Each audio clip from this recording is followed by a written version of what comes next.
All right, guys. Good morning. Good morning. Hope you guys are well today. We are up. Whew. All right.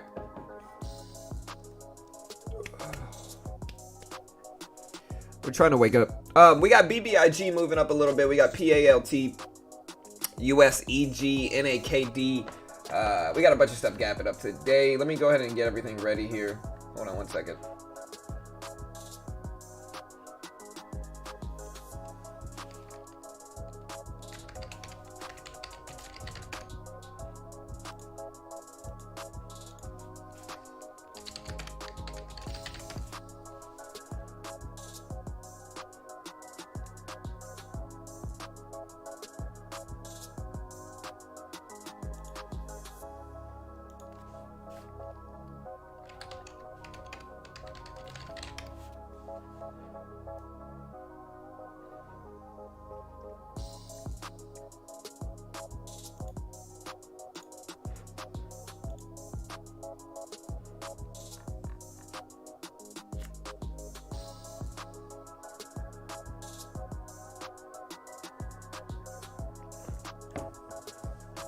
Good morning, Hammer. What's up, Jack? What's up, Snow? What do I think Ethereum's gonna hit today? I'm not sure, man. I see Bitcoin up. Bitcoin looks solid.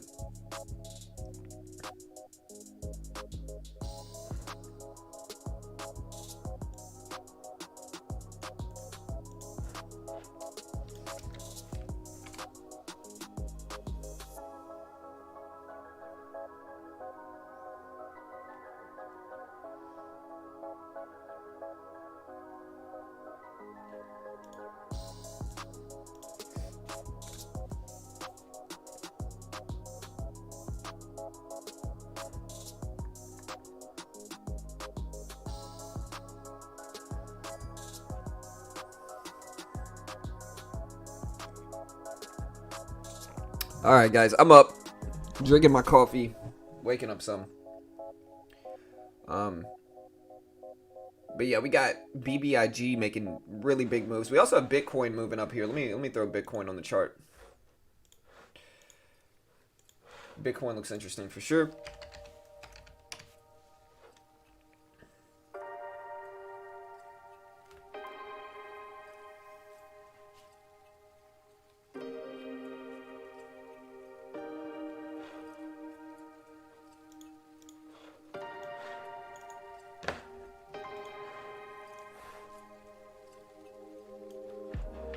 Here's Bitcoin.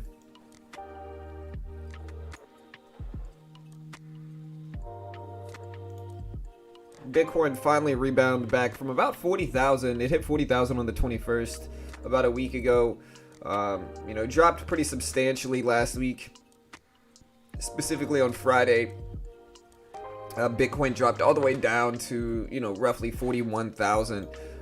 Recently came back, so on Friday, Bitcoin dropped back up to almost 44,000 now. So it's rebounding a little bit this morning, and hopefully, that continues, of course, but we'll have to wait and see.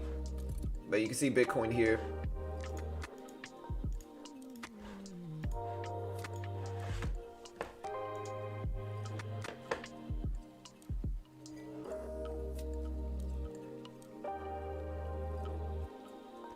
What's up, Juan? Hey, good morning, man. What do I think Ethereum is going to hit today? I'm not sure.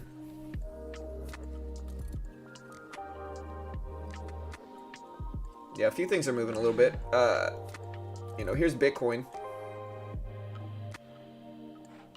Here's Ethereum. Ethereum's back over 3,000, which is a pretty good sign, I think. So Bitcoin being back over 40 and Ethereum staying over, or Bitcoin staying over 40 and Ethereum being back over 3,000, again, are usually pretty good signs here. You can see Bitcoin is now up about 1% in the last 24 hours.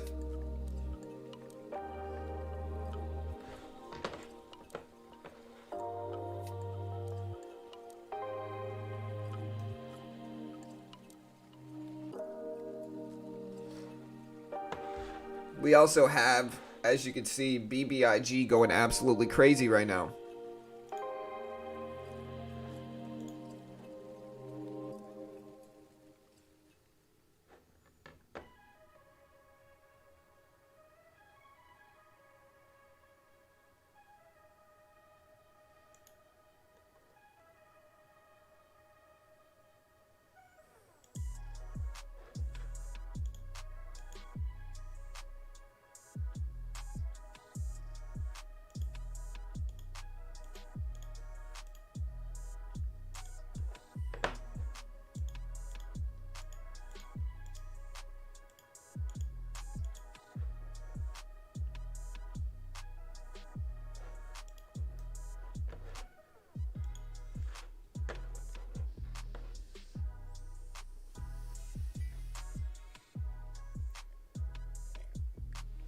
Playmaker, good morning. I have to search for you. I'm usually 1 to 3 and like 4.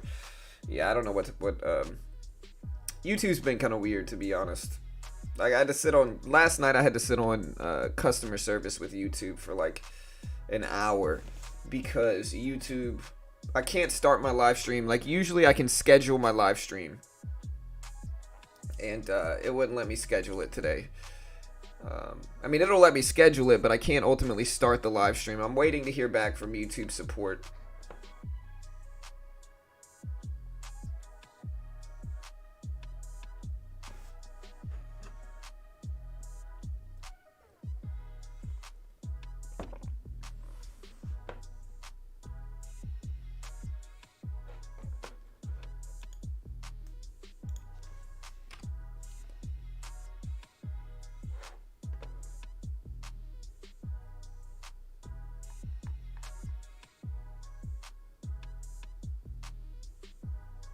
Dude, what the heck? Man, yeah, dude, my keywords are all weird on YouTube.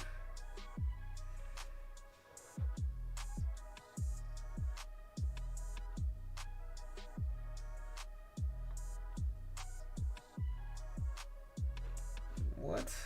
Dude, this is so strange, man.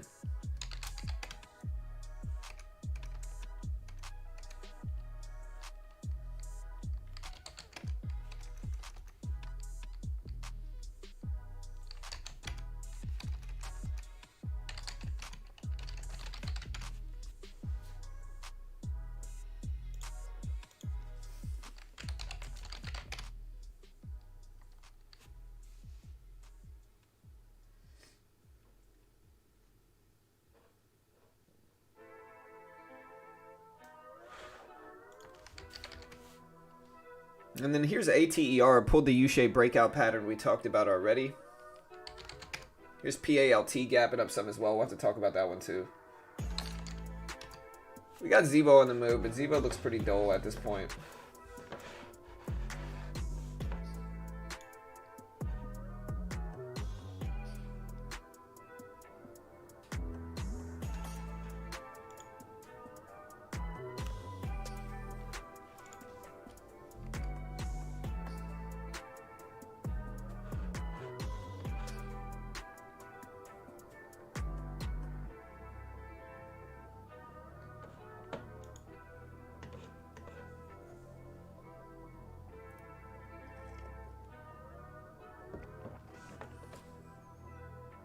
Hey, what's up, Lonnie? Hey, good morning. Alright, well, good, Lonnie. Lonnie says his is working well, which is good. Lonnie said as soon as he opened YouTube, it's right on top. Well, that's good.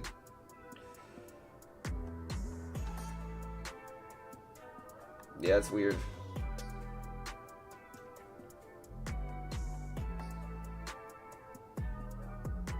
I had to create a new stream key yesterday. It's just been weird. I don't think it's just me. I mean, I think if you look at other trading content, they do the same thing to them, which is just weird. It's been weird the last week with views and like how YouTube has been. It's just part of it though. Hopefully they'll get it straightened out.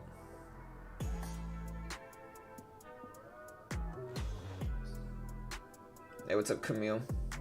CCXI.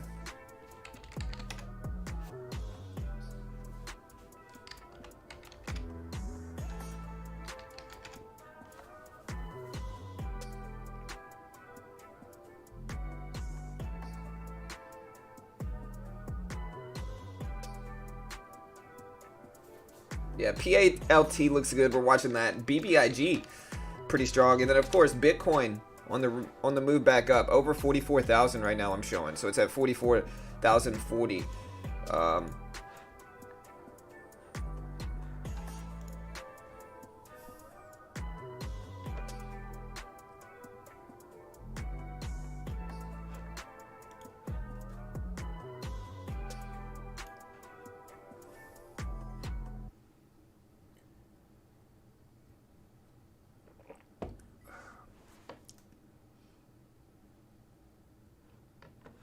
What's up, Uncle Smoke?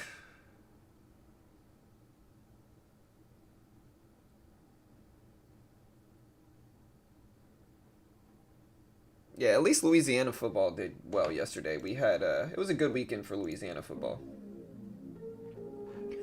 You know, like the Louisiana teams did good. Saints did good. We won, beat the Patriots. The Bengals won, or no, the Bengals beat the Patriots. No, was it the Saints? Now I'm getting it all mixed up. Hold on.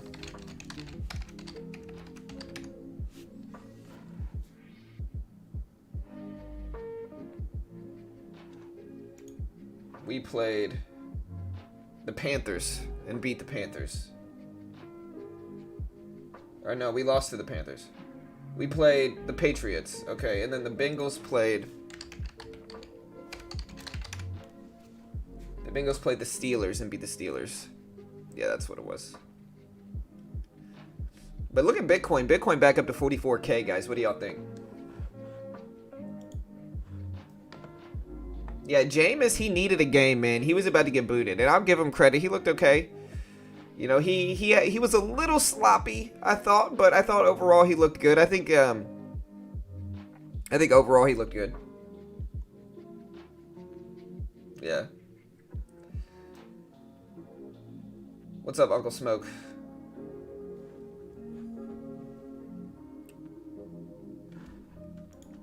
Hey, make sure to share the stream. Some people are saying that the stream's being weird. I have YouTube looking on it. Like, what's really weird, and this has been going on for about the last week, ever since I switched to StreamYard, or switched from StreamYard. So like ever since I switched from StreamYard, YouTube's been doing this weird thing where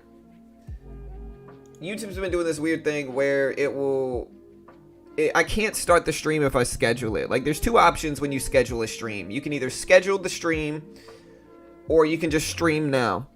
The only one I can get to work is stream now, which also might have to do with why the notifications aren't going out, is because I can't schedule the stream. Like, usually it'll let me schedule the stream, and then I can start my broadcaster and just press start stream, and it'll start the stream. Lately, when I do that, I can schedule the stream and everybody can join the wait list and everything. But then when I press the encoder to start streaming, it'll pick up and say connection is excellent on YouTube Studio page, but there'll be no option to start the stream. And so I literally just sit there trying to start the stream, and I can't. And again, I sat with customer service with YouTube yesterday for like an hour, and they did a bunch of different things, and they couldn't figure out why it was doing that. So they escalated it to some specialist, and hopefully they'll be able to get it fixed. But that is probably where the issue lies. I got notified. All right, good, Young. Hey, well, at least it's not just one person.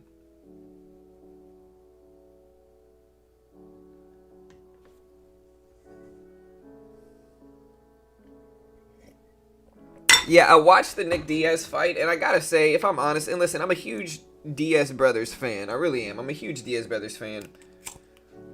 Nick looked lazy, bro. Nick looked lazy, man. He should have retired. Like, he didn't even try to get up. Bro, he, like, fell down and, like, didn't even try to get up. He was still up. He was fine. He literally just was like, nah, I'm not gonna get up. I'm just gonna take that money.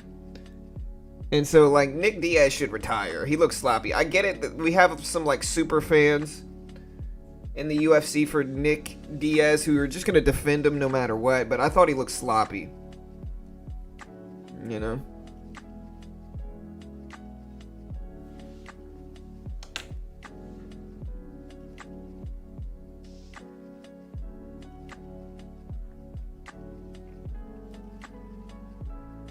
Nick's too old, man. He needs to retire. He looks sloppy. You know, if you're cognizant and aware and you still choose not to get up, then you're just not in it anymore. You need to just retire. He's just in it for the money. Look at PALT. PALT ripped up big here, guys. Look at PALT. Let's see if we can find the catalyst for this.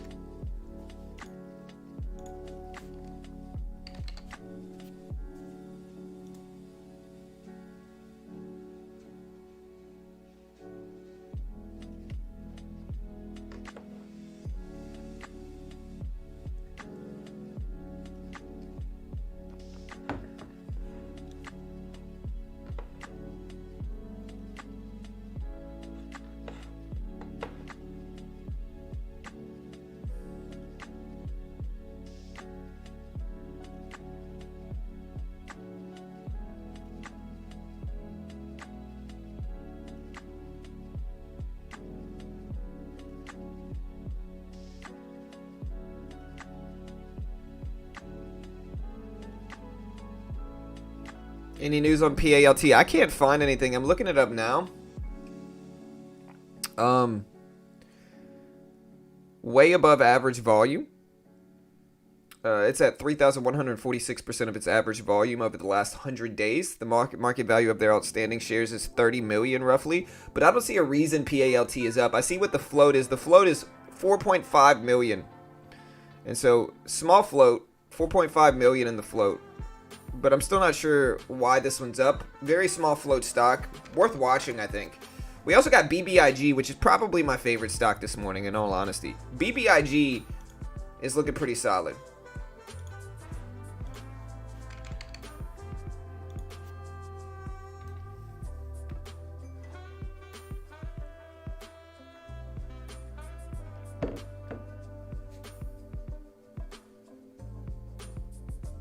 Hey, what's up, AJ? Good morning, bro.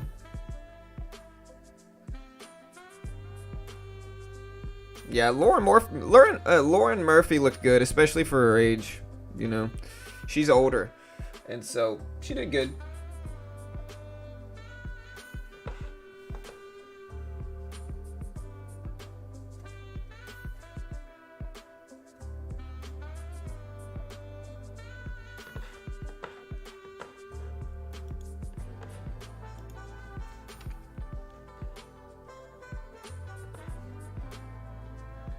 Hey, what's up, Juan?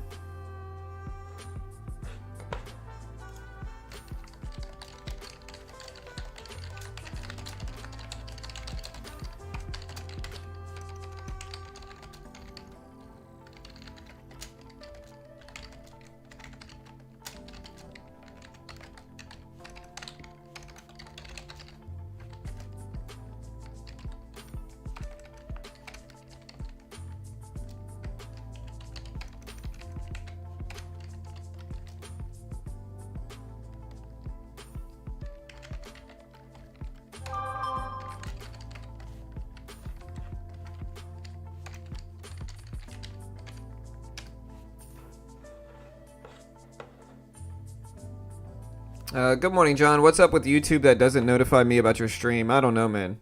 Just make sure you have the alert system set. Make sure you click the notification bell next to the sub button. It's the little bell. So if you click that, you should get an alert. You know. What's up, James? Hey, good morning, bro. Yeah, she does need to retire. I always liked Roxanne. She was a little quirky, but I always liked her as a fighter. She got it done, you know.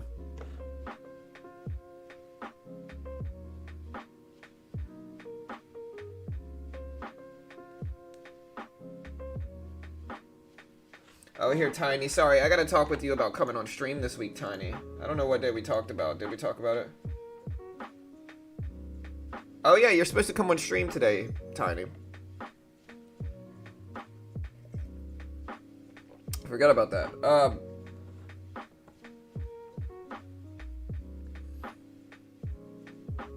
Same with CEI. They have several new short squeeze meme stocks they're trying to do.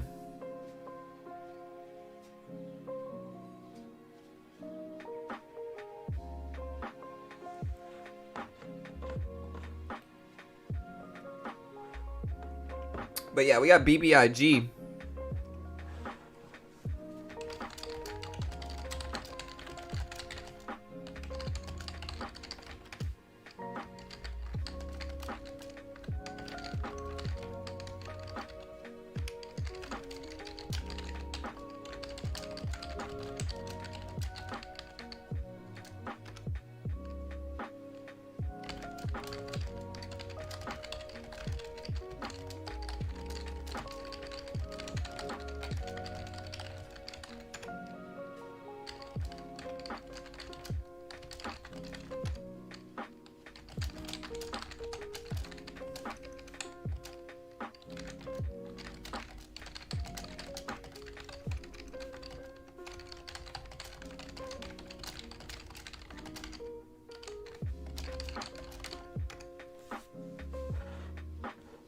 CEI, what's up, Rod? I got in CEI at 92 cents. Yeah, I see CEI here. It's popping up a little bit here. To be honest, it's hard for me to tell exactly what the float is like on this one. Yeah, Tiny, I just sent you a message on Discord. Yeah,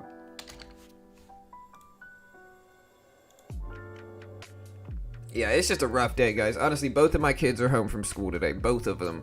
They've had coughs all weekend. My daughter ran 100 fever yesterday. I didn't get enough sleep last night because my wife insisted on changing the duvet in our bed at like 9:30 at 10 o'clock at night, which takes like an hour. And so I just didn't get enough sleep. Yeah, NAKD looks good.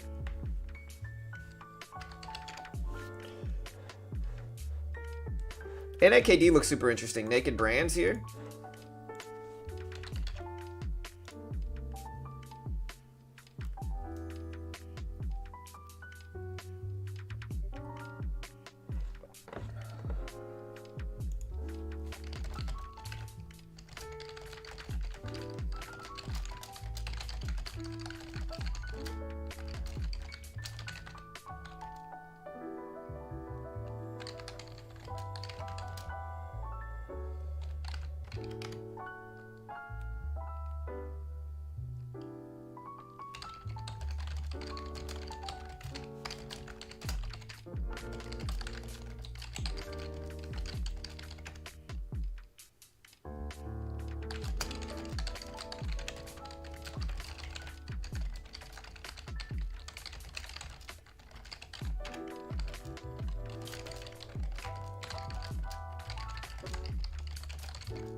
I hope they feel better, John. I'm realizing trading crypto is easier than stocks. I'm starting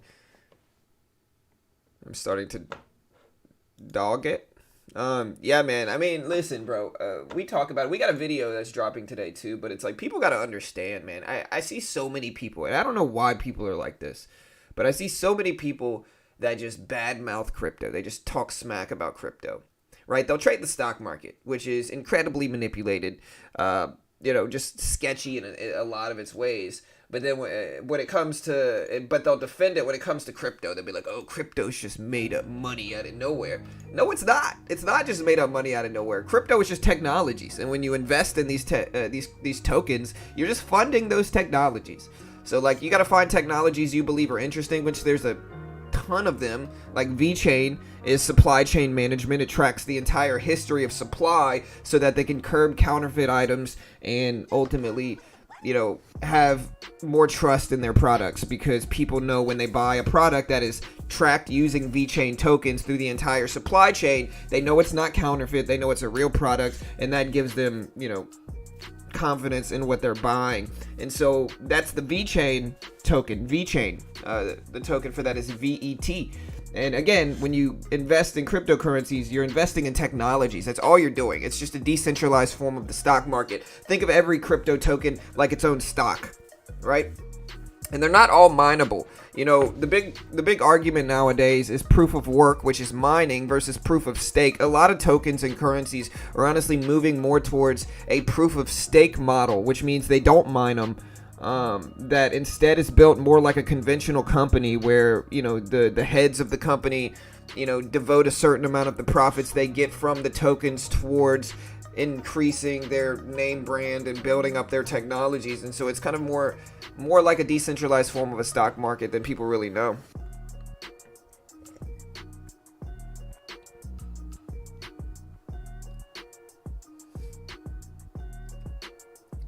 Yeah, of course, man. But that's my point, though. Two-Way said I don't trade crypto, but it's just as manipulated as small caps. Exactly, though. But another way you could say that is small caps are just as manipulated as crypto, and so one is not better than the other. I think that the crypto market, I'll put it this way: I think in terms of holding their gains and putting in big percentage moves, crypto trumps small caps by a large margin.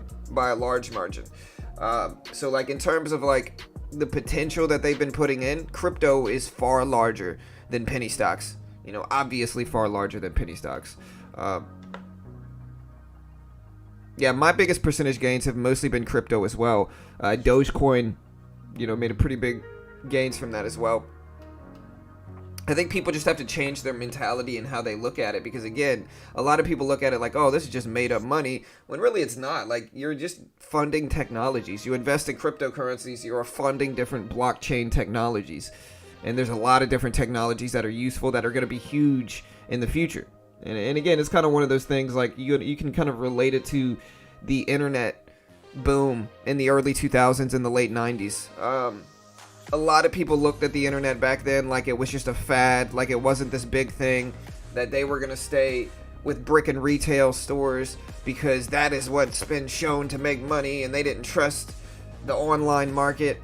You know, now the wealthiest companies in the world are online internet companies, you know, and anybody that invested in those internet companies back in the mid and late 90s and early 2000s, a lot of them are the wealthiest people in the world. You know, Elon Musk sold businesses that were internet related in the early 2000s, and, you know, Bill Gates got big with his browsers from Microsoft. He was already big, but Apple got big through the internet. Amazon, obviously. There's just a lot of brands that grew from that.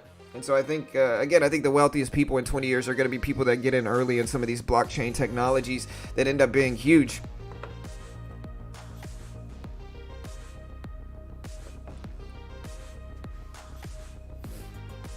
Okay, my statement meant to that a lot of people hate on crypto, right? And they hate on crypto, and their justification for it is, well, oh, crypto's just as manipulated as penny stocks.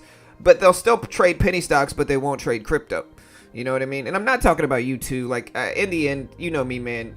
Regardless of what you trade or how you trade, it doesn't matter to me. If you got a niche that is profitable, you know, I can't judge you, because I have my own profitable niches as well, or niches as well. And so in the end, don't think I'm talking about you. What I'm trying to say, though, is that a lot of people are willing to trade penny stocks, and they're willing to trade some of these more highly manipulated markets, but they won't touch crypto. And again, I think that's short-sighted, you know. But of course, like I said, we can agree to disagree if that's anybody here. You know, it doesn't matter to me what you guys trade. I just think it's short-sighted, but we all have our own opinions in the market, and it's all good, you know. I lived in San Francisco during the .com. Heads were heckling my friends, and then now balling. Yeah, for sure. It's an interesting thing, man. And again, I think if you look at a lot of people that used to be skeptical of the crypto market, like me, a lot of those people have turned. Like Kevin O'Leary from Shark Tank, he used to be like me, where he hated it. Now I think he understands the validity of it and what it really is. And yeah, you know, maybe I'm wrong. Could very easily be wrong too. And what's up, Julian? USEG. What's up, Beach Bum?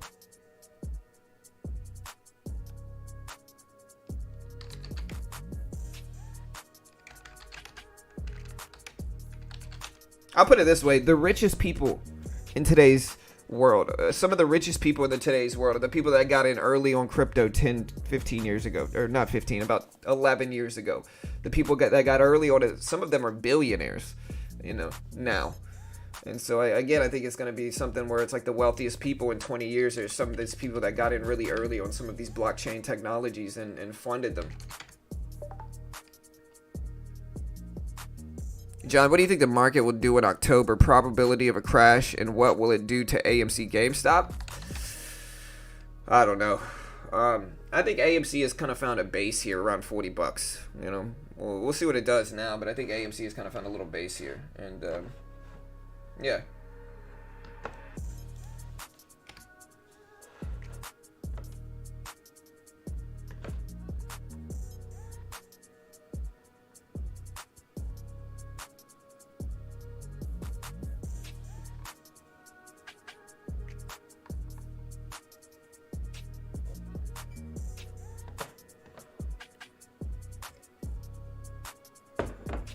Whew.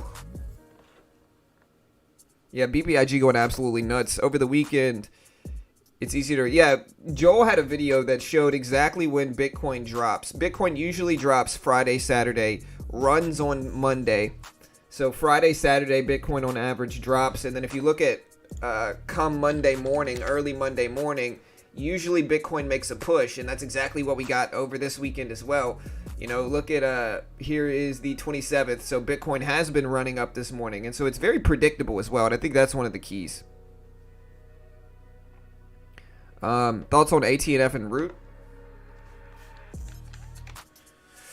ATNF is not really my style of trading. Now, I look at the daily chart to determine strength in long-term moves like this for ATNF, and the daily chart looks so-so. I don't know what this was back then. I don't know if this was a reverse split or what it was, but the daily chart is mixed for me. It's not great. It's not terrible, and so it's just kind of a middle bag for me. And honestly, it doesn't have enough volume for me to personally day trade myself. And so in terms of like what I'm looking at for ATNF, it's just not really my style there.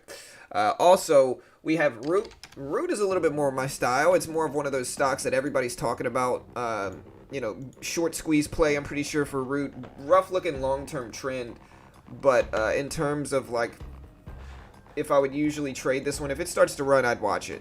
But yeah, it needs to perk up a little bit. So, you know, been pretty quiet throughout the last few weeks for Root. And again, I'm pretty sure it's a short squeeze play. Correct me if I'm wrong.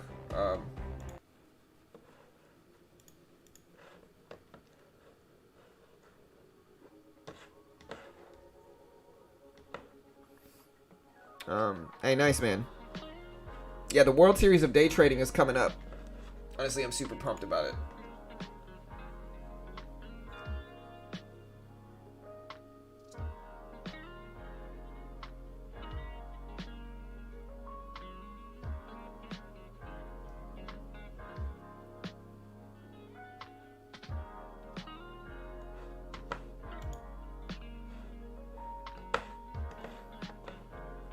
Okay, so yeah, Uncle Smoke just did a Root video last night. Uncle Smoke, if you wanna post it, you can. I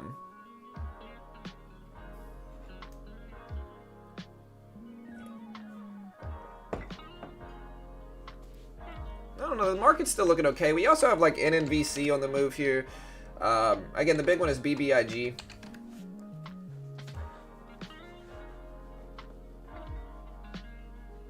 Oh, nice.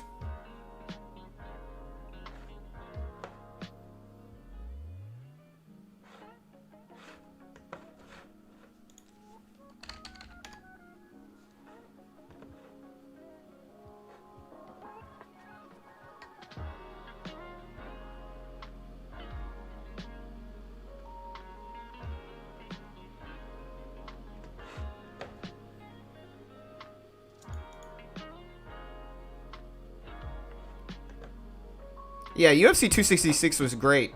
Great card. I thought Nick Diaz looked lazy. I thought the Brian Ortega versus Volkanovski fight was a great fight.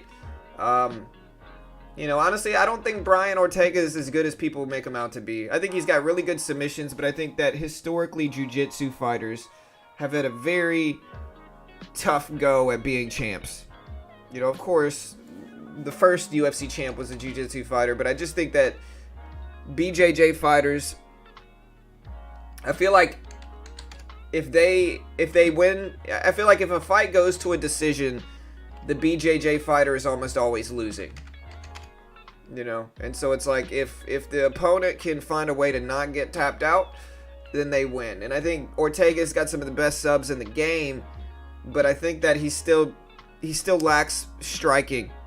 And I think Max Holloway certainly exposed Ortega's striking skills. And like, yeah, if he fights somebody that's not really a striker like Frankie Edgar, he beats him. But if you put him up against a pure striker like Volkanovski or like Holloway, they're gonna eat Ortega's lunch, man. They're gonna beat him up. And so, you know, in the end, I think Holloway has a very clear flaw in his striking. And I think that he focused too much on his striking. Look at PALT. I think that he focused way too much on his striking. That he should have been way more aggressive in terms of submissions. He should have allowed Volkanovski to get on top as well and tried to sub him from the bottom. Because when he did that in the third or fourth round, he almost tapped him out a few different times. And so he was just too late on it. If he would have done it when they were more dry, a little bit earlier in the fight, he probably could have finished him. But he just wanted to strike with Volkanovski for the first 2 rounds, which I thought was a terrible game plan. And I thought that, I don't know if Ortega's going to get another shot either. Look at RCAT, guys. Red Cat Holdings popping up big. It's up to 296s. 296s for RCAT. Let's see if this one's got a catalyst.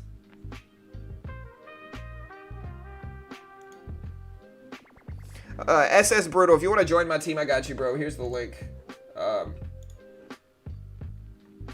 Yeah, and if anybody wants to join my team for the World Series of Day Trading, you can. Honestly, we got some good videos dropping this week, guys. We really do. I've got a video on NFTs. I sat down with my NFT guy over the weekend. There's my link for the World Series of Day Trading. It's a completely free, non-profit day trading competition that starts in October. They give you a demo account for a week. The traders on my team that do the best win free prizes. The traders overall that win and that do the best win even bigger free prizes. And so sign up to my team. It's completely free. It's a non-profit. There's the link. Join my team, guys, for the WSDT, the World Series of Day Trading. Do it now. There's the link, guys. Join my team here.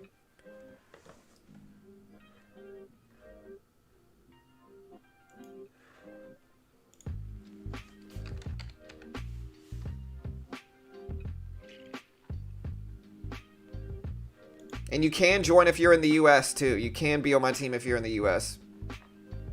So do it now, guys. Join my team.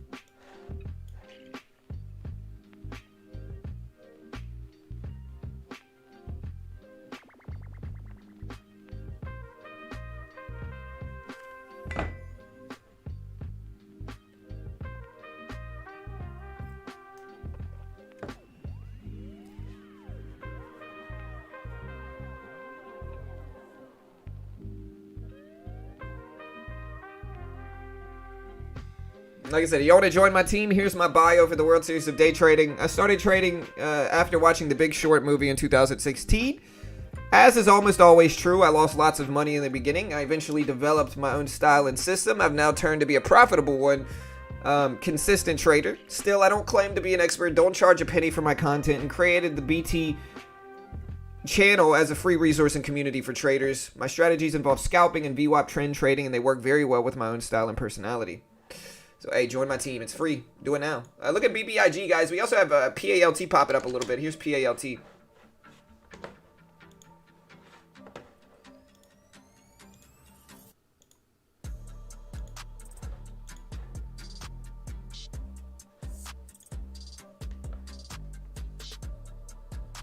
don't know. They'll probably leave you a message, I guess, Tiny. I have no idea, though.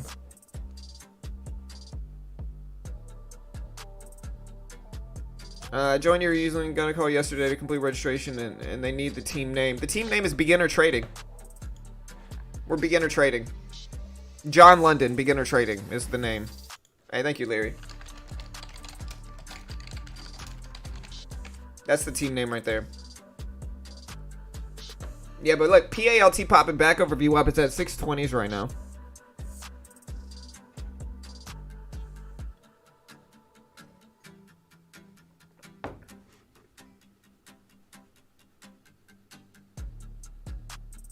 Yeah. DMYI. And like, I'm watching my copy traders. We'll see how they do today, guys. We'll see how my copy traders do. I got one of these guys that's just averaging down in positions. I hate it when they do this, you know. But like, overall, these guys have made me money. I lost a little bit before, but like, it's not too bad. Like, we're mostly break even. I figured out how to do it with copy trading. Like, I figured out, like, the way to really, truly make money with it, and it's a very specific way. Like, the way you make money with copy trading is you just limit them as much as you can. Like, if you limit them as much as you can, you give yourself, like, I would say the best stop-loss ratio for copy trading is, like, 100% stop-loss, to be honest. And for me, that's personally, I can't guarantee that's going to work for you, of course. Nobody can. My own subjective opinion on it. But $100% stop-loss, a lot of these traders swing big. Like, if we look at some of these traders, a lot of these traders are making some big swings. Like, this guy has made $208,000 with only a 49% accuracy rate over the last 3 weeks. Ridiculous numbers. And so if you follow some of these really profitable people and you give them small sums of money with a big stop loss, they're usually going to turn out pretty well.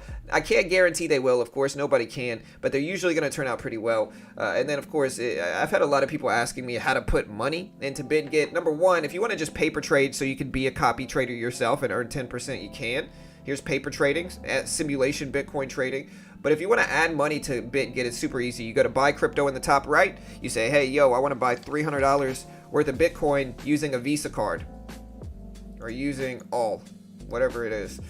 And then you just go to purchase on the bottom right.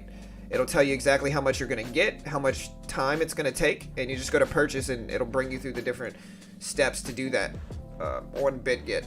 And so yeah, here's the link.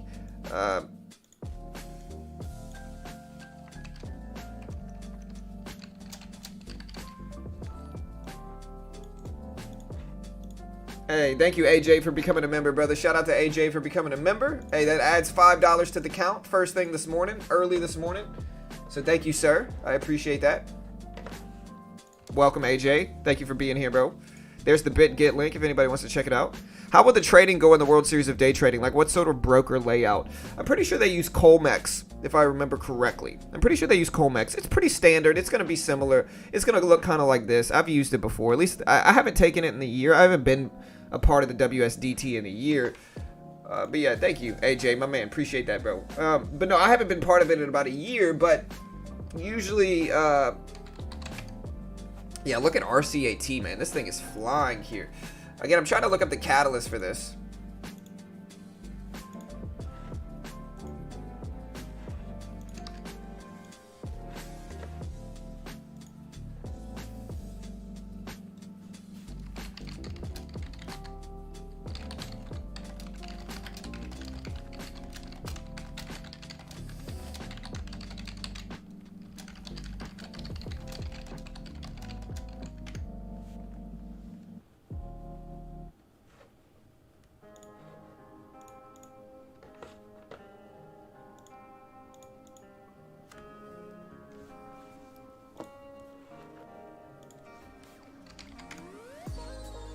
Alright, but here's RCAT. I'm looking at the catalyst right now. And their subsidiary, Skypersonic, received NASA contract. They didn't discuss the size, but a NASA contract was won by their subsidiary for RCAT. Very small float stock, or not a tiny float stock, actually. 34 million in the float, so pretty small, not tiny though. Again, a NASA contract for their subsidiary is what the ultimate reason for RCAT popping up like this is. And yeah, we'll see what happens, guys. But that's what's going on with this. They won a NASA contract for their subsidiary here. And, you know, we're going to see if this continues, of course. Huge moves. Smaller float. Small enough to be interested in for sure. And yeah, we'll see what we get.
Alright, so yeah, RCAT popping up pretty big, pretty substantially here, guys.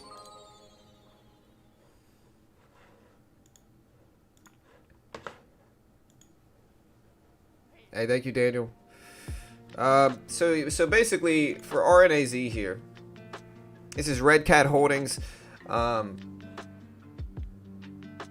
looks like information technology is the sector. So information technology stock. I also see PHCF here, but not really holding here. But yeah, honestly, we got NAKD. We've got NAKD. We've got BBIG today. And then we've got RCAT and PALT all running. So honestly, for a Monday, we're not looking that bad.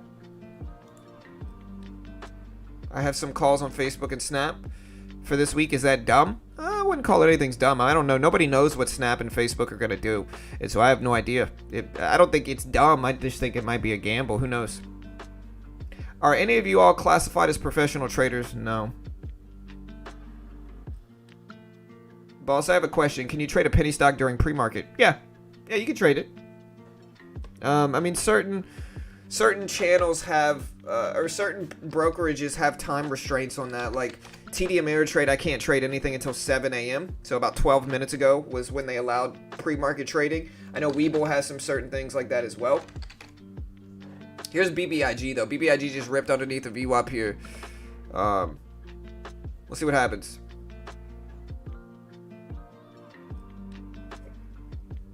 BitGet does not work. Cannot get the verification code on SMS. Yeah, I was doing the same thing, man. I had the same issue. So when you try to register RedRum, is that what's going on?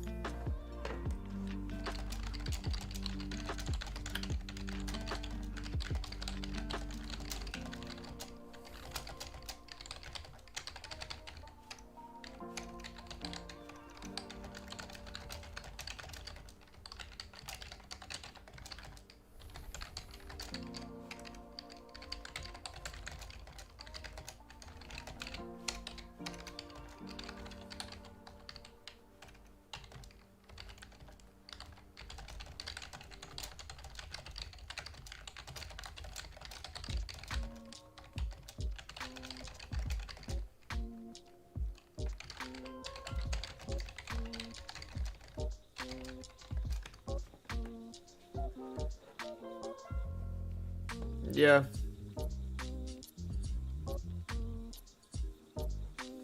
How does the NAK order book look like? Where's the resistance? I mean, I'm not much of an order book trader. I'm not saying you can't use it, but you know.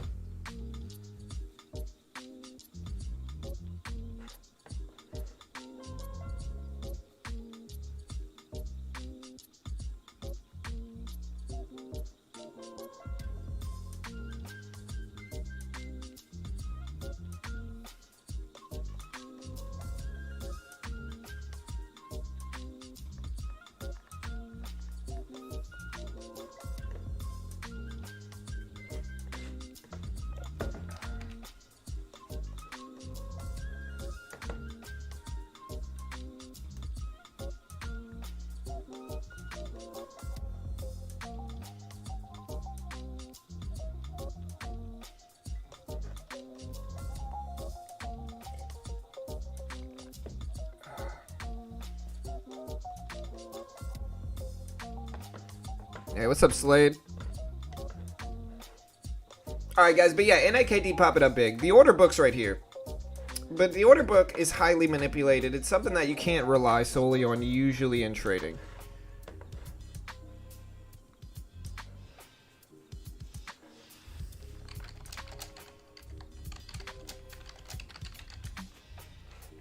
So, hold on,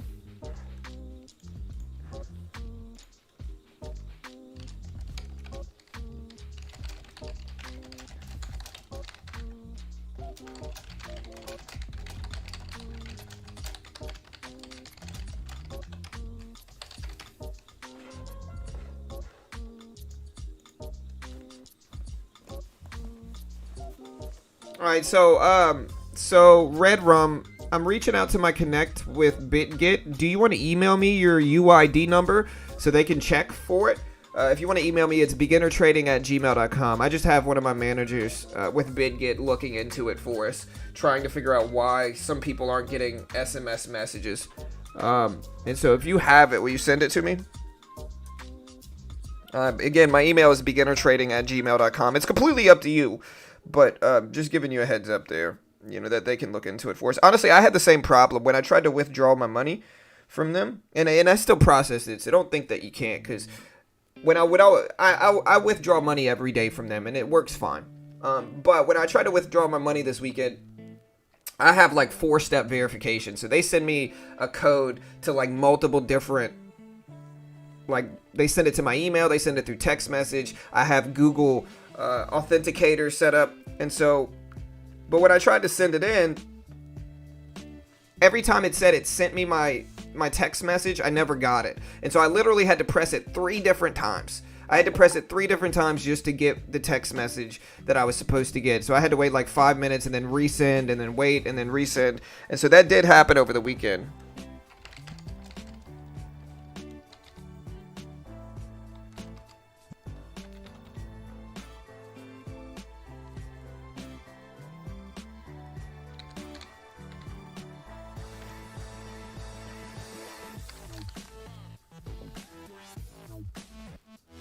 John, I just deposited money from my MetaMask. How long does it take to get into the account? You deposited into BitGet, Julian? You said you deposited into BitGet?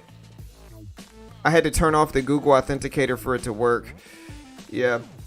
I mean, Google Authenticator worked great for me for BitGet. What I had trouble with was text messages. So I guess if you take text message verification off, it'll probably work fine. It probably has to do with their messaging system. So usually I get my money, Julian, within about 20 minutes. On average is usually what it takes, about 20 minutes or so. So here's RCAT, but again, I can't say how long. It depends on what you sent. It depends on what you sent over there. Usually my go-to with BitGet is sending Tethercoin, ERC20 contract chain Tethercoin.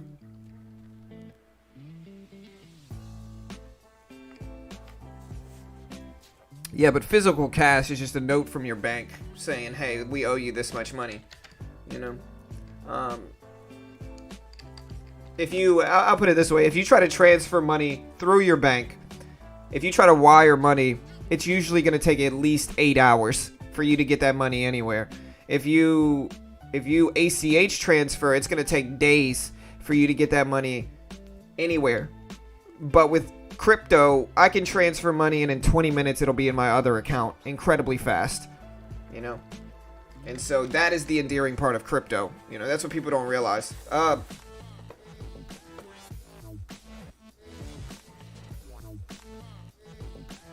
Yeah, NASA contract. Yeah, the biggest thing when you're sending any type of crypto, Julian, like the biggest thing that y'all have to realize if you're sending any type of crypto is that you got to make sure you're sending the right coin. People lose money in crypto because they don't check the currency they're sending. Like they'll send USDT coin, but they'll send it with the TRC20 contracts instead of ERC20 contracts, and then their money will just be gone because they weren't thorough with sending it. They didn't double check to make sure they were sending it to the right chain. So you got to make sure. Most platforms are going to use the ERC20, but it's important to make sure.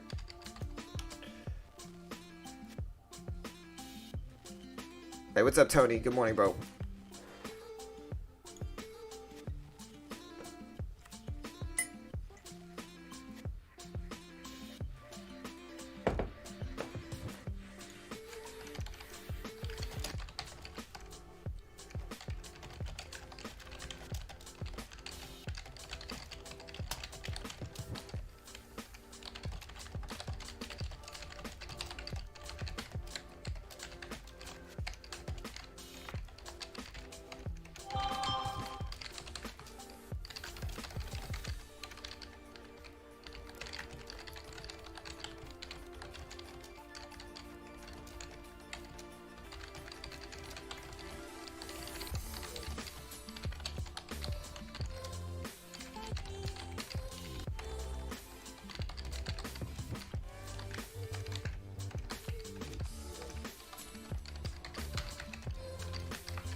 Yeah, you got to make sure you choose the right network, the right chain, for sure.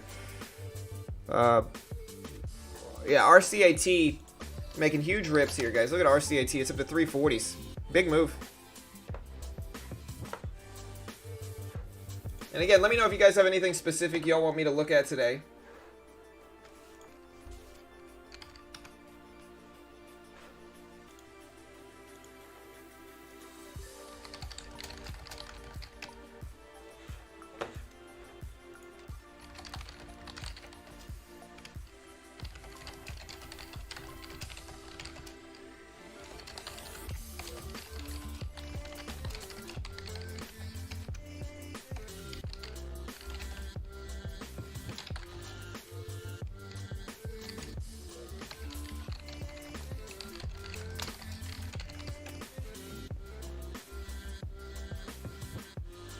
Yeah, you can hop on, Tony.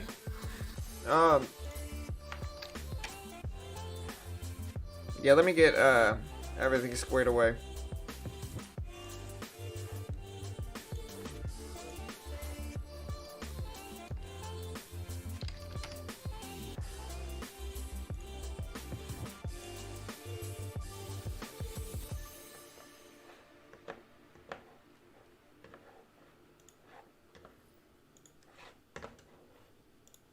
Alright, so we're going to try to get Tony in here.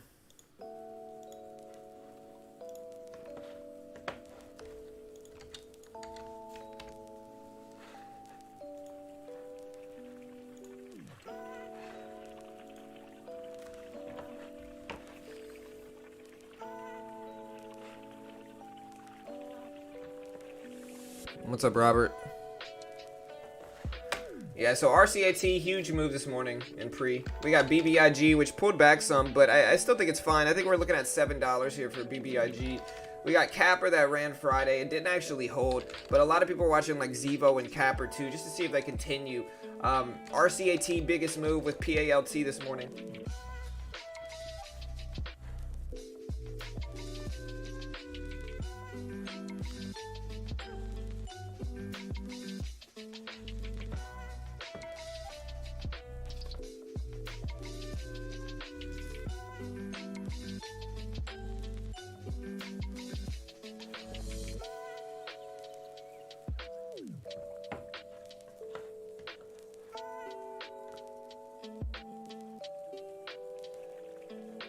Hey, what's up, Danny? Alright, guys. But yeah, Bitcoin. What do y'all think of Bitcoin? A lot of people had some kind of doom and gloom talk because they said China was looking at banning it. Let's go ahead and read some articles. So,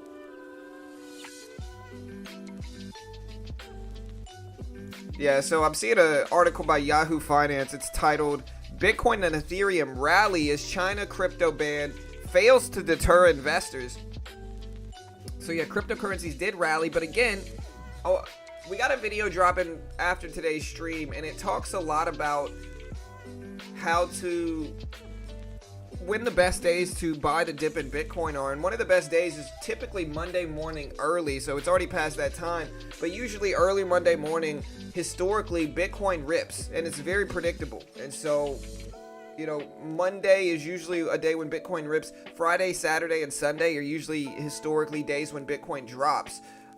So, you know, I guess it's not to be unexpected here, because a lot of people, you know, understand the general moves that Bitcoin makes. I have a quote here. It says, quote, over the weekend session, Bitcoin has shown some resilience and has now recovered the majority of those losses, said Jeffrey Haley, which is a senior market analyst at Onda Corporation, in a note Monday. They said, quote, it may well be that China's previously announced crackdowns had already been built into the prices. Friday, the crypto market was unsettled when the People's Bank of China vowed to crack down on illegal activities of cryptocurrency trading and banned overseas exchanges from providing services to mainland investors. It also said it would stop all companies from facilitating crypto trading and will strengthen monitoring of risks from such activities. See, this was planned. Like, they are just trying to take away attention from the Evergrande crisis. Like, the Evergrande crisis, they're just taking attention away from that. They know exactly what happened. They know that one of their largest property banks is potentially going into default payments, and they know that that is hurting the market everywhere. That is hurting literally the worldwide market, and that is when they choose to crack down on crypto. They're just deflecting, to be honest. That's all they're doing. They're just deflecting this, you know? And so it's like they're just distracting people from what's really going on, which is the Evergrande crisis is tanking stocks and crypto as well. And so they're just trying to distract people, is what it seems like, to be honest. Yeah, China's banned crypto 7 times.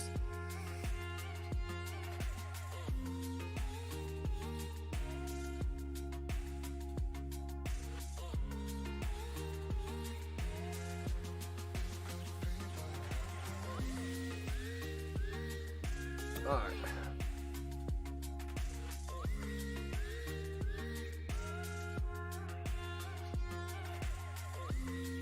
Yeah.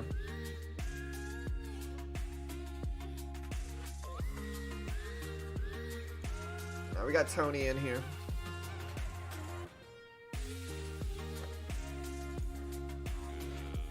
Yo, what's up, bro? Hold on, let me I gotta lower the music. Hold on.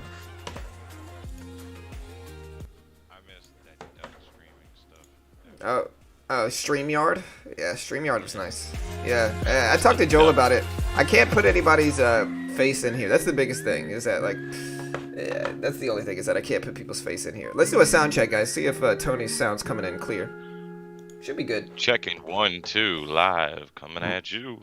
Mic check 1 2 1 2. Oh, How's Tony sounds what's up, man? fine to me, man. All right, bro. So how was your weekend, bro? Good. Good, man. Me and Riley did some things. We went out for some burgers at the drive-in the other day. The old classic type of situation. Drive-in? She got it single. Well, we got like this place called Swenson's in Cleveland, Ohio, and it's like basically like a drive-in. You just drive up, you order your food, they come running out to the car and everything. It's kind of crazy. That's dope. Tony That's cool. Montana. So it's not a drive-through movie place. It's a drive-through food place. Oh yeah, like a food place, yeah. Because Okay. most of the drive-ins anymore, they've gotten rid of for some reason. Honestly, they need to come back with the whole COVID stuff. Like that. I would think that drive-ins, considering the current culture of like the pandemic, drive-ins would be one of the first things to make a reappearance in this market because it makes sense now. Like I'd go to a drive-through or a drive-in movie theater if I could. Definitely, it's safe and everything. I mean, Right. not that I'm too much into the COVID worry.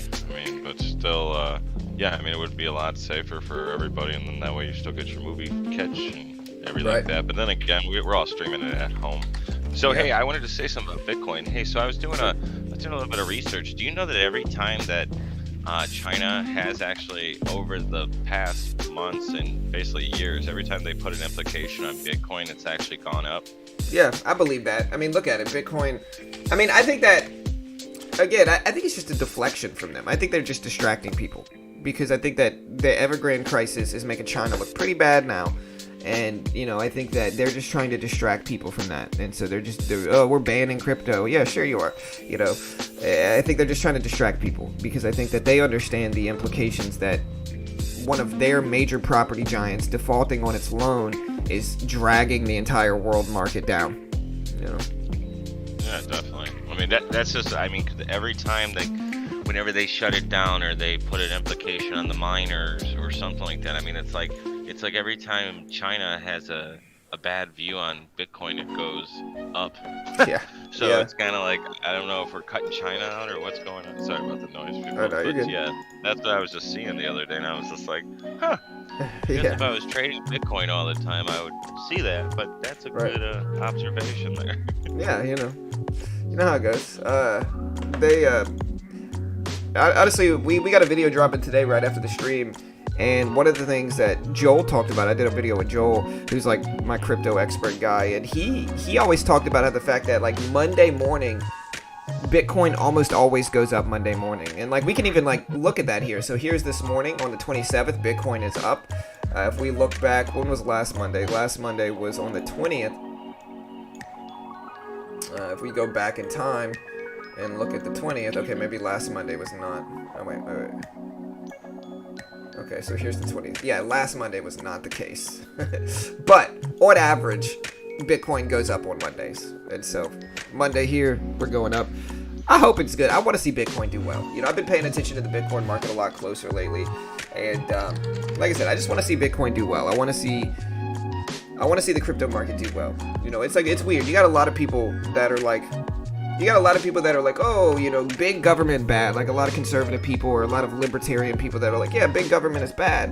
You know, big government's bad. Like big government's bad. But then whenever it's like there's a decentralized form of the stock market that really pushes the government to stay out of it more, they just hate it for some reason. It's weird. It's a weird mentality to have, you know. But, and again, I'm not super political, guys, so don't think I am, you know. To be honest, I'm pretty middle ground when it comes to everything, in all honesty. But, I want to see the crypto market do well. You know, I want to see it do well. What I am against is big banks, and I think big banks are gonna, you know, I think crypto is one of their biggest threats. I keep hearing about all this, like January through June trading and everything, how great and everything was hitting. Because I wasn't trading then, you know. Oh, so it it's was. Just like, I can't wait to like see like just wake up and be like, yeah, it's strong right now. Dude, but everything looking good. It doesn't happen all the time though. Like so I've traded for, I look back, like I've been trading for 5 years now, guys. Like I look back on the first video I ever dropped on beginner trading, and it was a little bit less than 5 years ago. And I've been through, my point is that I've been through a lot of different seasons. Like I've been through a lot of different seasons where I've seen I've seen kind of the trend of the market. Usually what happens is that the market is pretty slow in summer months, but penny stock market runs a lot during the summer. Everything kind of runs November, December, January, February. This past year, though, was an anomaly. So this past year, as you guys probably remember, January, February, March, absolute ridiculousness in the market. Just absolutely crazy moves. We had AMC going crazy. We had GameStop squeeze. We had a ton of movers.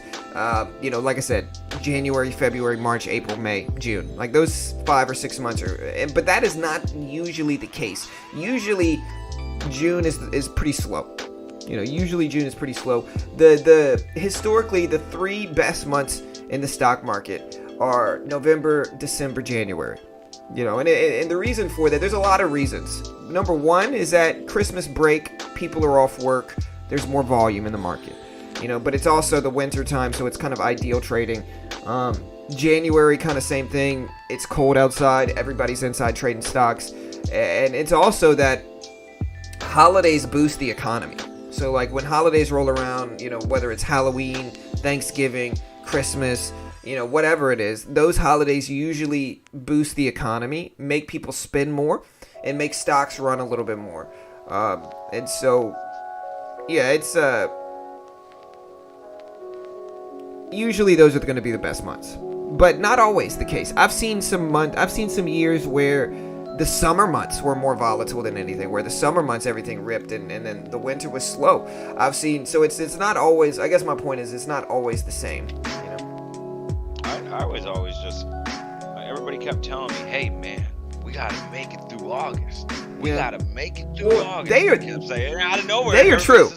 They are true. Well, it's true. But I'm just saying, August was to make it through, right? And then all of a sudden my birthday month came and I'm all like, ooh baby, September's gonna be, and everybody's like, no, September's the month. I'm like, what happened to August, man? Like August was the month I thought I had to make it through. Now September's the month. What happened? September is the worst month historically for trading. So like on average, September is the worst month to trade. Like I think even in terms of like the S&P, right? The S&P 5, like on average, most traders lose in September. I didn't do super well in September, but it's August, September, it's summer. It's those 2 months are the worst on average historically trading.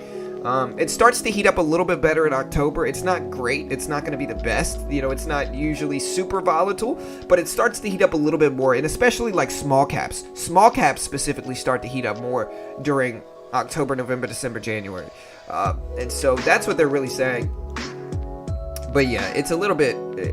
September, I think, was a little bit better than August. I thought August was very slow. I trade the micro KLR. We trade both of them, bro. It's like September paid me, and then I can barely hear you, bro. Oh, sorry. Can you hear me? Yeah, now I can hear you way better. Okay. No, I was like, September paid me that one day, right? And then it put me in an alley and 9mm to the kneecap. Yeah. So it went up, and then now I'm back even. But like I said, I got some things coming back, but still, it's just like, man, I didn't see that. But then again, honestly, I don't think, me personally, regardless, even with the iPhone 14 next year coming out from Apple, I really don't think I'm trading Apple around an event again. I'll tell you that. The build up to the event, cool, but the event's just dump. Then they come back for I mean, honestly, I'm thinking with the 14's design, it could be a banger for everybody, because everybody wants no punch out in the screen and blah blah blah. But still, that's maybe, and I don't want to play maybe. I want to be a little bit more in the momentum anymore, rather than the epic kill them. Yeah, for sure. No, for sure. It's one of those things where it's like, dude,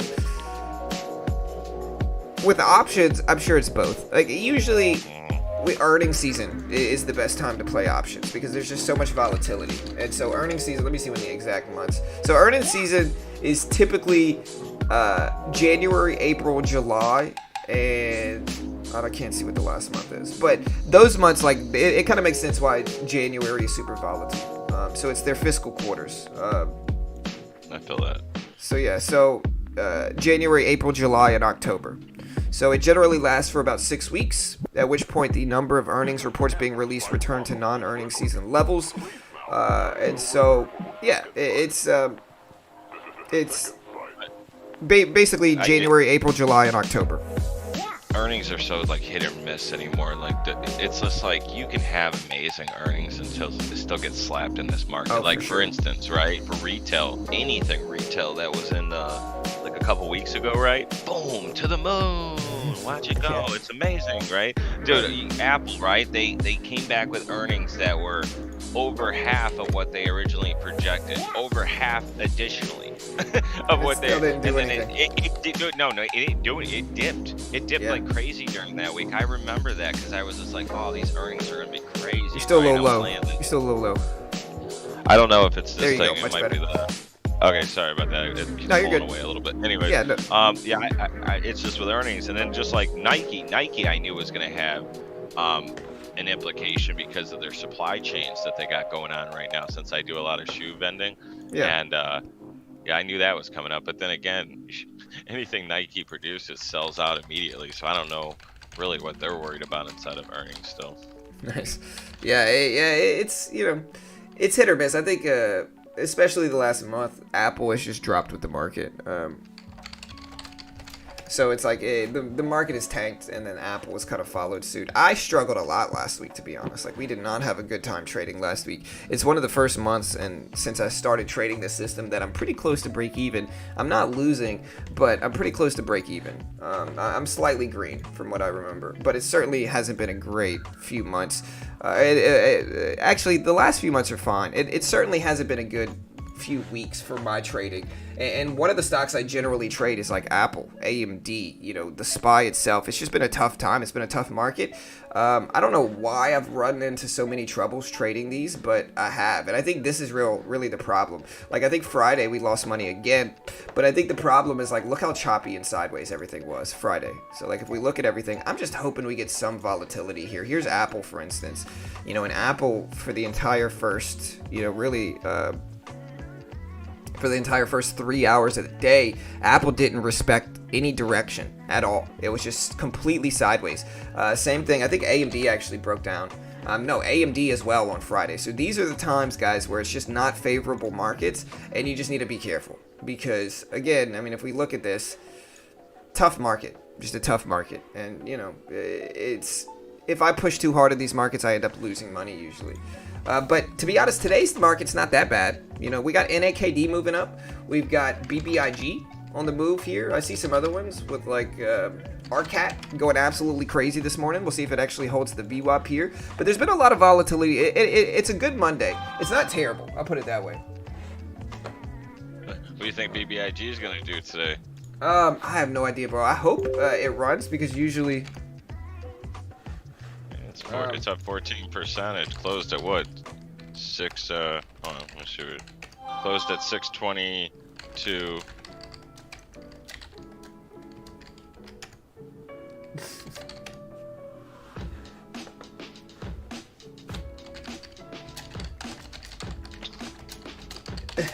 Yeah, you see what I'm messaging you?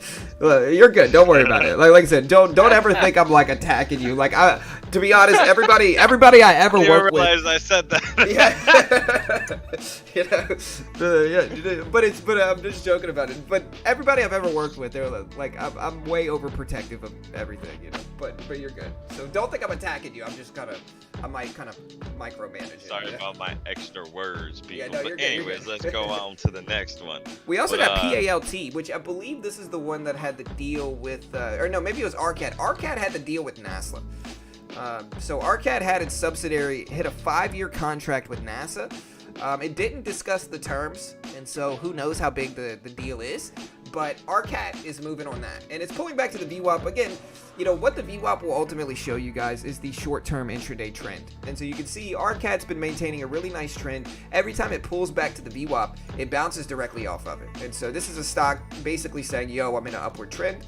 And that's what RCAT has basically told us all morning. Now, one of the sentiment-changing events in a stock like this is when it tanks under the VWAP, and if it holds it as resistance, you'll see that happen a lot.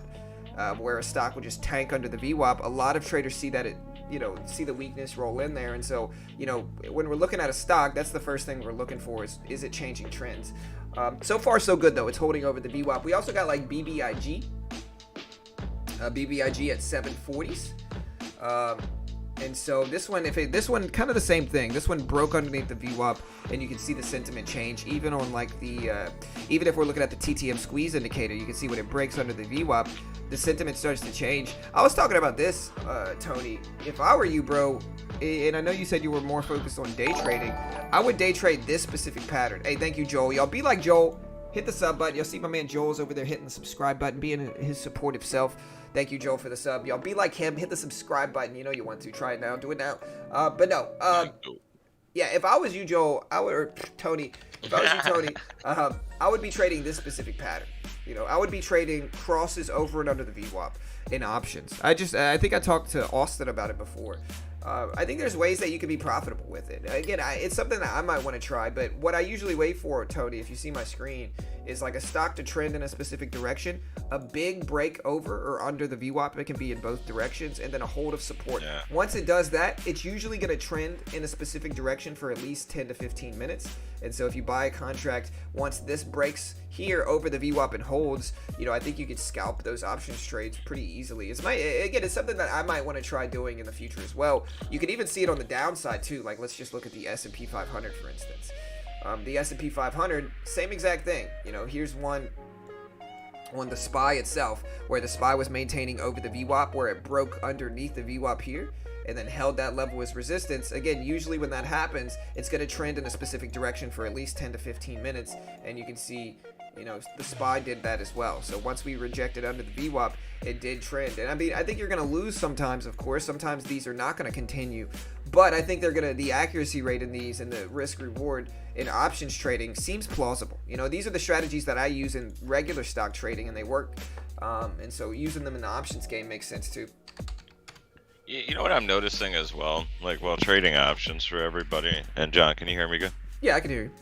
Okay, cool. Hey, well, trading options, you know, it's never a bad idea to buy yourself a little time. I mean, whenever you're experimenting, it's never a bad idea to only buy one option to begin with. But, you know, honestly, if you give yourself time, then you kind of don't have a stress factor inside of that situation. You can also set like a trailing stop loss as well, so that way you benefit for the go up. Now, it can kick you out, and you can jump off the elevator, like I always say.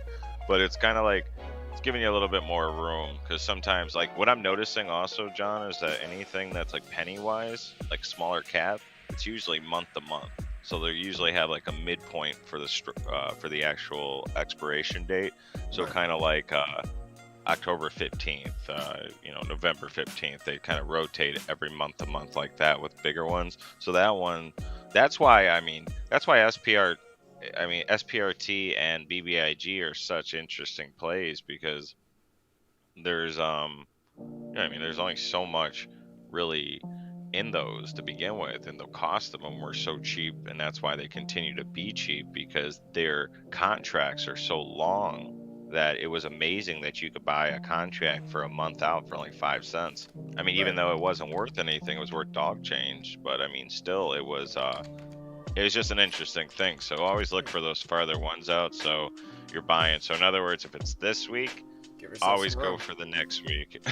If it's this week, always go for the next month, maybe at the same time, just for an idea of experimentation. Yeah, for sure. Honestly, that's the real key to success, is just giving yourself time with options.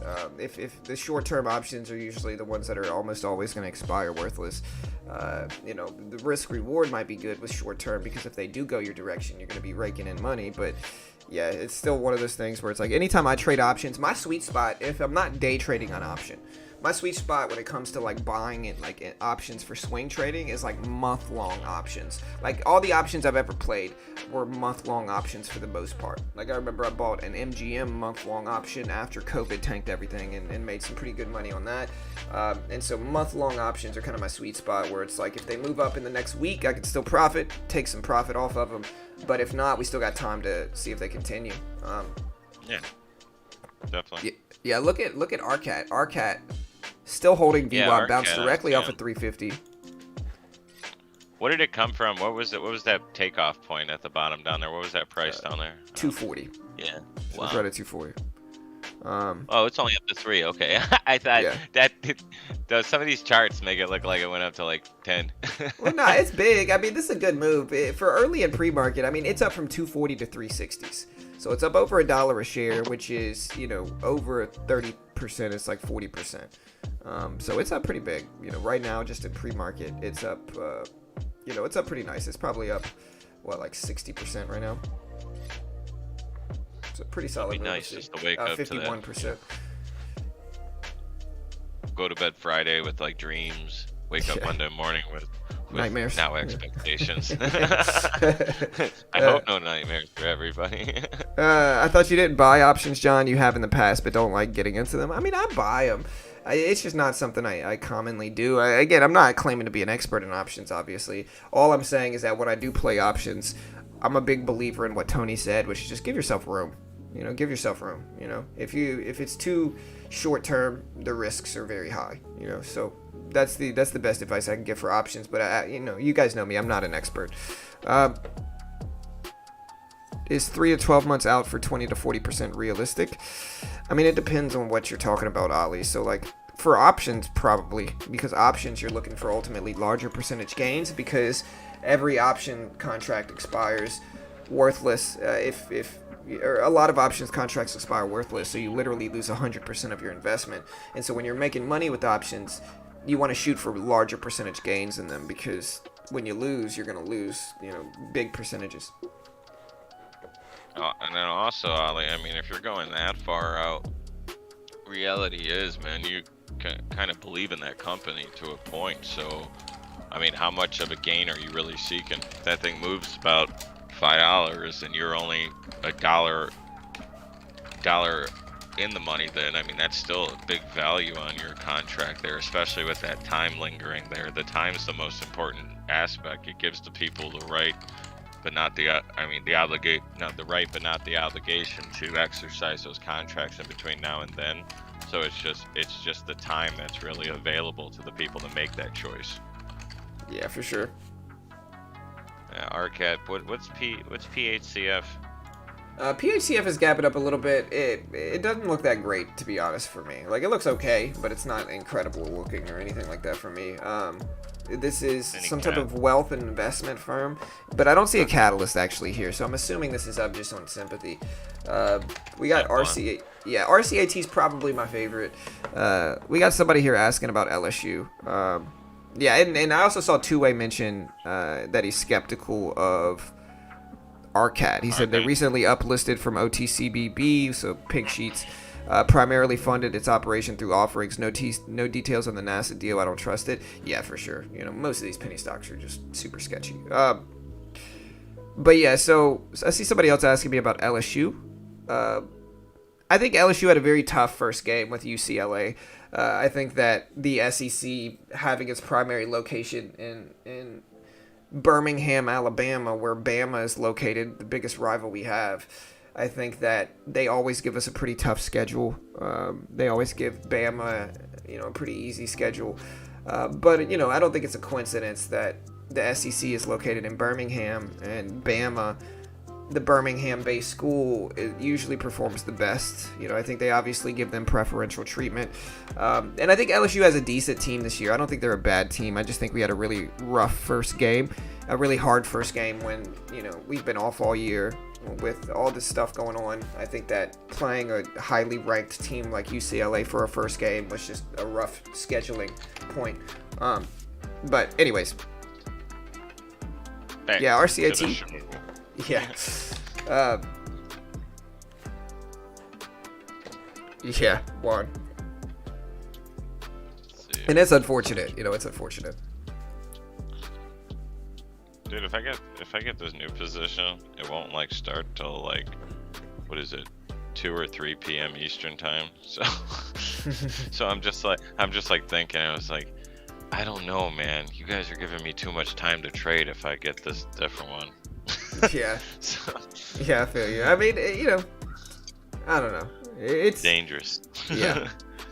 And it's like with my trading, I haven't done super well either. It's just, I gotta learn to be disciplined and selective. You know, people get mad at me for trading too small. Like the last week, I've gotten some flock for trading too small, but it's like, dude, my market hasn't been great, you know. And again, you can look at the broader trend of the main stock I trade, which is AMD, and kind of see sideways trend, you know. Sideways trend most of the time. Like the opening bell is usually my prime time, and last week was the worst week I've had in months. And you can see the reason it was so rough last week is because the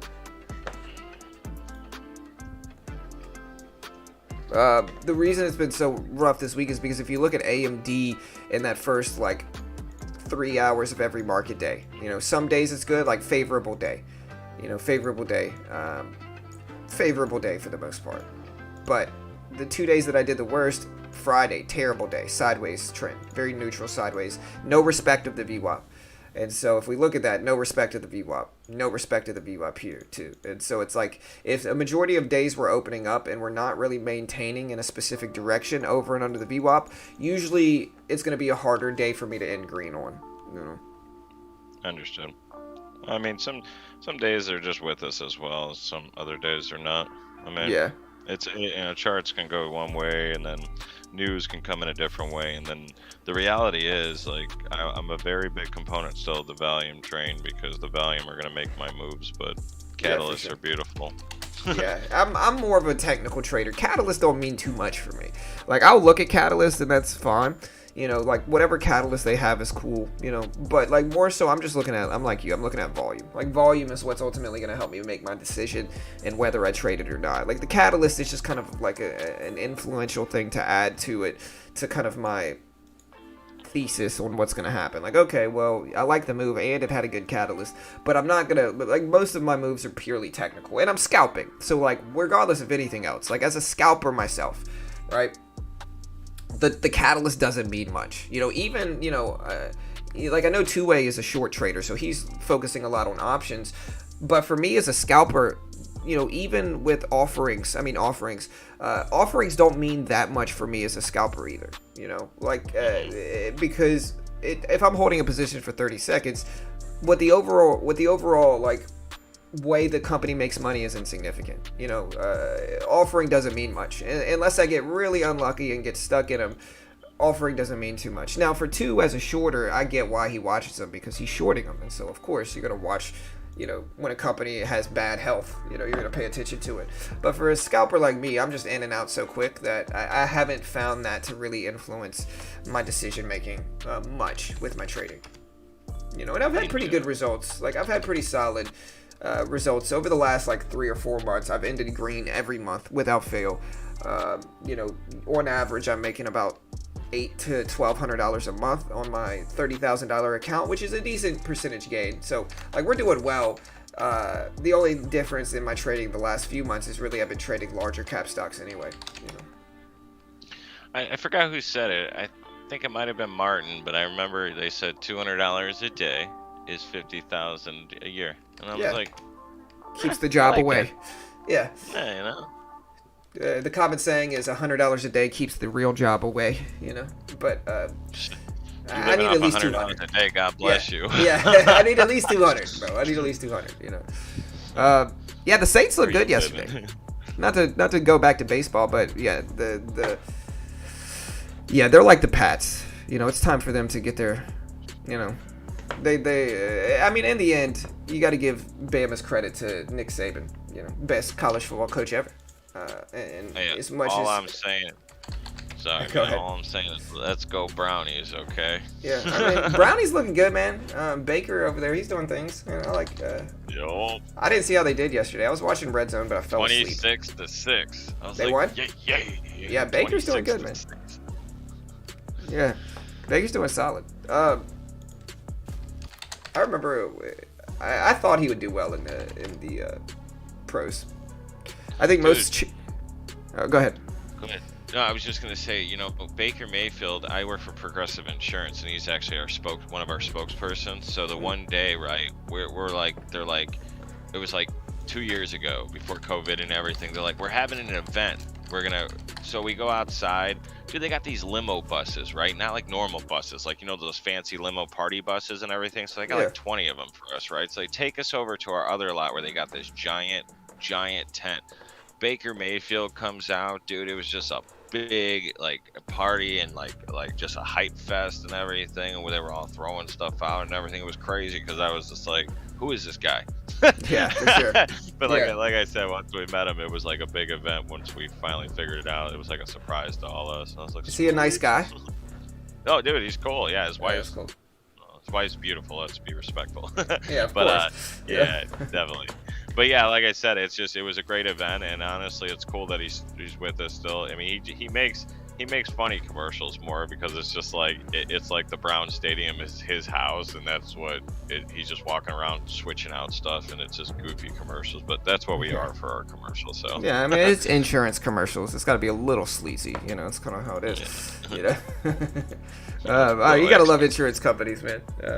I almost worked for a few different ones. I'm not saying they're sleazy, so I don't think I'm trying to insult you. I think I'm making fun of the stereotype of insurance, which the stereotype is there. Beautiful, that's an understatement. She's smoking. You remember what is it, Ned Flanders?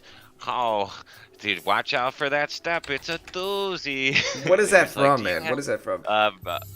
Groundhog Day. Oh yeah, there we go. Oh yeah. The guy keeps running up and giving him a hug, and he hates him. I watched that movie like a month ago. Great movie.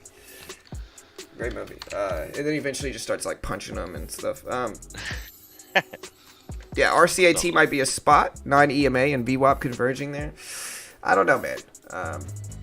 Yeah, my bad if I keep cutting you off, Tony. I really don't mean to, bro. I really don't mean to. No, it's me, if anything, my fault. No, hey, but hey, it's that work time, people. So everybody, Green Day today. Let's hear some good stories tomorrow. And John, 8 o'clock tonight is great. I'm fine with that. Yeah. Hey, let's do it, bro. All right, bro. Well, I'll message you, man. I'll see you later. All right, everybody. Have a good day today. Bye. Later, bro. Yeah, traders lack patience. Honestly, I was watching this show called Red Fern. Man, I'm trying to think what the show's called. It's like a sitcom kind of.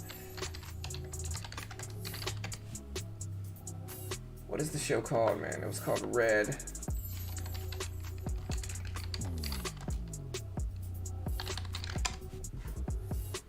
Man, what is the show called? Does anybody know? It's like it's called Red something. It's like a tennis show on Amazon Prime. No, it's Red Oaks. Yeah, there it is. Trophy Husband knows. Red Oaks is what it's called. I was watching the show Red Oaks on Amazon yesterday, and it's all about kind of like, it's a mix between like trading and like tennis. So it's like the guy works at this country club with tennis, as like a tennis pro, teaching people tennis.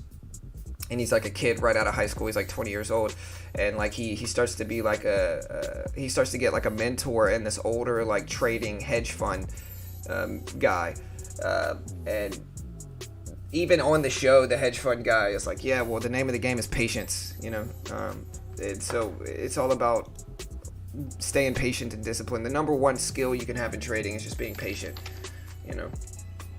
RWLK tanking down here. This is probably an offering. It's either an offering or bad catalyst results. Let's see. But look at RWLK. This is Rewalk Robotics. Direct offering, 32.5 million, priced at premium to the market. So yeah, offering is tanking the stock. And this is kind of how it goes. This one ran all last week. Like I said, I'm not super worried about offerings most of the time in my trading, just because I don't have to worry about them as much anymore. But as Two-Way teaches a lot, if you're trading these penny stocks, you should probably be worried about them, and you should probably try to figure out how to look into the filings to see when these are going to happen, because there could be some risks there. If you're scalping like me, it might not be a huge deal, but a lot of people are swing trading and really trying to play these penny stocks, and they don't really understand what this is and like why this is happening. When an offering like this happens, guys, this is basically the company selling shares to make money. A lot of these companies are not really profitable. Like, they don't actually have super profitable business. businesses, and so the way they make their money is just by selling shares. They say, hey, we're going to sell more shares. This company just sold $32.5 million in offering in shares to make money, and you can see when that happens, it dilutes the company, and so of course the stock tanks from that. And we'll see what happens, guys.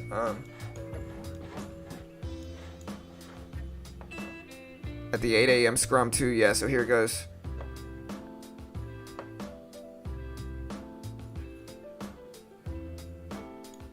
What's up, Lively? Hey, good morning.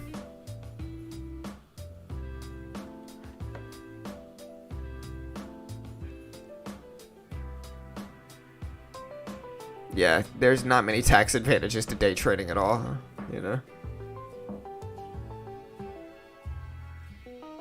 What do you think about GOEV this morning, Lively? So yeah, here's BBIG trying to get over the VWAP here. Here's GOEV too. GOEV didn't look that bad Friday. Nice move up to 880s. We'll see if it actually holds there. You know? Yeah, you always pay less capital gains on holding over a year for sure. What's up, High Performance? Hey, good to see you, bro.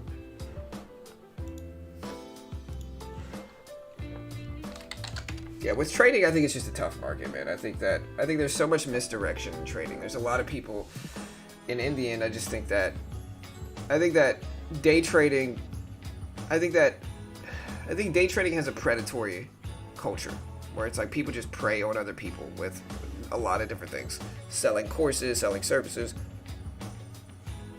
And in the end, it's very difficult for anybody to make money in day trading, mostly because it takes years and it's advertised as a get-rich-quick type of culture.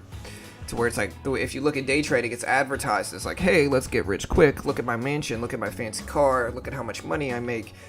You can do it too if you just buy my course or buy my service. You know, you can be just like me. You know what I mean? But the reality is large majority of people are about to lose money in trading. It takes years for the ones that actually do make money to make that said money. And, you know, in the end,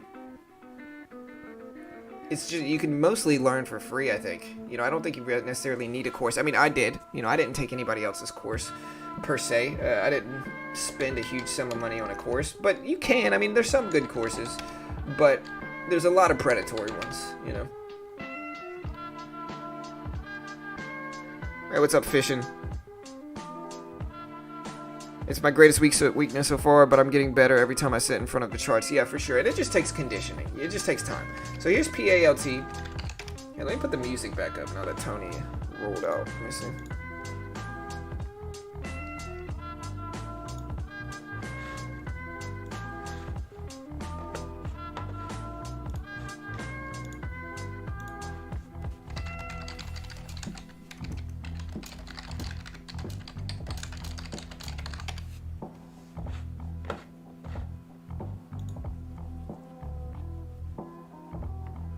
Yeah, I call them tourist traps, all the people selling stuff. Yeah, for sure.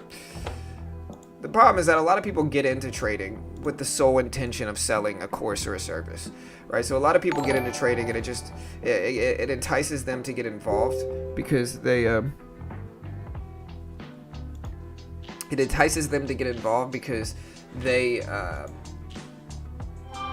think it's going to be some easy thing. Like, honestly, I blame the culture.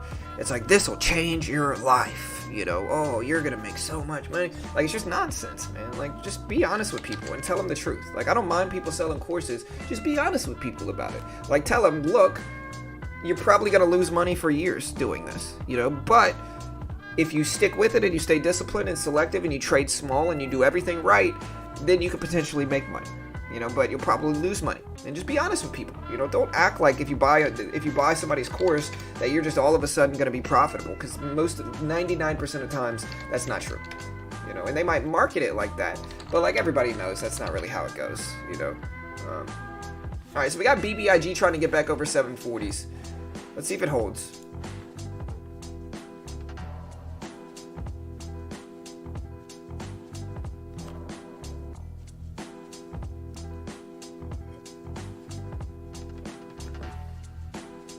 We'll see it too. No worries, bro. Don't be scared. Oh, sorry, I'm reading Fishing. Yeah, y'all gotta get along. I like both of you guys. Both of y'all are OGs of the channel. And y'all can disagree on what y'all disagree on. You know, it doesn't have to be, oh, he has to believe everything that I believe, or, you know, like, y'all, like, everybody, people disagree on things. Like I said, I disagree with Two-Way in a lot of ways, but, like, he's still my friend, and, you know, I still like having him here, of course, you know what I mean? And so sometimes you just disagree with people, you know, it happens.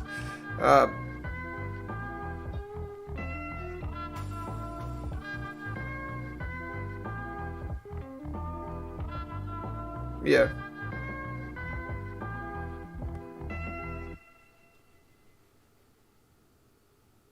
Alright, team. We got BBIG trying to make it over. The VWAP here trying to pop over. I got into day trading when I had a bad trade in MVIS in the April timeframe. Yeah, I remember MVIS. I invested it. I swing traded this one back when it was going crazy, and then it just tanked down to like 15 bucks. That's not that slow heartless, to be honest. I mean, and honestly, in pre-market, we got some decent gaps. You know, we got RCAT. You know, we got PALT. We've got BBIG. So far, RCAT, BBIG, PALT, NAKD. You know, we got some stuff. CEI is looking all right, so we're watching CEI as well. It's not that bad. I mean, it's not a great day. You know, we got Bitcoin making moves back up. It's at 43s. So Bitcoin's looking okay.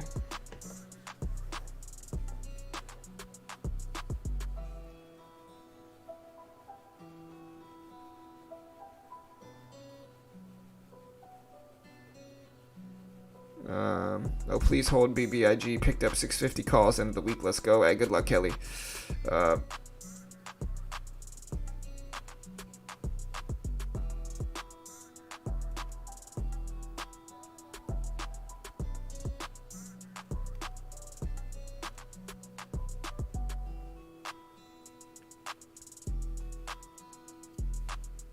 He is a polarity responder.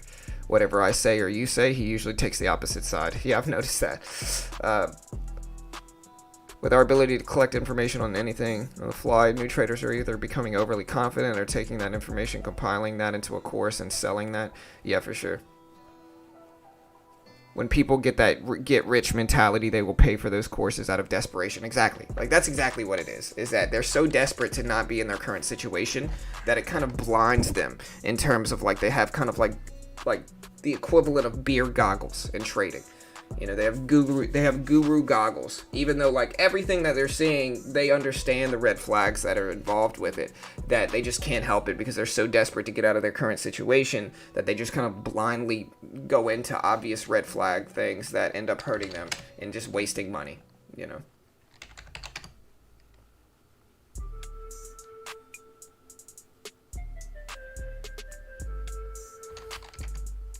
Yeah, ATR is moving up. It's up to 1350s. You know, super high short float. You know, honestly, I was talking about ATER. If anybody remembered the video, I mean, I know, I get it. What's his name might have dropped a video. But back on the, when was it? Last weekend on Saturday, I dropped a video talking about ATER. And so, literally on the 18th, I talked about ATER as a squeeze play too. And yeah. Certainly worked. You know, here's the 17th here. So literally in that video, ATER was at like $9. And again, we talked about it in that video. We talked about this pattern specifically right here, which is the U-shaped breakout pattern, which is downward move, break over VWAP, hold of support, and then continuation of trend. Right? And if we look at that U-shaped breakout, that was the spark to where this one really ripped up. We also talked about the short squeeze potential in it. We talked about the short float and a lot of other things in that video. So it's one of those things where these super high short float stocks are getting really hot in the market, and a lot of people are paying attention to them. RSI gapping up. Do you have any ideas on where Lucid might go today? No, I'm not sure about Lucid. I think that Lucid had a really interesting start last week, down at like 15s, and it's heading up really nice. It's really strong. The momentum's starting to show up with it, and so I think that, you know, I think that we could see a green week. I think major levels to watch are like $25, $30. I think $30 is the next long-term resistance here.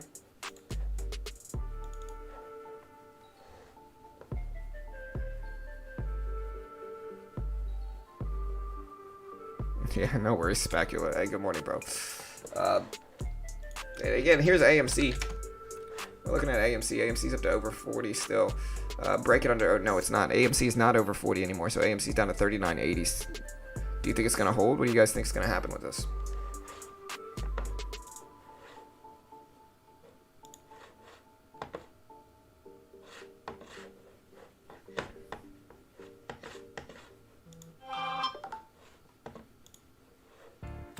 Also, guys, for our Discord, just a heads up, so we did add a BitGet section. I want you guys to do me a favor here. We have this new section of... So we have this new section of our Discord called...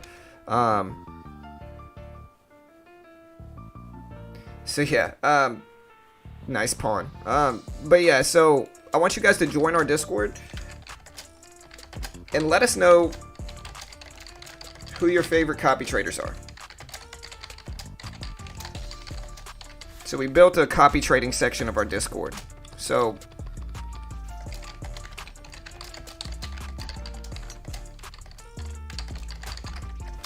yeah, so here's our Discord link. Join our Discord, go to the new copy trading section, and let us know which traders have shown promise with your copy trading on BitGet. Again, we can look at mine and see. My guys are actually making some money. I mean, they made some money today, which is nice. You know, they made some money today.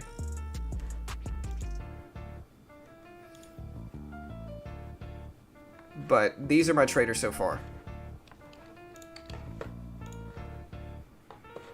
And these guys have made me some money here.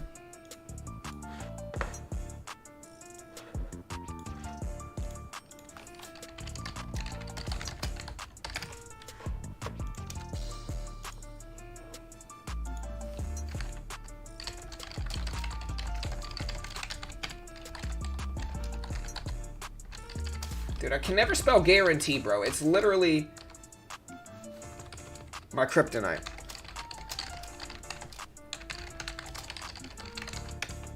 But yeah, I posted it on the Discord. Join it now, guys, if you haven't already. Alright, Holo Chain X. Who the heck is Holo Chain? Oh my gosh, dude. Just spammers, bro. Wow. Zed beat Bitcoin platform bot. Oh my gosh, dude. Where did all these spammers come from? I'm gonna have to boot these guys. What a bunch of spammers, dude. They're about to get banned.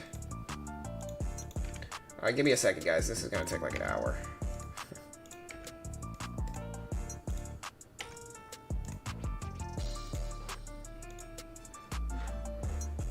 What? What the heck?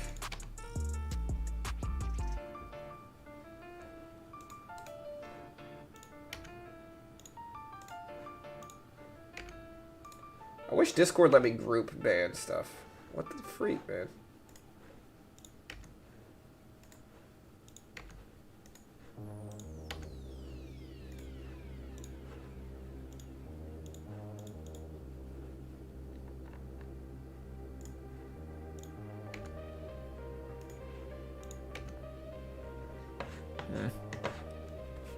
Waiting for number one typer to type A.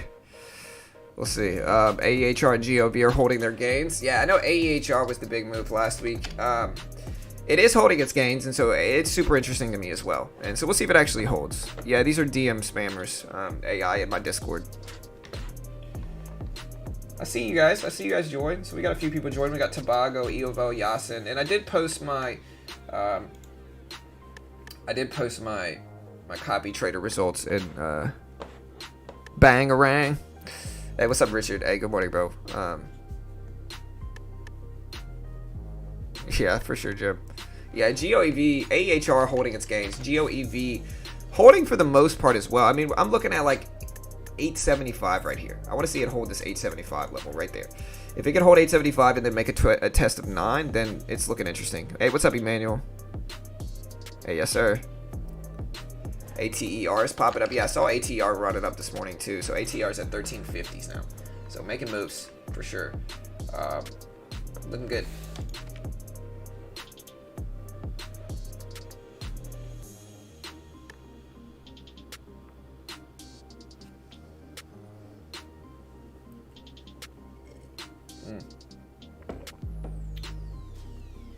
some stuff here. We got like NAKD moving up as well. But what do you think ATER is going to go? Let's do a poll here.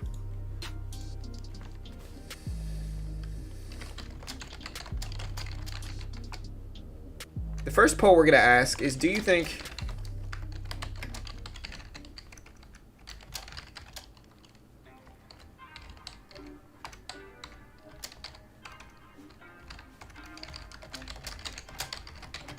Bitcoin holds over 40K over the next week? That's my chat question. Do you think Bitcoin holds over 40K for the next week?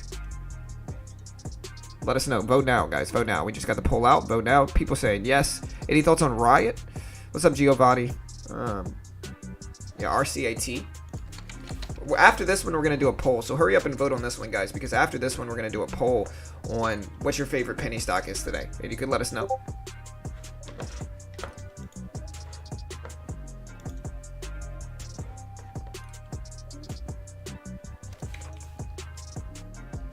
Alright, so far, a large majority of people said yes. Out of 41 votes already, we started this poll like 30 seconds ago. We got 43 votes. 77% of people think yes, Bitcoin does hold over 40K over the next week. And I think that's a big question. I think 40K is a huge level. And so 40K is all the way down here, around these lows. And so, you know, this is a pretty strong move for Bitcoin. You know, after the China news, it's a pretty big move. Yeah, NAKD running up as well. Super interesting too. NAKD up, Naked Brands. A lot of people talk about this stock.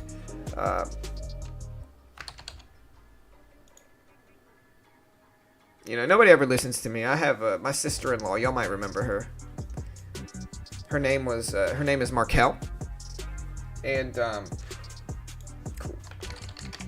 Her name is Markel, and she had her boyfriend who was he was like telling her stock picks, right? And like, it's not her fault, you know, but like, she told me some of these stocks, and I remember we were at the beach with her, and she told me some of these stocks, and I was like, those stocks are terrible penny stocks. Like, those are terrible companies. Like, those stocks are, you know, and she said she put some money into like NAKD.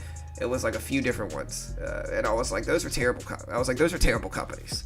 You know, and NAKD was one of them, and this was back when NAKD.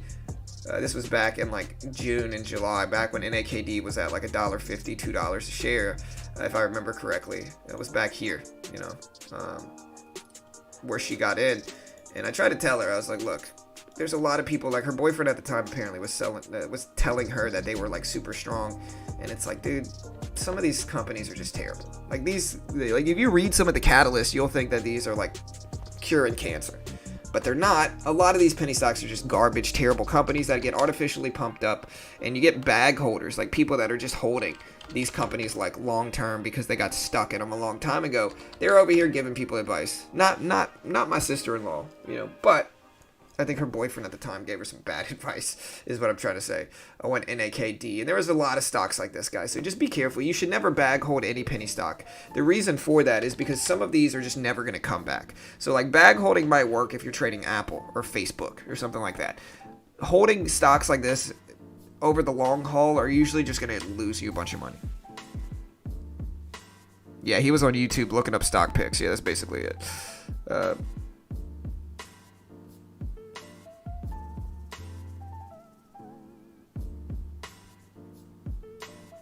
Yeah, I remember it was NAKD. SQL. LPTX is the strongest stock in the last 2 weeks in the entire market, and it's a penny stock. Sure, I mean, Jan, the big difference, though, is like what people have to understand is that LPTX is very strong. I like it. I think the chart looks good. But the problem, though, and this is the big problem, is that it's easy to bring up an isolated, like, hey, look at this one stock, this one specific penny stock did really, really well. But like in the broader penny stock sense, this is an anomaly. Like this happens, like if 10% of stocks do this, you're still losing 90% of the time. And like that's the problem. It's like, sure, some penny stocks are strong. You're gonna have some diamonds in the rough where like most penny stocks fail, but like one or two end up succeeding. Right? But the percentage of those stocks that succeed relative to the ones that fail are drastically low. Drastically low. Like most penny stocks are terrible companies. And so in the end, swing trading, investing into penny stocks is usually a loser's game. You know, and a lot of the time what the people that give out penny stock picks, like people that make videos. These penny stocks are gonna moon. They're gonna go up 1,000%. These penny stocks will be more than Amazon. You see videos like that all the time, right? What happens is like they make a list of 4 stocks. 3 out of those 4 fail and don't do anything. It end up going down relative to where they called out, right? But the one that succeeds, they never shut up about the one that succeeds. It's like, bro, you got a 25% accuracy rate. Why are you pumping up the one that succeeds? And like that's what the penny stock videos say. Like they're like, oh, look at these 5 stocks. 1 out of 5 might end up doing what they said, and then they never shut up about it. It's just kind of like, bro, I'm not saying you, Jan, so please don't think I'm talking about you, bro. I'm not. I'm just saying there's a lot of shadiness from YouTube stock videos, so y'all be careful. All right, we got 84 votes here, guys. Do you think Bitcoin holds over 40K? Let us know. Do you think it does?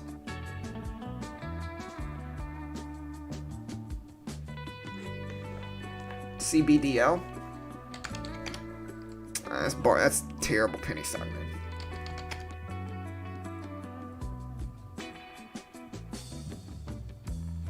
Yeah, and that's exactly right what AI said. It's exactly right. And I do want to bring up this comment because this comment is 100% correct, which is that in trading, you want to follow the big money.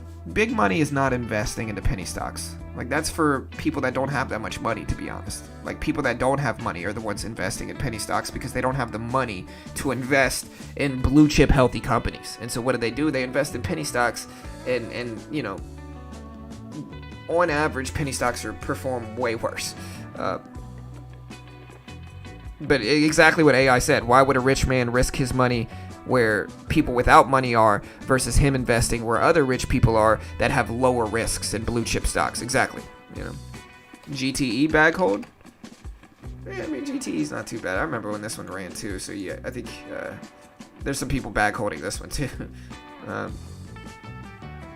Hey, what's up, cats? Hey, good morning. But yeah, thank you for that donation.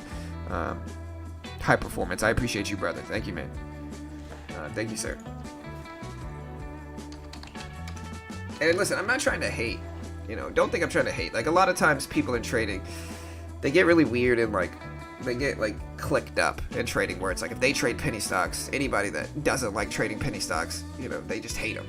Where like the reality is, if y'all can make money, y'all can make money. I'm not knocking you. I just think the amount of people that are consistently making money investing in penny stocks are usually the same people that are making stock pick videos and then front loading onto those stock pick videos. And I think the people that don't have the edge to where they can pump up the stocks from their following are just losing money and then defending the penny stock market, kind of like a scammer kind of like somebody who is getting scammed will defend the scammer. Because it hurts too bad to really look deep into what they've been spending their time actually doing. You know what I mean? I'm an SOS bag holder. I think there's a lot of bag holders in SOS. Hey guys, we got 104 votes. Y'all smash that like button, hit the subscribe button. Do you think Bitcoin holds over 40K next week? Let us know, team. Let us know. We also have Joel coming on stream a little bit later. 72% of people think Bitcoin does hold over 40K. Yeah, 40 ounces to freedom. Oh, dude. I love Sublime, man. Sublime's great.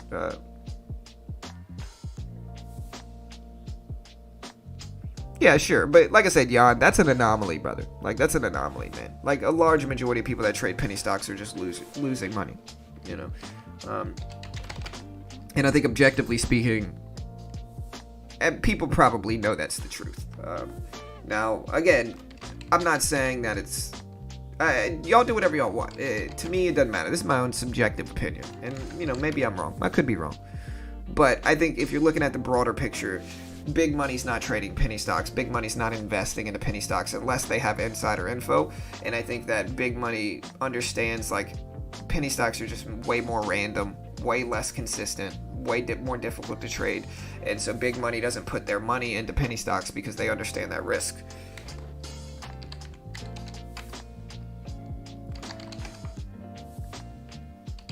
Yeah, SOS. Yeah, SOS was a mining stock.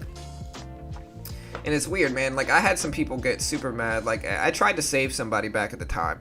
Like, this guy, like, came and joined my stream.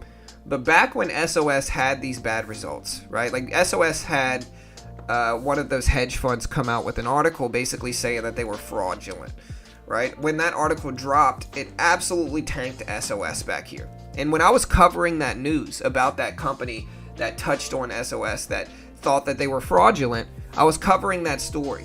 I had some people that were heavily invested into SOS back here get so mad at me. Like, these people got so mad at me. They had one guy that was like, bro, you're just starting drama. You don't know what you're talking about, bro. SOS is gonna moon, man. Like, you don't know what you're talking about, bro. You know? And now it's just kind of like, in hindsight, literally since then, it has dropped huge percentages. You know, I mean, obviously this is the chart. And it's like, some people are just blind. The truth hurts. You know, they don't like hearing it. If anybody says, hey, I don't like this stock, they just get mad. You know, in the end, again, it's kind of like somebody that's getting scammed defending the scammer, because it hurts too bad to look at it objectively. And so I guess my rant for the day, guys, is just don't get wrapped up trading some of these dumb penny stocks. These are terrible stocks most of the time. I mean, you could trade them, don't get me wrong. Don't get stuck investing into a lot of these penny stocks. If you're going to invest in them, invest with money you're okay with losing, because the chances are high. Now, trading's them a different story. You can make money trading them. It's just a little bit more risky. But sometimes that's a necessary risk.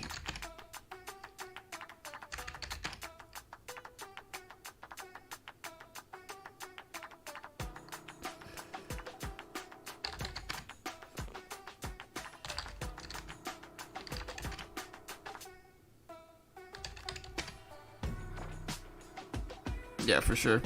DPW, yeah, DPW. Man, I've seen DPW off and on for years now. Terrible long-term chart. Crypto stock, if I remember correctly, but just terrible long-term chart. Again, AMC, still under 40 bucks. We got RCAD here at 350s. We're watching that.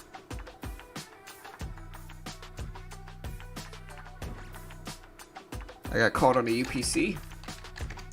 Yeah, man. I mean, that's kind of how it goes. What's up, Trader T? Yeah, penny stocks are great for making money only if you really, really, really know what you're doing. And everybody thinks they do. But yeah, some OGs in the stream might remember old boy getting mad at me. He got so mad at me for talking about SOS. And again, I was just covering a story. I wasn't saying it was good or bad, but like you had this, I can't remember what it was. SOS short report is what it was. That came out from SOS had a short report that dropped. Man, this was in March, I guess. So SOS dropped, but it was just getting a lot of hype. But I can't remember who dropped the short report on SOS back then.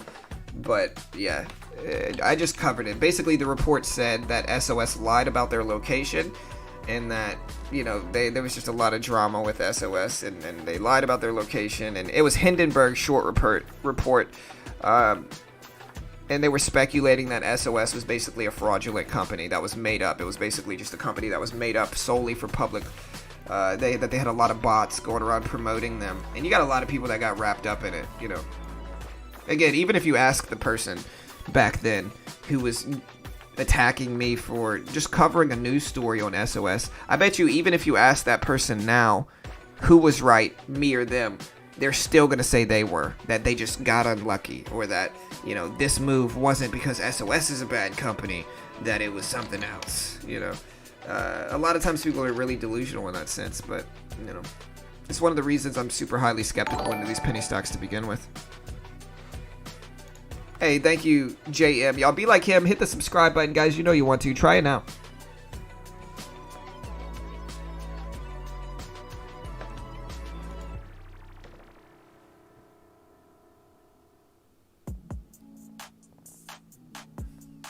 Yeah.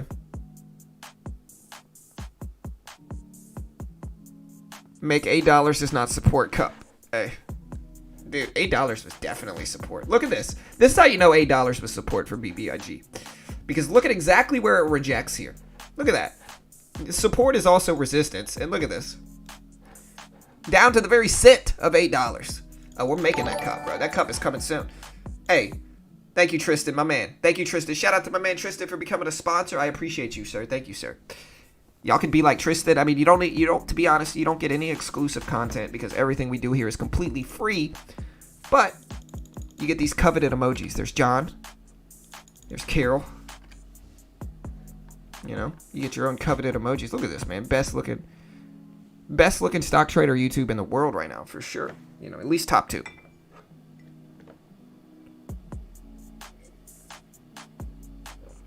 Yeah, me too, fishing. It's got to be super special circumstances. Where did SPRT go? SPRT got merged into a company that's called GREE that subsequently tanked 75%, and now it's not getting any, it's not getting any hype. It just died, basically. Here's BBIG here. BBIG at 760s. We're watching that. We got HLBZ, Hellbiz, man. This one's going a little bit crazy right now. Pre-market 2 popped up a little bit. There's not any really accompanying volume, though. Okay. Whatever happened to your trader rehab channel?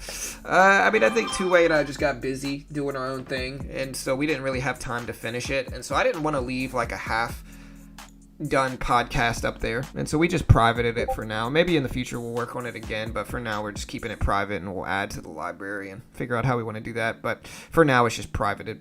All right, let me get Joel in here.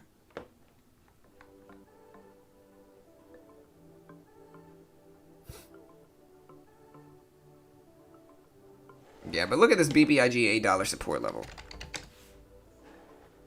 But again, one thing in trading is, like, trading has a lot of egos floating around, to be honest. You know, like, objectively speaking, here's $8. I think if we look back at the long-term trend, look at this. $8 is clearly support. Look at this here, even. Look at all the support at $8. It's clearly major support. It's now major resistance now that we're underneath it. Look at it down to the very cent of where this goes. $8 is clearly support resistance. Look at $8. How is somebody gonna tell me this is not support? Like, come on now. Look at that. SPRT would have been great, just that last go around. Yeah. Honestly, GREE. There's so much nonsense, man. So much risk. RCAT popping over 350s. All right, let me get Joel in here.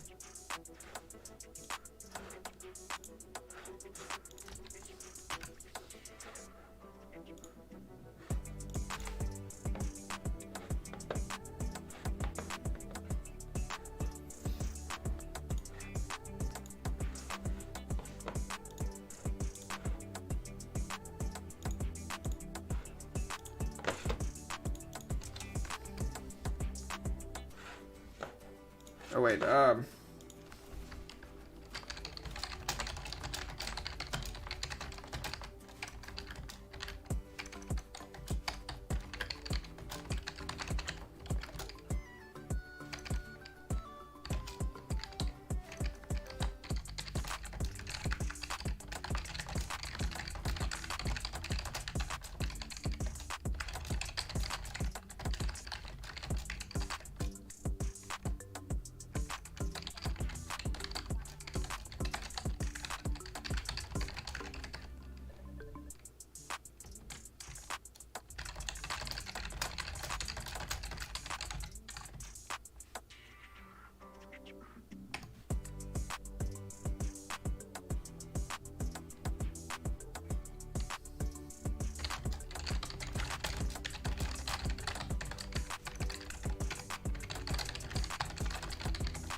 All right, guys. So far on the poll, we got 143 votes. Do you think Bitcoin holds over 40K over the next week?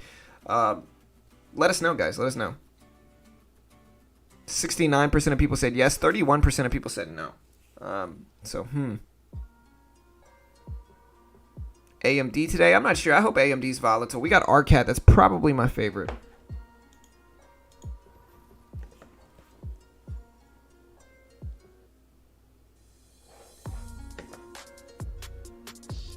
We'll go ahead and finish that poll. Yeah, 31%. It's understandable, What do you think about Bitcoin, John? I don't know, man. Bitcoin They had all that China news, but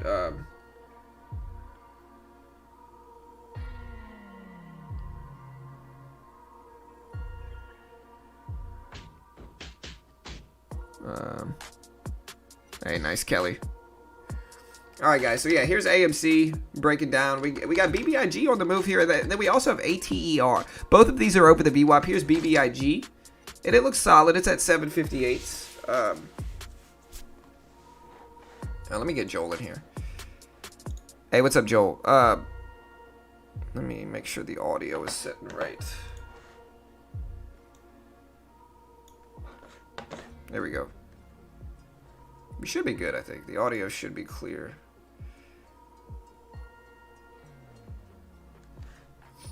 Alright.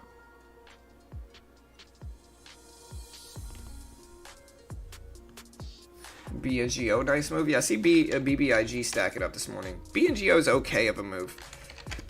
You know, if we look at BBIG, let's see if this has a catalyst.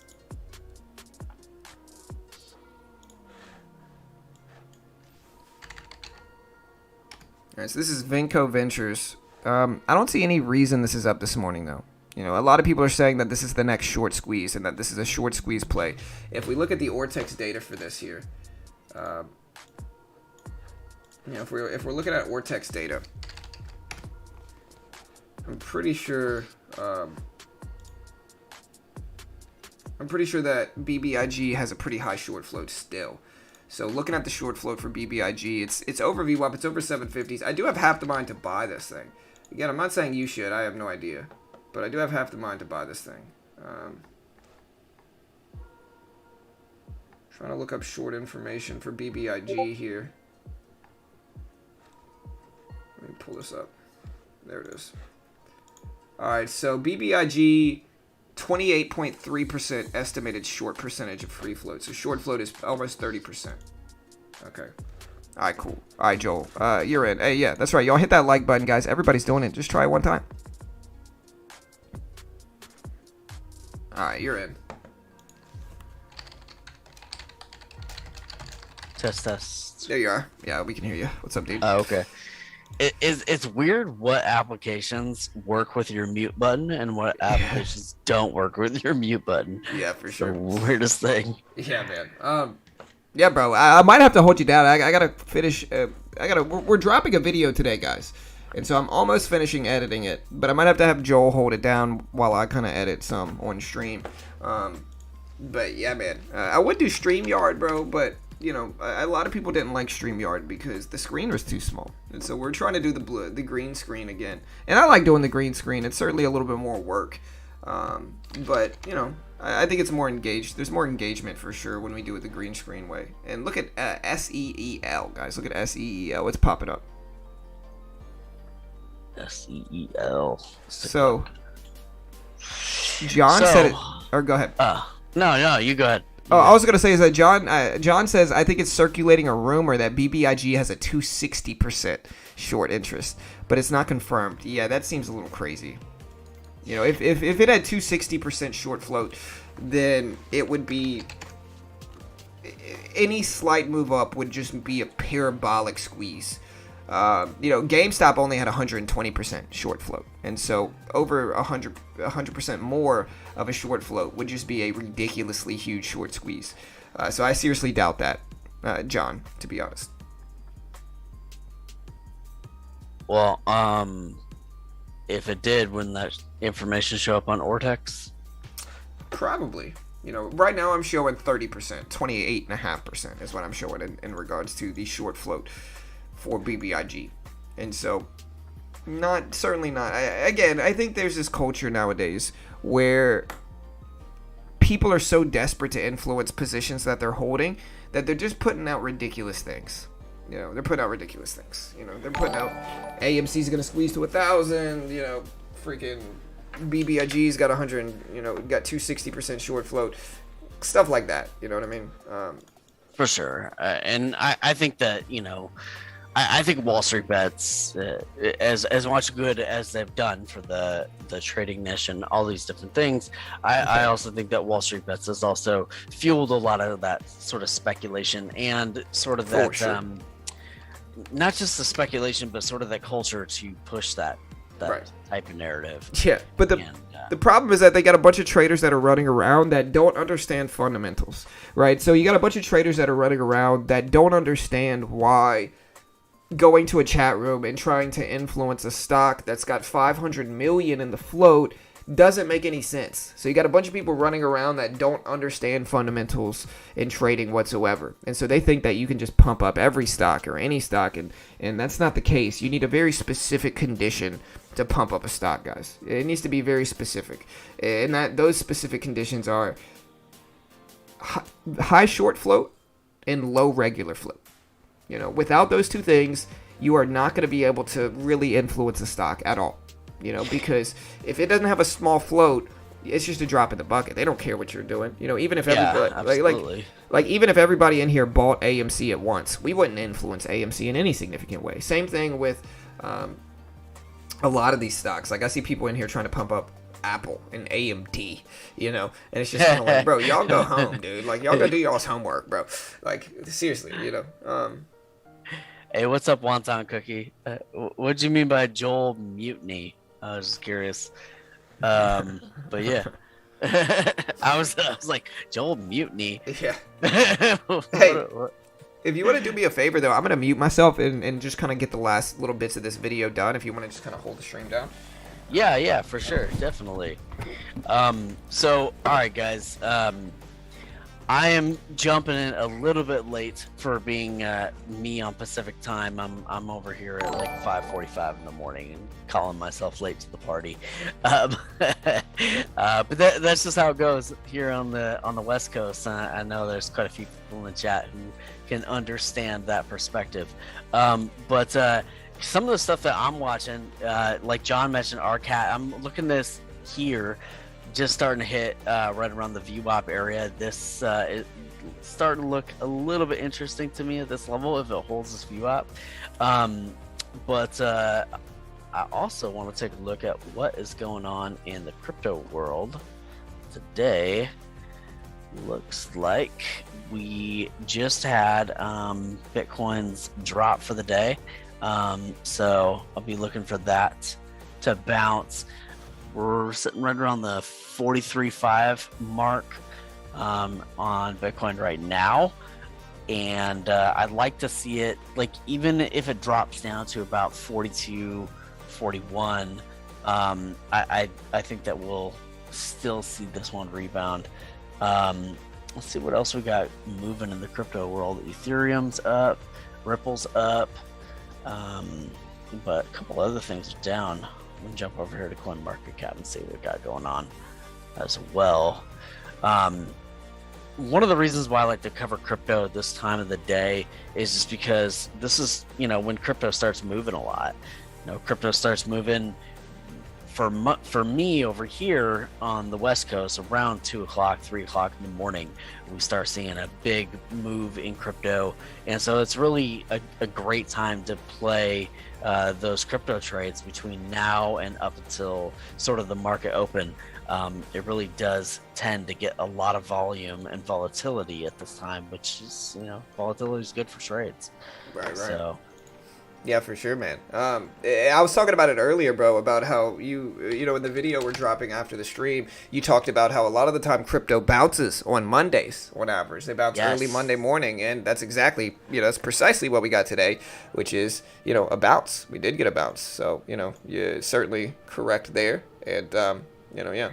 Yeah, definitely. That video that we did, there's actually a spot in that video where I broke down even the best time of day to buy and the best time of day to sell crypto as well on a weekly basis. And that's backed by, you know, 10 years of data.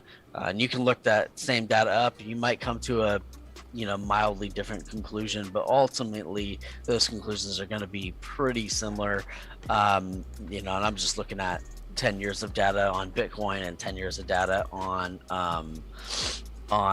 Ripple and Litecoin and a couple other cryptos, and they're all kind of it's all pretty consistent across the board. I wanted to put that focus specifically on Bitcoin, but the numbers are that when they bounce, it's all pretty similar, really, really similar. But one of the things I'm seeing up the most today is RDD coin. Yeah. Yeah, look at what Kat said. Kat said if the 400 people in here bought the same thing at 100 shares each, that's only 40,000 shares. 40,000 shares get traded every minute. So whoop-de-doo. Yeah. Right, exactly. That's a great point. Yeah, for sure. Yeah. That's what people don't understand. Like, again, I think the culture. I saw Robert Cook say a really good thing about it, which is that he said WSB has become crap since February when everybody new joined. Basically, the original Wall Street Bets was really good traders, been with them for years. Yeah, and I could probably believe that. I think that's probably accurate. I think that earlier it was good, but everybody joining, new traders, and everybody wants to be heard. So you get a bunch of young new traders that don't have that much experience, that are desperate for validation. They're going to go around telling people the wrong things, and it's just going to turn into a nightmare. And to be honest, some of the big names in some of the, I'm not going to mention the names specifically, but some of the big names in the AMC world and in the, GameStop, Wall Street Bets world, some of the big names that y'all see are traders that do not have a lot of experience. Like, these are traders that recently started trading in the last year, and everybody's looking at them like gurus now. And so it's a weird culture where it's like, it's a weird culture where people are following people that don't have that much experience. Yeah, for sure. And, it doesn't take a lot to be right from time to time, and just to be very public about being right. Yeah, for sure. But but Robert Cook is right. I looked through a lot of Wall Street Bet stuff when I first joined it in January of this year, and a lot of the content there was really well thought out theses, really well documented information for you to go over, everything from filings to earnings reports to real fundamental data. And now I'm just seeing like this one's going moon. You're going buy. Right. Moon, Diamond hands these penny stocks. These penny stocks are terrible companies that make all their money through offerings, but Diamond hands them, guys. Diamond hands them, Yeah. They're the future, bro, And my guess, I don't know, because I don't really spend a ton of time on Wall Street Bets, but my guess is that a lot of the really fundamental type traders probably went off to form a new community where it's just them. Right. Where it's not about memes and all that type of stuff. Right. Memes do move stocks. There's no question certainly about that. Do. But but the idea that stonks only go up is definitely a dangerous one. Yeah, it's ridiculous, But it is what it is. And again, you got to tread lightly anytime you say this, because people get weird nowadays. You know what I mean? Like, people get weird, they throw fits. It is what it is. Again, it all boils down to the culture I said earlier, where it's like modern day people defend the scammers. Like, they defend the people that are taking advantage of them and telling them wrong information, and they get mad at people like me who are being honest with people. Like I don't have any reason to lie.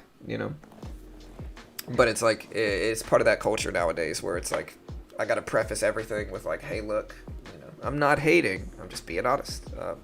Yeah.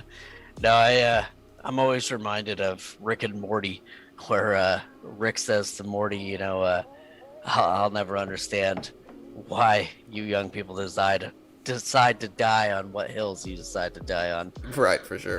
You gotta pick your battles, and it is what it is. Yeah, for sure. Ethereum, huge green candle, huh? Yeah, I saw Ethereum looked good, man. Ethereum got back up to, back over 3. Yeah. It needed it. Yeah. It needed it. It was one of the ones that got hit the hardest the last week was Ethereum, so it needed it. Yeah, for sure. Well, that is a nice big green candle. It is still under the volume weighted average price, though, so that's definitely something to keep in mind. But at the same time, if you look at it from was this yesterday at 5:30? A bunch of cryptos jumped yesterday at 5:30 Pacific time, and they went up pretty good too. They went up like quite a lot. Ethereum went from 30.43 at that time to around 31.50, so almost $100, a little bit over $100 move, which is big for $3,000 crypto.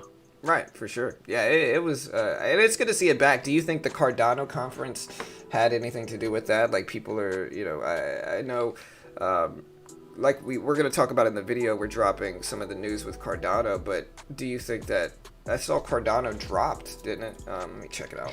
Yeah, I was watching this video yesterday. I don't know if anybody ever watched this. Tom Bilyeu. It's not all about crypto. It's about a wide variety of spiritual and entrepreneurial and stuff like that. I've been watching Tom Bilyeu for years, and he did this crypto show recently, and the guy he had on there was this dude who did advisement for Paul Tudor Jones, George Soros, a bunch of the biggest names in macroeconomics, and he was like, Bitcoin sort of introduced the value and introduced it, the asset, and Ethereum is like introducing the App Store. It's like kind of like the platform, Yeah, here's a great analogy of it. It's the Bitcoin was like the iPhone, and then Ethereum was like the App Store. You know what I mean? So it's like exactly. It's a little different, I guess, because it's slightly different, but that's how you understand it. Like, Ethereum is like the entire App Store, where Bitcoin might have gotten its foot in the door, but Ethereum is the one that really broadened out and diversified in what it did. Yeah, exactly. I mean, the iPhone by itself is really just a nice phone, right? Dude, but beautiful when phone. but when you add in the apps, that's what actually makes the iPhone be more than just a phone, more than just a messaging device. Right. That's where it can be a game. Computer. Where is Joel's channel? It's youtube.com/Joel Straight Wealth.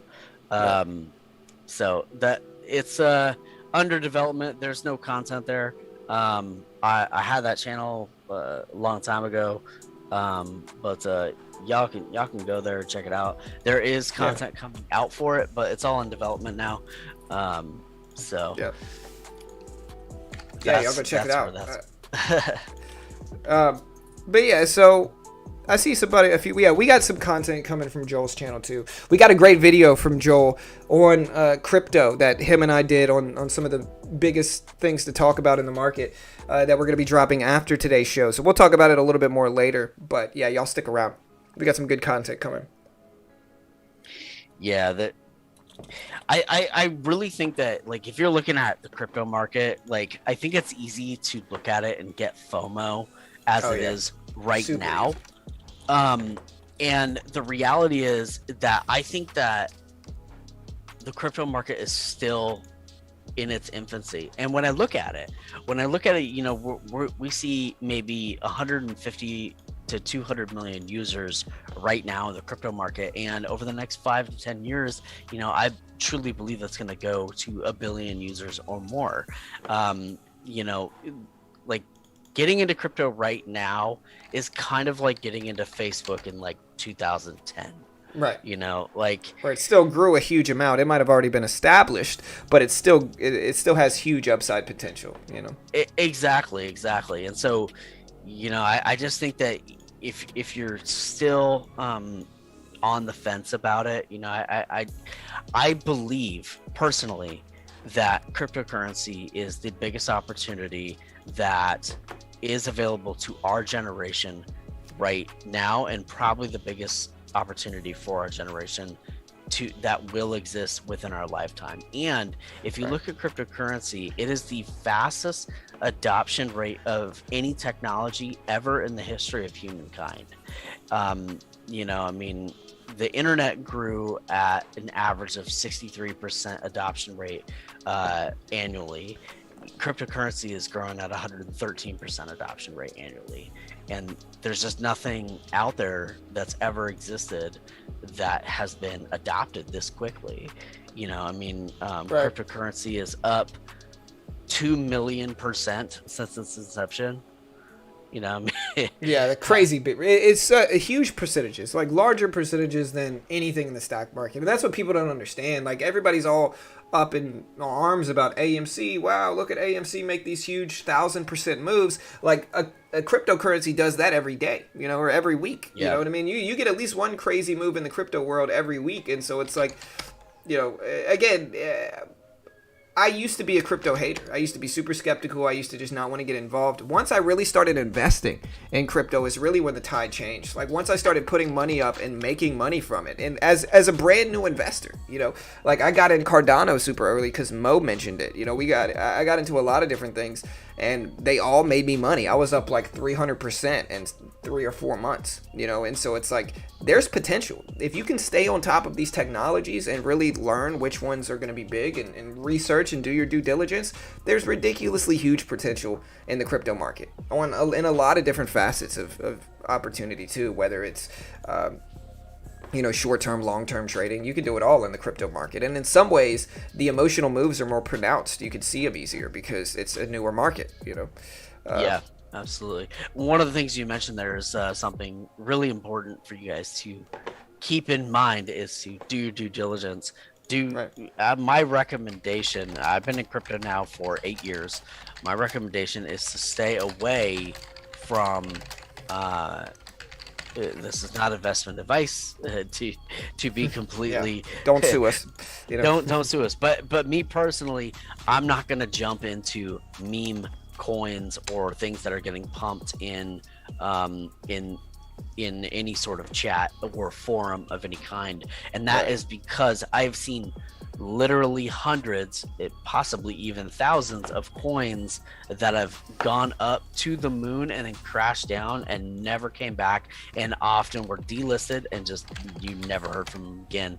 And while I think that the ICO boom is over, and I think that a lot of that stuff is over now, crypto is becoming, it's kind of finding its validity. Yeah, exactly. It's mainstream. It's finding its validity. It's finding, the projects that are coming out on it are pretty legit. Take the time and do your due diligence. Not everything on the exchanges is worth your time. It's but kind I of like will penny say, stocks, Yeah, exactly. Yeah, like altcoins are kind of like penny stocks, where it's like you can find some altcoins that are going to be huge, but most of them are going to fail. I would say.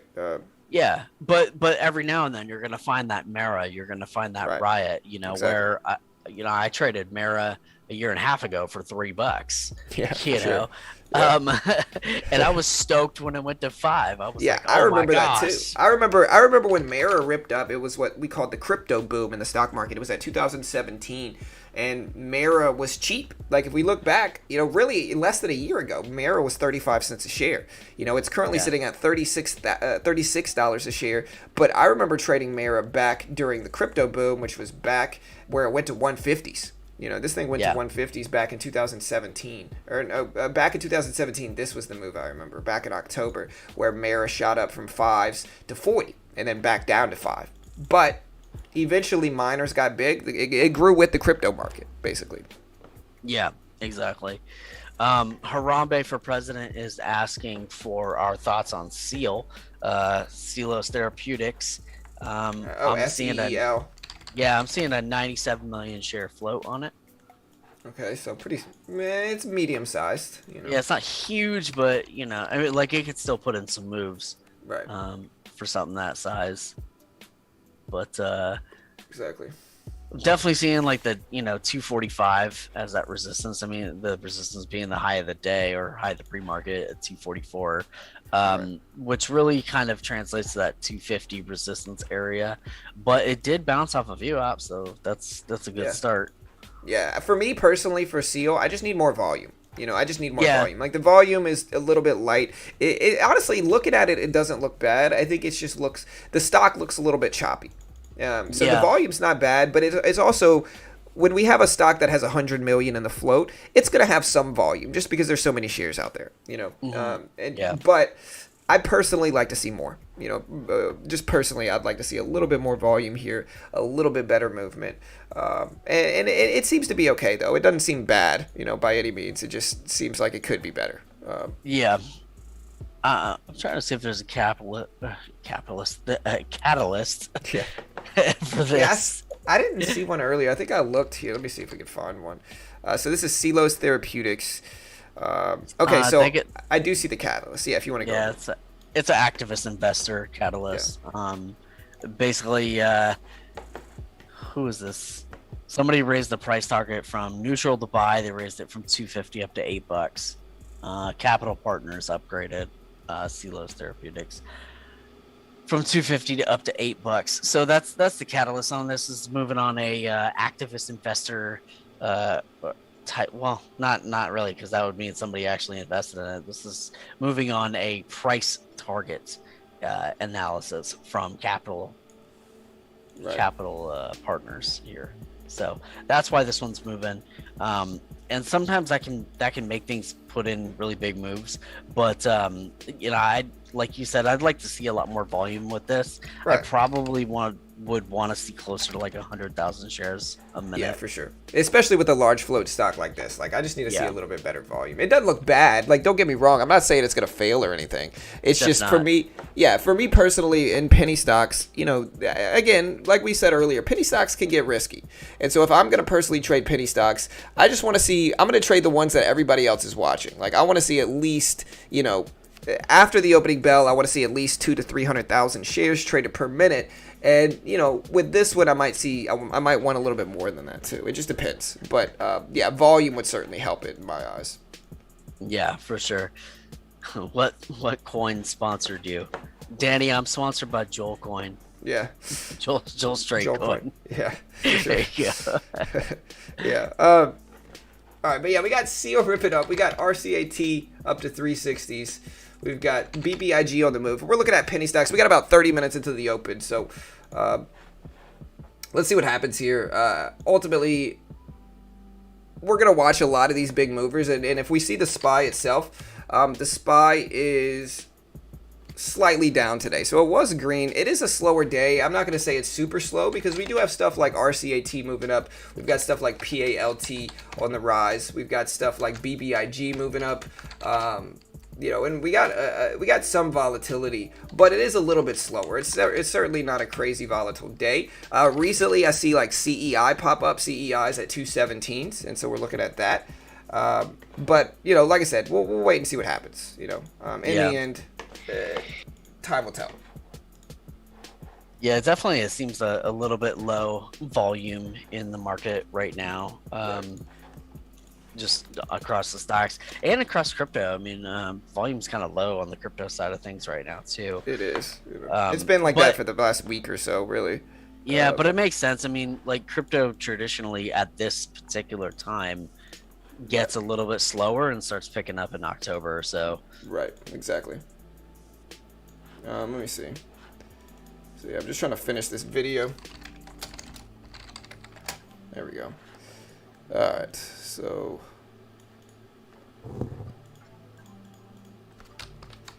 there we go.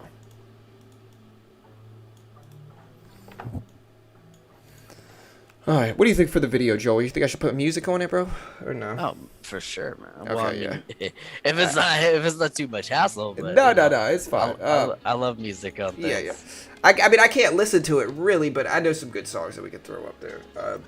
Yeah, for sure. Let me see. So we'll find. I'm trying to go over this the summit for Cardano and just kind of see,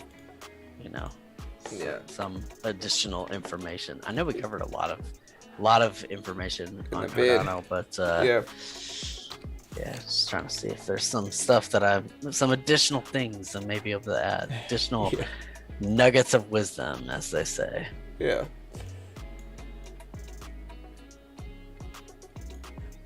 Alright, there's one. What are you guys watching in the chat? What are you guys watching today?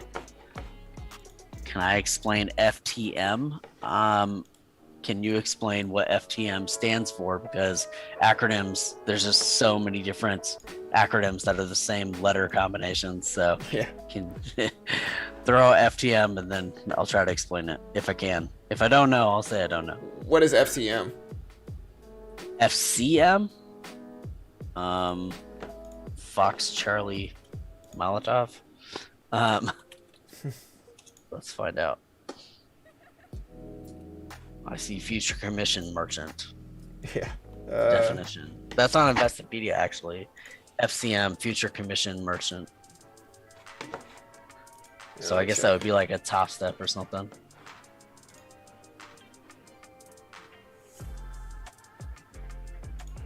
Yep, that's out of my wheelhouse. Yeah. Sorry, just adding music to the stream or to the video. Hey, Infinity.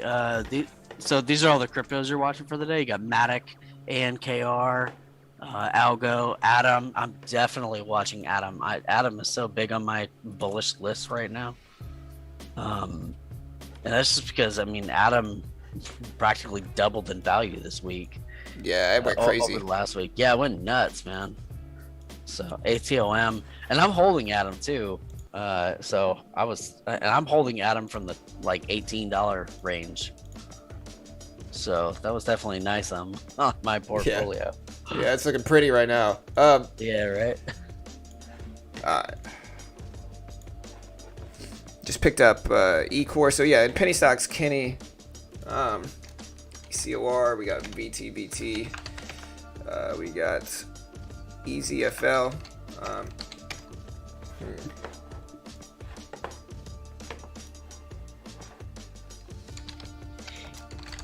Yeah, Infinity definitely. Atom is something I've been holding Atom now for almost a year, and I'm definitely watching the $50 range on Atom myself. What's up, Ren? AOSL. Where WTI? I've heard a few people mention WTI too. I think RCAT is probably the biggest one on the list today. What do y'all think? What do y'all? Let me do a poll here, and we'll ask about the top penny stocks. Yeah, I was just telling Joel, we might try to start talking more about stocks, just since we got like 20 minutes until the open to kind of get everybody hyped up. And then we'll probably start talking crypto a little bit later as well, unless Bitcoin makes like a big rip, which is certainly possible. What do y'all think are the biggest penny stocks today? What do you think, Joel? We got like RCAT. I was actually looking at BBIG's looking kind of decent right now at this level. Oh, ATER too. ATER, yeah, let me check that Yeah. one out. RCAT is definitely one that's on my list. ATER looks good, actually. Yeah, it started to squeeze some. And then I see like PALT, I think is another one too. So I'm going to ask this poll in chat. Let us know, what's your favorite penny stock today? I'm going to preface this with, these are not stock picks or recommendations. We're just looking at some of the biggest moving penny stocks in the market. And so on our list currently, we just did a poll in chat. The list of penny stocks includes BBIG, ATER, RCAT, and PALT. So yeah, let us know. So I'm trying. Sorry if I keep changing the music, guys. Honestly, I'm trying to find music that I can add to our video. So, we might change music every now and then, but or we might change music for every second. Once I'm finished with this, we'll just let them play. So for me, PALT has got to get above the VWAP. Yeah, PALT. Yeah, here, let me pull that. All right, there you go. Yeah. Basically, with this big drop where it dropped down from the 620s down to the 520s, that's a really big drop when you think about it in terms of percentages. And so for me to have any sort of confidence in PALT, I would want to see it get above the VWAP. Yeah, that's usually such a big sentiment changing level, is just the VWAP. Like when a stock can break over the VWAP and hold, just so many people are bullish on those moves. Yeah. Definitely with it having a really small float. Its float is like 3.7 million. It definitely does have the potential to come back. But I'm going to have to watch it make that move before I'm willing to take a trade on it. Right. Yeah, for sure. RCAT's been holding pretty well above the VWAP. So that's definitely promising. I want to see larger moves for RCAT, but I think it's holding pretty well at this level. Yeah, RCAT. I think it's great volume for sure. You know, and even like Yeah. this is a bad volume even for like after the opening bell. Like 2 to 400,000 shares traded per minute in pre-market is huge volume, and so it's one of those ones that it's probably my favorite penny stock right now. And let me see what everybody's voting on too. So I bet you everybody's probably okay. So more people are saying BBIG than RCAT, which is interesting. You know, if we look at BBIG, I think BBIG ultimately just has a larger following. But it's also looking, actually, it's probably looking better, I guess. Like, it's certainly more rangy. Like, the range is bigger, for sure. Yeah. RCAT does not look well on the daily charts. Right. But it does have, you know, a 30 million share float. It's not so big to where it's unmovable. And that's, you know, I personally really like seeing very low float stocks. I'd like trading the ones that are so low that they're incredibly volatile, but that's my trading style. RCAT does not look that great on the daily chart, but at the same time, you know, if you're looking to trade it intraday, which we are, it could definitely put in some moves. What's the catalyst for RCAT? Catalyst for RCAT is... So, for RCAT... They secured a NASA contract for a oh, Mars yeah. mission. Yeah. So, their subsidiary got a NASA contract is what it is. That's I forgot about that. So, yeah, it was a NASA contract. And honestly, it's hard to tell how big it is. They didn't discuss the terms. And so, it's hard to tell. The big risk with these guys, just if we're talking about risks here, the big risks with these are usually these companies will... So usually these companies will pump the price of their stock up, and then they will hit you with an offering. And so the risks for these is that the companies sometimes will be really sensationalist around a catalyst. And so I'm not saying you shouldn't invest in this because I have no idea whether this succeeds or fails or anything like that. What I am saying, though, is that y'all be careful. You know, these penny stocks, they always organize their catalyst releases to be the most effective as possible, right? So even if it's not such a huge catalyst, they'll pretend like it's just the biggest catalyst. And so y'all be careful with holding these any long-term distance. Look at APOP, bro. Wow. Look at APOP, dude. All right. APOP, guys. APOP just ripped up from $18 a share all the way to $31. And it's not an offering or anything like that. It is something else. But APOP just shot up 75%. Yeah. Okay, it's a merger. Select Biotech. Yeah. Yeah. Okay, so it's a merger. So they merged with Kyoin Pharmaceuticals. So this is a merger. That makes more sense. So 99% of the votes cast on the strategic merger voted in favor of approving the proposal. But I know they recently did a split as well. So like before this, maybe they didn't do a split. Man, this thing has been one of the biggest sleepers in the market, man. This thing went up to $25 a share from $8 a few days ago. That's crazy. APOP going nuts. Huge moves here, team. Yeah, so we're definitely gonna watch this. Let me see what the float is under $1 million. Okay. Oh, under $1 million. Wow, that's tiny. Well, tiny. on Yahoo Finance it's 971. Yeah. On FinViz it's 3.5 mil. So yeah, on TOS I'm showing 980,000 outstanding shares. So which means the float has to be smaller than that.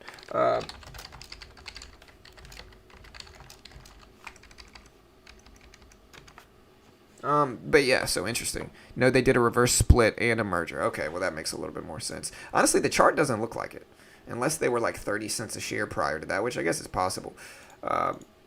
But it'll get halted almost for sure. Yeah, it's crazy. Oh, so it is a reverse split. When did the reverse split drop?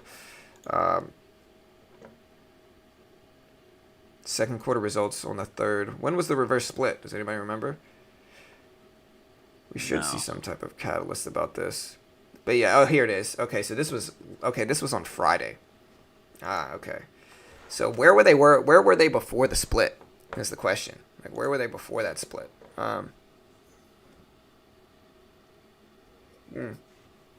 1 for 4. Okay. So yeah, they're just an artificial strength Like people that don't understand splits sometimes get stuck in those. We also have got RCAT breaking under the VWAPs at 350s right now, 350s. Hey, what's up, Daniel? Hey, Daniel. Hey, I saw you message me, bro. My bad, dude. It's been a hectic weekend, man. Both of my kids are home from school today. Neither of them are going to school. Both of them have coughs. We've given them like 3 different tests, and they were all negative, luckily. But it's been a hectic weekend. Hey, thank you, Greg. Y'all be like Greg. Hit the sub button, guys. Hit the notification bell. I certainly appreciate it if you do. Be like Greg. Hit the sub button. Do it now. Yeah. A-pop is weird. It's hard to figure out what this one is. Which is what the company wants, to be honest. Like, the company's goal is to confuse you about their price. Like, when they do reverse splits, their goal in those splits is to make you think they're actually stronger than they really are. You know, that's the only reason to do a split.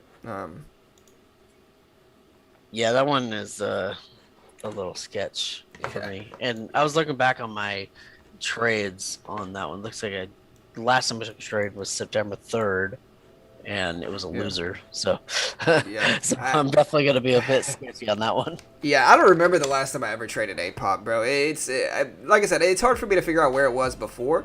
Huge move, though. But if we look at the daily chart, yeah, I think this one's definitely been split. Was this one at like 20 cents a share before the split? Or like what happened? That's what I'm trying to figure out. It's so hard to tell now. I don't know. It says, for me, it says when I traded it on September 3rd. Oh, I'm on the wrong stock. Never mind. Yeah. Well, when I was looking at A-pop, it said it was around like $9-10 when I traded it. Yeah. So. But do they compensate for the split when that happens too? Because yeah. Do they? I don't know. I think they do. I mean, I'm looking at the history of the chart, and usually if it splits, you can't see what it was at before. So it's hard to tell what price this was at before. Does anybody remember? And we still got BBIG being voted as our favorite penny stock today. Yeah, there's BBIG. Up to 750 again, back over VWAP. Yeah, so the chart itself does account for it, but I have the the bubble thing on the chart where it shows where I got in and where I got out. And at that time it was right in the $9 to $10 range. So that must have been before the split at that time. Yeah. It was $5 before the split, Jan said. Okay. Okay. So I see Harry saying BBIG on the 21st, Vinco Ventures and Immersive Entertainment launched the first NFT streaming movie soundtrack and score produced by Grammy winners Omos, Keith, and Adrian Miller for BBIG. Yeah. What's Immersive Entertainment is the question. What company is that? What's up, Caitlin? Hey, good morning. Jim Cramer tweeted about BBIG an hour ago. Yeah, I mean, BBIG, with everything involved, it seems like it's one of the ones that is the most interesting, that has the most people ultimately watching it for BBIG. And so, let me see if we can find the Cramer tweet.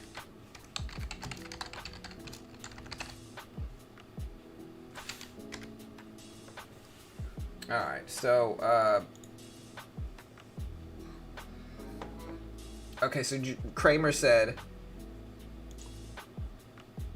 Vinco Ventures being run is the only tweet Kramer said. He said Vinco Ventures being run. There's a lot of, I know we got a rumor circulating that BBIG has a 260% short interest, which just seems absolutely ridiculous, guys. You know, I don't, to be honest, I don't believe that for a second. That's why I think why Ortex is so valuable in that regard. Well, see, I could look it up on Ortex, and on Ortex it's just showing 28%, so it's not showing crazy high, on Ortex. So it's not showing super high. It's just, but again, you got this culture now where just disinformation is being spread rapidly in stocks. Our cat's popping back up to the view up. Got a nice bounce off of 350. Yeah. So this actually looks good now. Yeah. Beautiful bounce at 350. Build some more support. What do we think of MRIN right now? I was just looking at MRIN. Yeah, it looks good. It's up there. It's over 8. Let's see if it holds there. You know? Yeah, I would say RCAT is probably one of my biggest watches today, if not my biggest watch today. Yeah, RCAT. It's either RCAT or BBIG for me. I don't know which one, but they both look interesting for sure. So it's either RCAT or BBIG. And, you know, I could look up the Ortex data. I see a few people asking me about the Ortex data here, and I do have it up. So ATER currently is showing 28% short float. BBIG is different. So BBIG is showing 25% short float. So it's actually less than ATER. And then, so ATER is showing less than 30%, like 28% short float. So, you know, we'll see. You know, if I'm looking at short interest, the ones that are moving the most, Forian, F-O-R-A, 100% short float, F-O-R-A, but it's not even moving any. HUMBL, Humble, is 100% short float. So we got some that are 100%, but yeah. I'm trying to see the symbol here with the HMBL. Duke Wing wants to know if you're trading MMAT today. Maybe. We'll see. You know, MMAT looks good. I like the hold it's made over the last week. It's holding at 480s, 475s. And so it's moving up some. There's 650s up there at the top of the range. So I honestly, for now, for MMAT, me personally, I just want to see it hold over $5. If it can hold over 5, then it's doing okay. You know. And so holding at 5 is big and important, and we're at 501 now, so if it can hold at 5, I think it's doing fine. I think $5 is a big psychological level that a lot of other traders are going to be watching and paying attention to, and so for me personally, we're watching 5. I also see the high of the last few days on MMAT up there at like 530s. Our CAT's at 375s. Oh wow, so this one's running right before the open, guys. So we got 7 minutes before the open. We've got 500 people here, guys. Smash the like button, hit the subscribe button. We got RCAT again. Let's watch that 384 level. Andy's saying that MMAT has a nanotech acquisition finalizing this week. Hey, what's up, Mo? Hey, good to see you, brother. But yeah, in terms of penny stocks and the poll here, and you guys can vote on the poll right now, but in terms of penny stocks in the poll, BBIG is at 42%, RCAT is at 35%. So BBIG and RCAT are the top 2 stocks that people are watching today so far. And we'll see if that continues, guys. We'll see if that continues here. You know, again, BBIG sitting at 740s. RCAT sitting at 370s, looking very strong. You know, getting some really good volume showing up here. Over 600,000 shares traded per minute. Back over the VWAP. Let's see if it holds. Well, I mean, as far as from an indicator perspective, I mean, RCAT's got the TTM squeeze going for it. It's got, you know, the 9, the 12, the 26, and the 35 are all in the perfect position on that one, and it's testing this 375 level. So I definitely think this one is strong. Yeah, it's big. We got some people mentioning CEI in the chat as well. CEI, saying that it's going to be the secret runner. To be honest, just glancing at this, the thing I think is really going to hold CEI down is the short float. Or not the short float, it's the float size. To be honest, looking at this, you can tell the float is at least over 30 million. You know, for a very cheap stock like this, yeah, the float is over 100 million for CEI. And so, like, CEI looks okay, but it's got a large float, and it's ultimately going to be harder to see it put in big moves. Now, it could still run, but the float's just larger, so there's more dilution out there right now. So I ultimately trust it less when a float's big like that. RCAT breaking high of the day. Wow, so RCAT it's almost there. It's almost there. Yeah, it's right there. Yeah.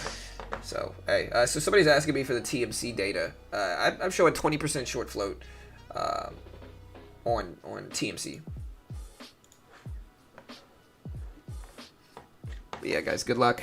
Hey, what's up, Mo? Should I get an RCAT for the NASA contract or too late?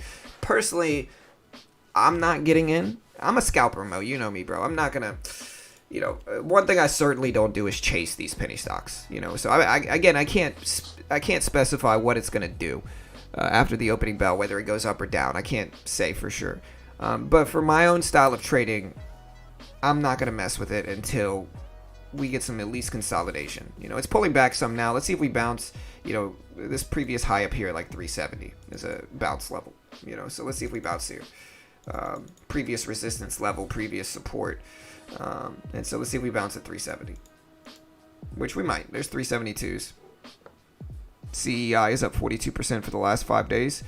Might be close to over. Possible. Thoughts on USEG? All right, guys. Hey, we got 4 minutes, team. 4 minutes. And so if you got anything you want us to look at before the bell, let us know. Again, Friday we lost money. Losing week last week. Almost break even, though. We lost like $20 total. So this week the goal is just to be green and protect our accounts until we get some good volatility showing up. And hopefully, you know, we'll get something good. APOP did not hold at all. What's up, Jessica? Hey, good morning. Yeah, I was thinking that to DJ. Definitely being shorted. Last weekend was showing 2% on Ortex, so this is definitely... I grabbed some TMC bags. Let's see. Hey, good luck, brother. Hope you do well, man. But yeah, APOP did not hold the VWAP. So APOP just broke under the VWAP here. It's at $27. RCAT did bounce at that 370 level I talked about. So we bounced directly off of that. So let's see if we continue to head back up, test these highs up there at 380s. Yeah, APOP might actually go on my do not trade list. Yeah, for sure. I would love to see Hood run again like it did last month. I'm out of Hood now. I'm not messing with Hood anymore. I got... I didn't lose much on Hood. I think I lost like $40. Or no, I lost like $400. Sorry, $400 on Hood. But in an investment sense, I made that money back on DraftKings. So you know, luckily I was able to get out of the market before a lot of this big crash that happened. RCAT about to test highs. Yeah, RCAT at 370s, 380s. So we're watching this one deep into the. This is probably going to be the one we have up the most at the opening bell. You know, we got 2 minutes, guys, so wish us luck. Let us know what you're watching the most, team, and good luck. You know, we got 2 minutes before the opening bell.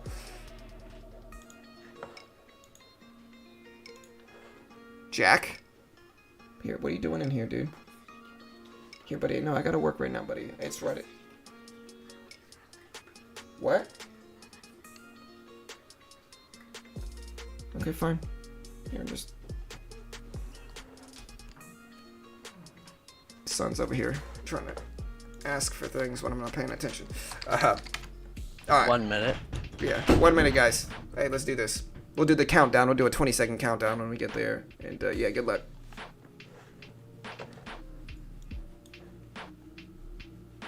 You hear the Tesla news? No, I didn't. Dana, what happened with Tesla? All right, we got RCAT. Probably our main watch, you know. I guess I agree with Joel on that one. Looks good. All right, team. 30 seconds. Yeah. RCAT, I don't know if we're gonna get it, but I'd like to see like a pull back the view app and then a bounce up from there. Yeah, for sure. And look at AMC. AMC just popped up here, guys. So AMC is now at 40.10s. All right, 20, 19, 18, 17, 16, 15, 14, 13, 12.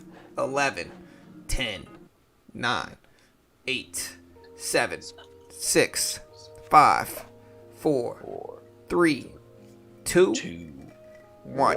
Good luck, guys. There's the opening bell on this beautiful Monday morning. I'm seeing AMC honestly pop up at the opening bell, guys. So look at AMC here. So AMC just ripped up to 40.2. 40.2. I'm seeing ATER fly at the opening bell. It's up to 1365 here. AMC is up to 40.30s right now. RCAT making highs. Yeah, RCAT broke pre-market, so up to 390s. Looking good. All right. Bitcoin back up to almost 44K, so RCAT up to 390s here, team. Huge runs here. Pretty big moves, so good luck, team.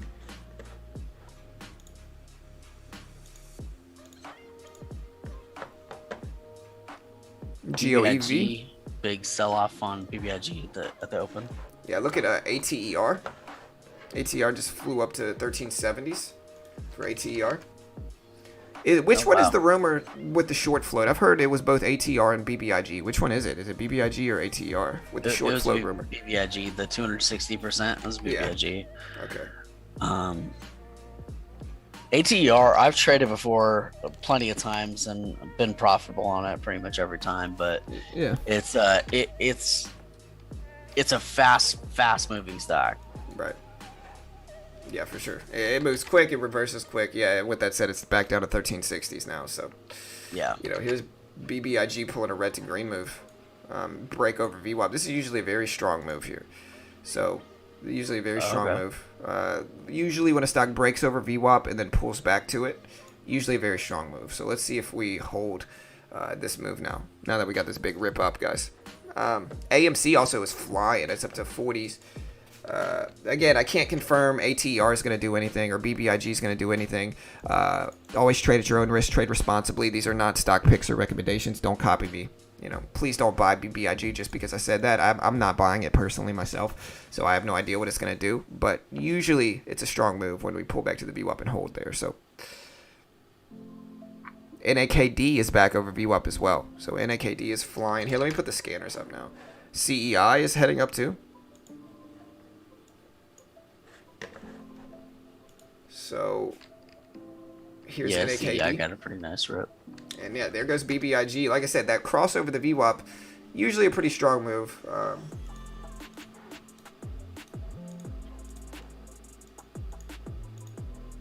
Yeah, I guess now you'd be looking at $7.85, $8 range for BBIG resistance. Yeah. Yeah, we got- RCAT head back up, making new highs again.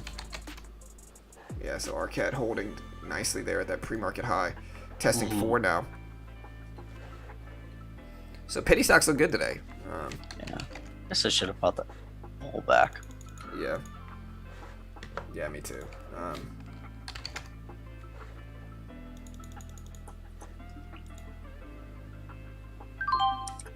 Alright, so we just bought a little bit of AMD, trying to ride the breakdown that we get here.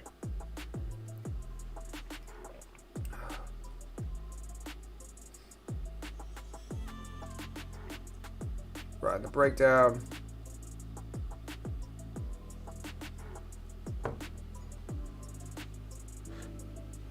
ATR's flying up, breaking highs. Just broke highs at 1390s, team. 1390s. So Wow. that's moving. Yeah. So ATR's flying up. Alright, finally. Ooh, beautiful. Alright, so we just caught a nice little move in AMD. We're up $7 on the day, $7. We'll short into another pop back up if it does, which is breaking down very, very quickly here. We're looking at the SPY. The SPY's dropping, breaking lows too. So we'll trade the futures market if we can. Let's see if we can get involved with that here too.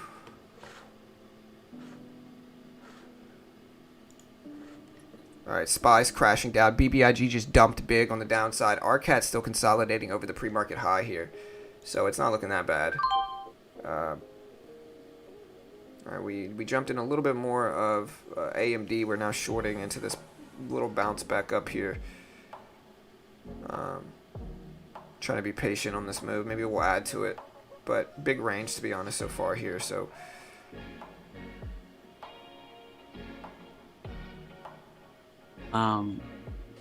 GGPI is testing to come up to the view app. It's not there yet though. About 300,000 shares traded per minute. GGPI. yeah, it's starting to head back up. I see BON on the list too, DMAC. BBIG just ripped lower. AMC finally pulling back too, guys. So AMC is back down to 4020s. 4020s. John, what do you think about SNDL? I don't know, man. I think it's interesting, but I think there's risk for sure, you know. No, we just scalped a little bit of futures, nothing much though.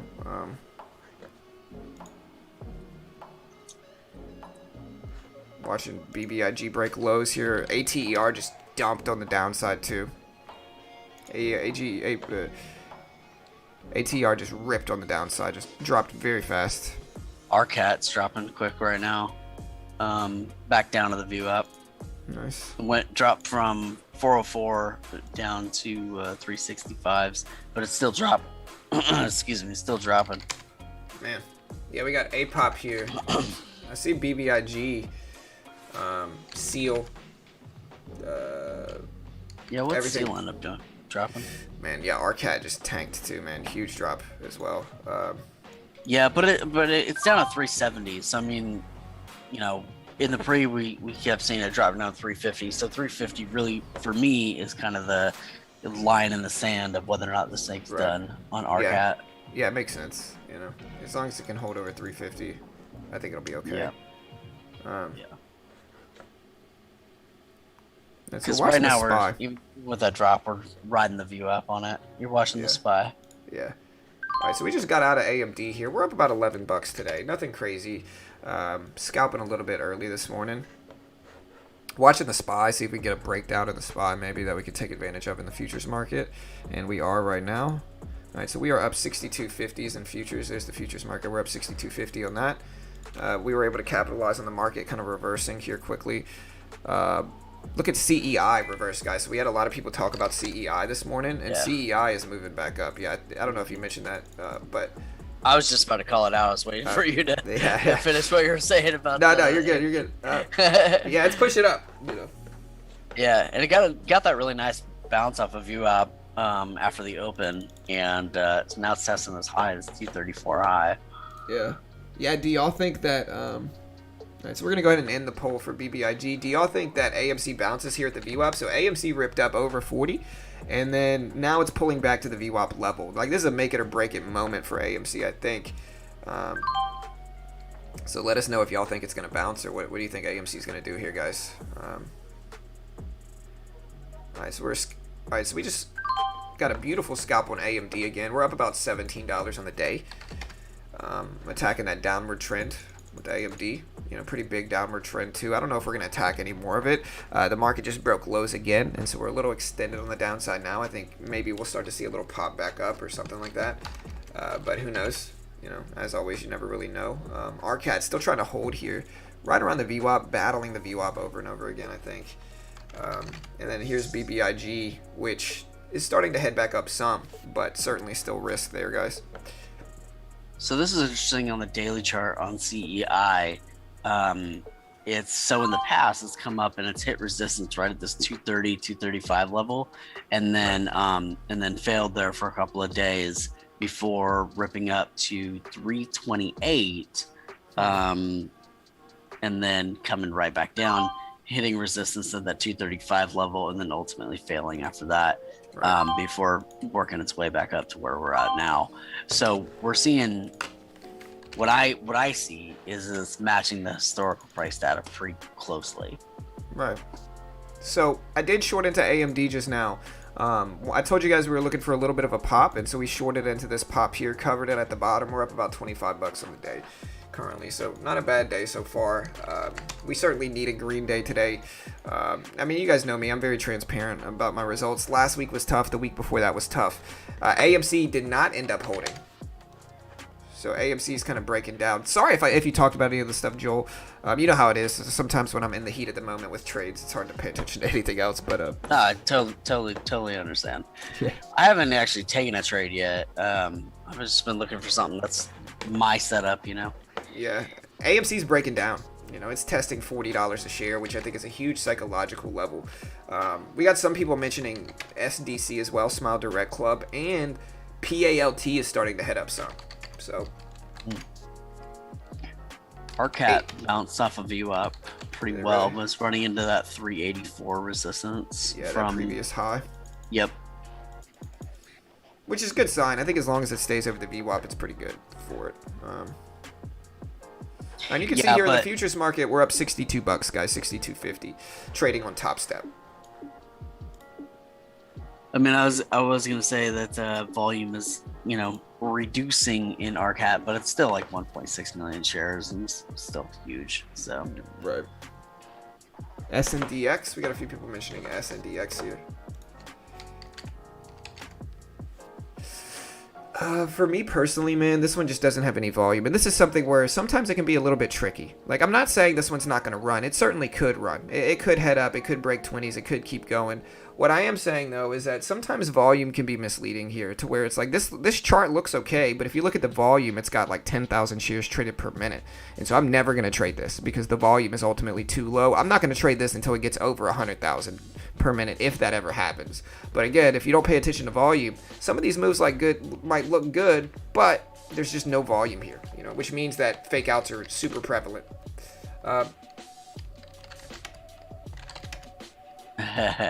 Why do you always discuss AMC when you never trade it? I mean, I trade it. I trade it all the time, to be honest. I buy it, I sell it. I just don't day trade it. But I watch it because it's a huge story in the market, but I also invest in it. I've invested in it multiple times. AMC is a stock I've made tons of money on this year. So yeah, that was one of your biggest trades this year, wasn't it? Yeah.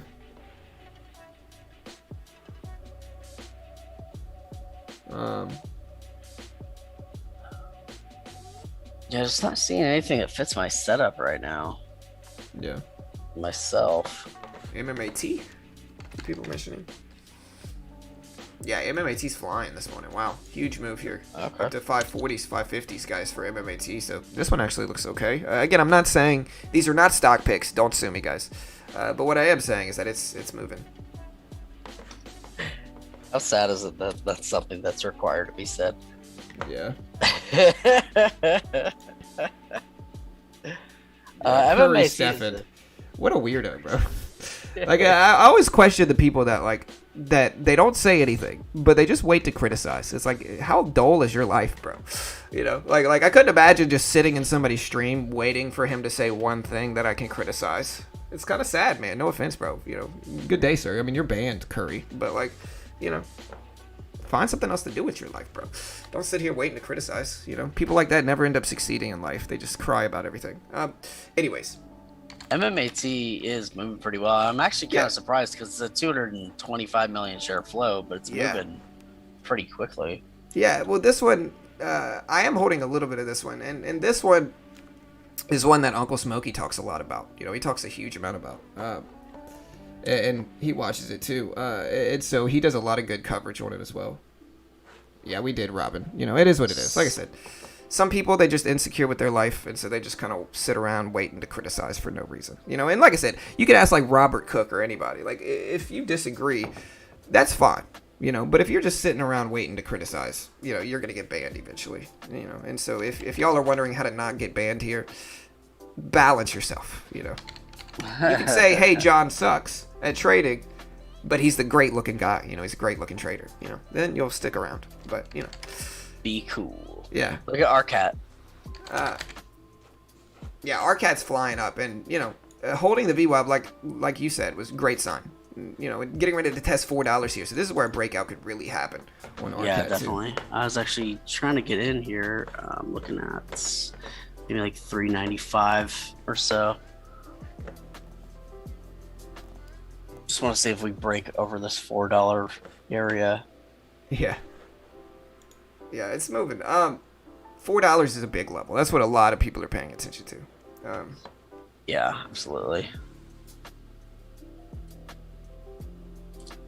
I think if we break $4 on RCAT, then we could see a run up to that like 425, possibly even like 450 level.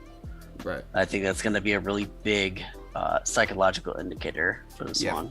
100%. Yeah, absolutely agree there. And we're watching the SPY too. I mean, if we look at the SPY, guys, the SPY is downward trending, of course, and we're gonna short into AMD in anticipation of this downward trend. Somebody got mad at me saying I trade AMD all the time. I mean, listen, I trade what's volatile. It doesn't matter if it's AMD or penny stocks. AMD, in my opinion, is just a little bit more consistent, but the strategies are pretty universal. Like, we trade them all. All right, we're going to get out of this. We lost a little bit, like $5. But the SPY is pushing up. So one thing we got to be very careful of, guys, is remember, a break over the VWAP and a hold is a big sentiment-changing event. And so if the SPY runs up, pulls back, and actually holds that level, a lot of the time you're going to see it start to head up and test previous highs up there and continue to rip. And so when we're trading, that's ultimately what we're looking to take advantage of. Yeah, later, James. Hey, have a good day, brother. Yeah, for sure, bro. Alright, so AMC breaking down under the VWAP.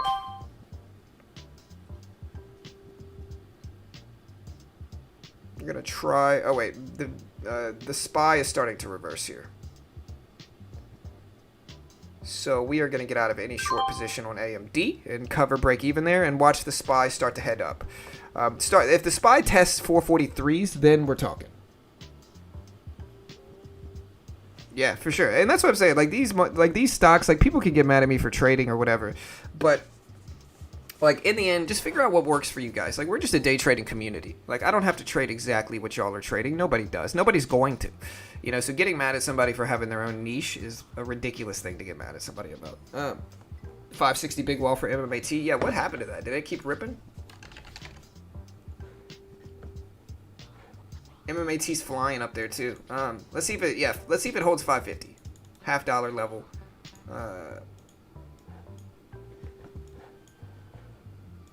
There's 550. Let's see if it holds.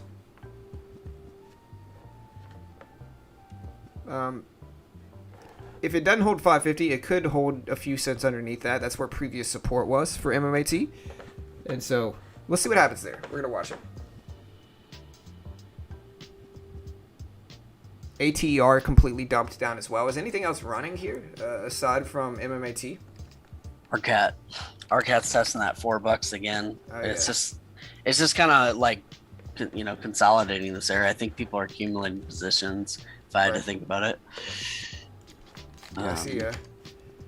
Lucid testing highs as well. So look at Lucid up there, guys. That one's moving too. CEI is mostly sideways. Yeah, and that's to be expected from its daily chart. I mean, it's really following that historical price data very much, like to the T. Right. All right, so there goes Lucid testing highs, breaking up on the upside here, team. Got a mini bull flag on Arcat. Nice. Oh, flag, I should say. I try not to say bull or bear flag. Yeah, because you never know which direction they go. They could go in either. There it goes. Yeah, there goes Arcat Arcat. hit 411. Big rejection after that, though. Wow. See, this is when sellers just manipulate the price move, and this is the risk of penny stocks. Like, this doesn't happen. These type of things don't happen as much in larger cap stocks. The reason they don't is because it's much harder for one individual trader to influence the movement, like you're seeing now for Arcat, to where it pushes up to 411. And it might head back up, guys. Don't get me wrong. Like, this thing might continue to head back up, but it's like the risk in penny stocks is just a big slam down like this. You know? Yeah. And I think it definitely could. I mean, we're seeing it kind of wind up on the CCM, at least a little bit. So, you know, we could see another rip over here and another test this $4 area. Right. Hey, nice, Mario.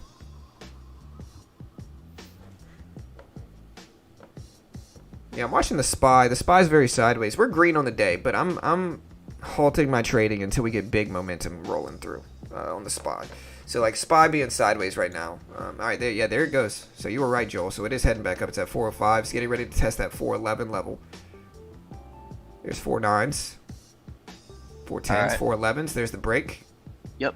So I got in at 395, out at 410 Nice. on that one. Nice trade. Yeah. Level 2 on MMAT. Yeah, what's MMAT doing here? I'm watching Lucid break highs. The SPY itself is too sideways. Like, it might head up. But, yeah, MMAT continuing to hold at 550s, getting ready to test 560s now. This is interesting on Arcat. So Arcat hitting 415, but if you look at the TTM, it just turned green down at the bottom, got the first green dot, and you can see the cyan starting to build a little bit higher and higher with each candle. So Right. those are pretty positive indicators towards another move upward. We did get that, that stop there at 415, but we could see another push up right now. Yeah, see, the SPY just slammed down under the VWAP here. Ooh, that's not good. Yeah, big drop. Well, under unless the you're VWAP. shorting. Yeah, I mean, I'm kind of shorting, so I just want to see some type of momentum here. So I'm in with a few different shares, but I just want to see some momentum. So you know, the slam down is fine. We're going to cover a little bit into this. We're going to hold 25 shares to see if we get a broader big move down. Maybe we'll add to it too if we get something that looks good. But yeah, SPY's looking weak. RCAT's testing that high again. Yeah, RCAT's up to 410s.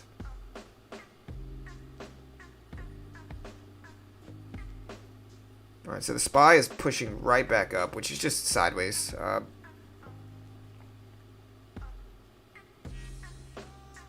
right, so we're back to the green in this trade.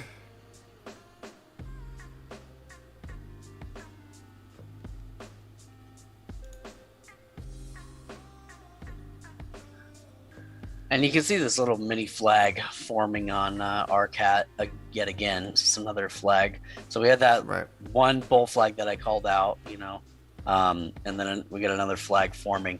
And I try not to call them bull or bear flags just because I've had ones that I thought were going to be bull flags and just rip downward. But a flag ultimately really is just showing that price is consolidating and going to rip up or rip down in either direction. So I think flags are just really important to notice and pay attention to. For sure.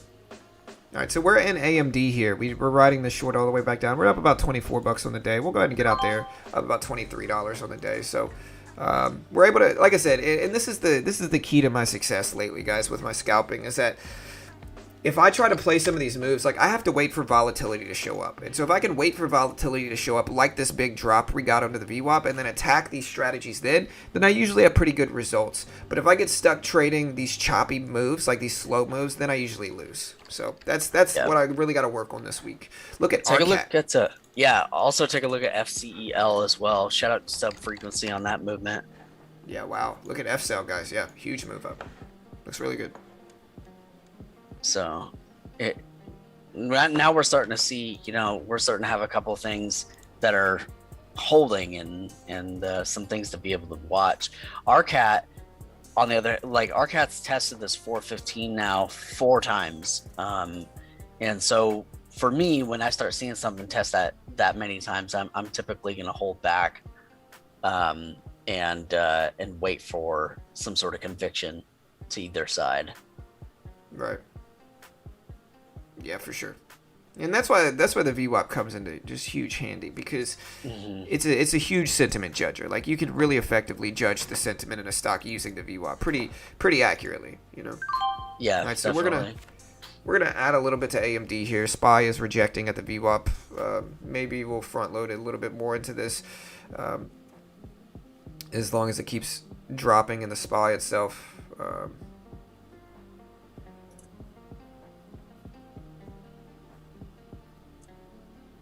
All right, Apple's starting to break down a little bit as well.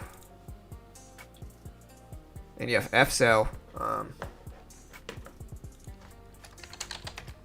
RCAT still holding up there. Let's see if it bounces right at that 4 level. Yeah. So like here's $4. Big psychological level, pulling back to that now.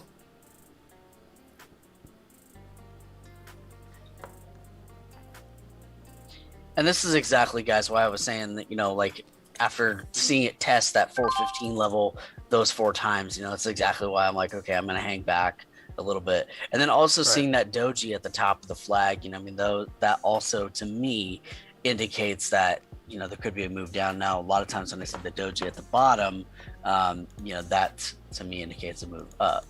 Yeah, for sure. So these are just patterns I've seen, but that 100%. was a nice little pullback there down to that $4, and then a come back up to this 415 test level. Right. Yeah, it bounced exactly off of 4 really nicely there.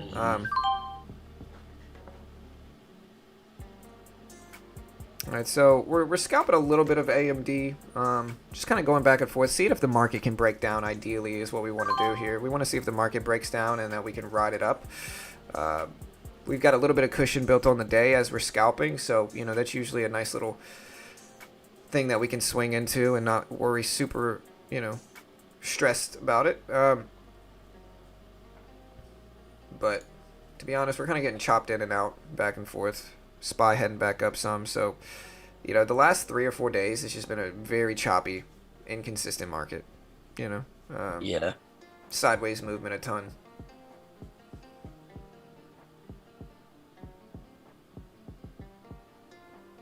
Just kind of going back and forth here.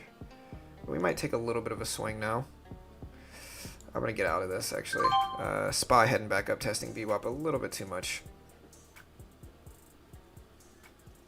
And this is why we run into inconsistencies, is when the SPY acts like this, which is usually a minority of the times. It's usually not, it's usually not maintaining this sideways like it is today very often. You know, like look at the sideways. And this is just indecision in the market. And so when you're attacking moves, these are the type of moves that you want to be able to see, which is just sideways action. And you know, hold back in those moments. A lot of traders are actually really profitable, guys. The problem with them is that a lot of traders are actually really profitable. They're just they don't know when to sit back and not force anything, you know. Yeah, believe me, I've personally dealt with that a million times. Yeah, ENG ripping up. MMAT ripping up. Look at MMAT bouncing right around that 550 level, just push it big. ENG, MMAT, Yep. RCAT pulling back to that $4 range. So this is exactly why when I start seeing that indecision and that many tests of resistance, why I hold back. Right.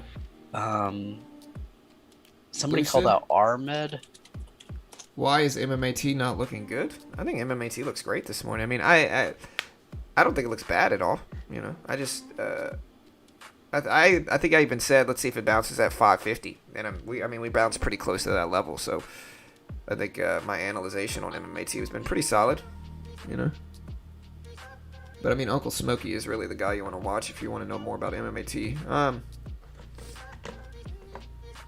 SPY starting to reverse here, so that might drag a lot of large cap stocks up. So the SPY is putting in a big, nice rip here.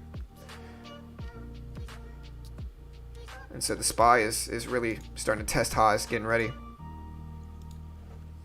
The deal is starting to consolidate. Yeah. But it's still low volume and below the VWAP, so it's still got a ways to go. Right. MMAT looks good though. Yeah, MMAT's flying this morning. Looks great. I got a really solid bounce off that 550 level. Yeah, can y'all not hear the music? Oh yeah, I can't hear music either. I didn't even think about that. That might be a little bit better. Let me know if y'all can hear it, team. Yeah, just a very sideways, choppy market, so y'all just be careful. There's not a lot of favorable moves. Look at the SPY itself.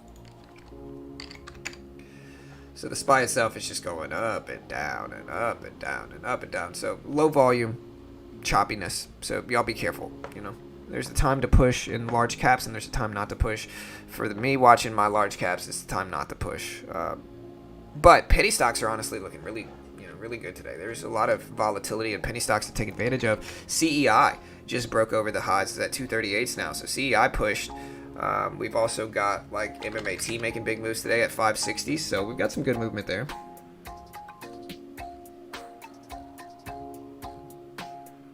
Yeah, RCAT's riding that $4 range, and just got a little jump down. With RCAT, I mean, I think I'd probably look for this thing once again to bounce off the VWAP. One thing I noticed is that when that resistance starts forming, and if the VWAP stops moving up, then there's a high probability that we're gonna see a correction. Yeah, exactly.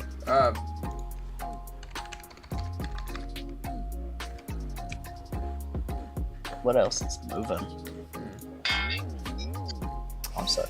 SPY is sideways. CEI is moving up. MMAT is moving up. Lucid is moving up. LCID. Hey, I'm gonna mute out for just some minute here. Sure. Gotta get my kid up for school. Yeah, no worries.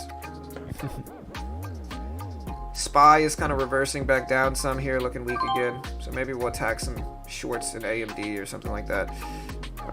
But if the SPY bounces at the VWAP again, we're just going to have to slow down with trading. Just too sideways.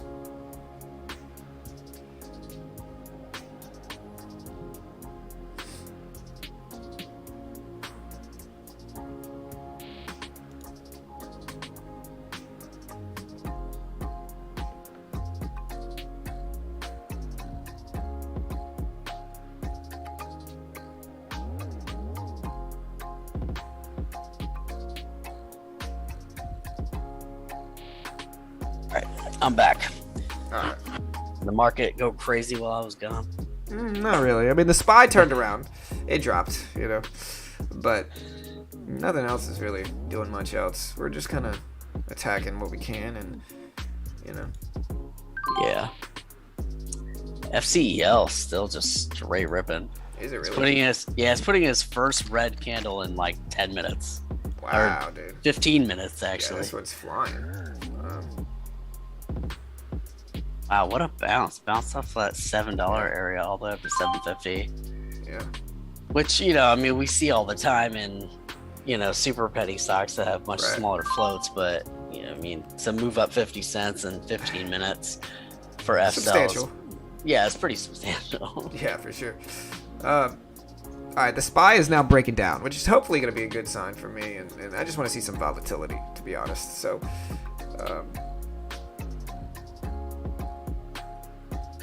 SPY. Lucid. Yeah. We're about break even today. Lucid's breaking highs. CEI is also breaking highs as well. Check out CEI here. Oh, yeah. CEI's flying up to 240s. So it looks Yeah. good. And Here's that the little- actual. Or sorry, go ahead. Oh, no, I was just going to say put in the ABCD pattern, then broke that 235 level. Yeah. Yeah, and look at the SPY though. I mean, this is kind of the name of the game with large cap stocks, guys, today. So like, look at the SPY here. The SPY is very sideways. For the last since 9:45, the SPY has been in a very sideways neutral trend. Really chopping right back and forth over the under the VWAP here. Not doing anything crazy, but it's just volatility slowed. And the way you can tell that, guys, is by, again, looking at this here, for instance. This is the overall trend pattern, not respecting the VWAP, kind of chopping over and under the VWAP. Very difficult to predict any type of consistent long-term trend with the SPY itself. And so, So Lucid is moving because they are nearing a deal to combine with Polestar. Okay. So that's what's up with that. All right, so here's Lucid.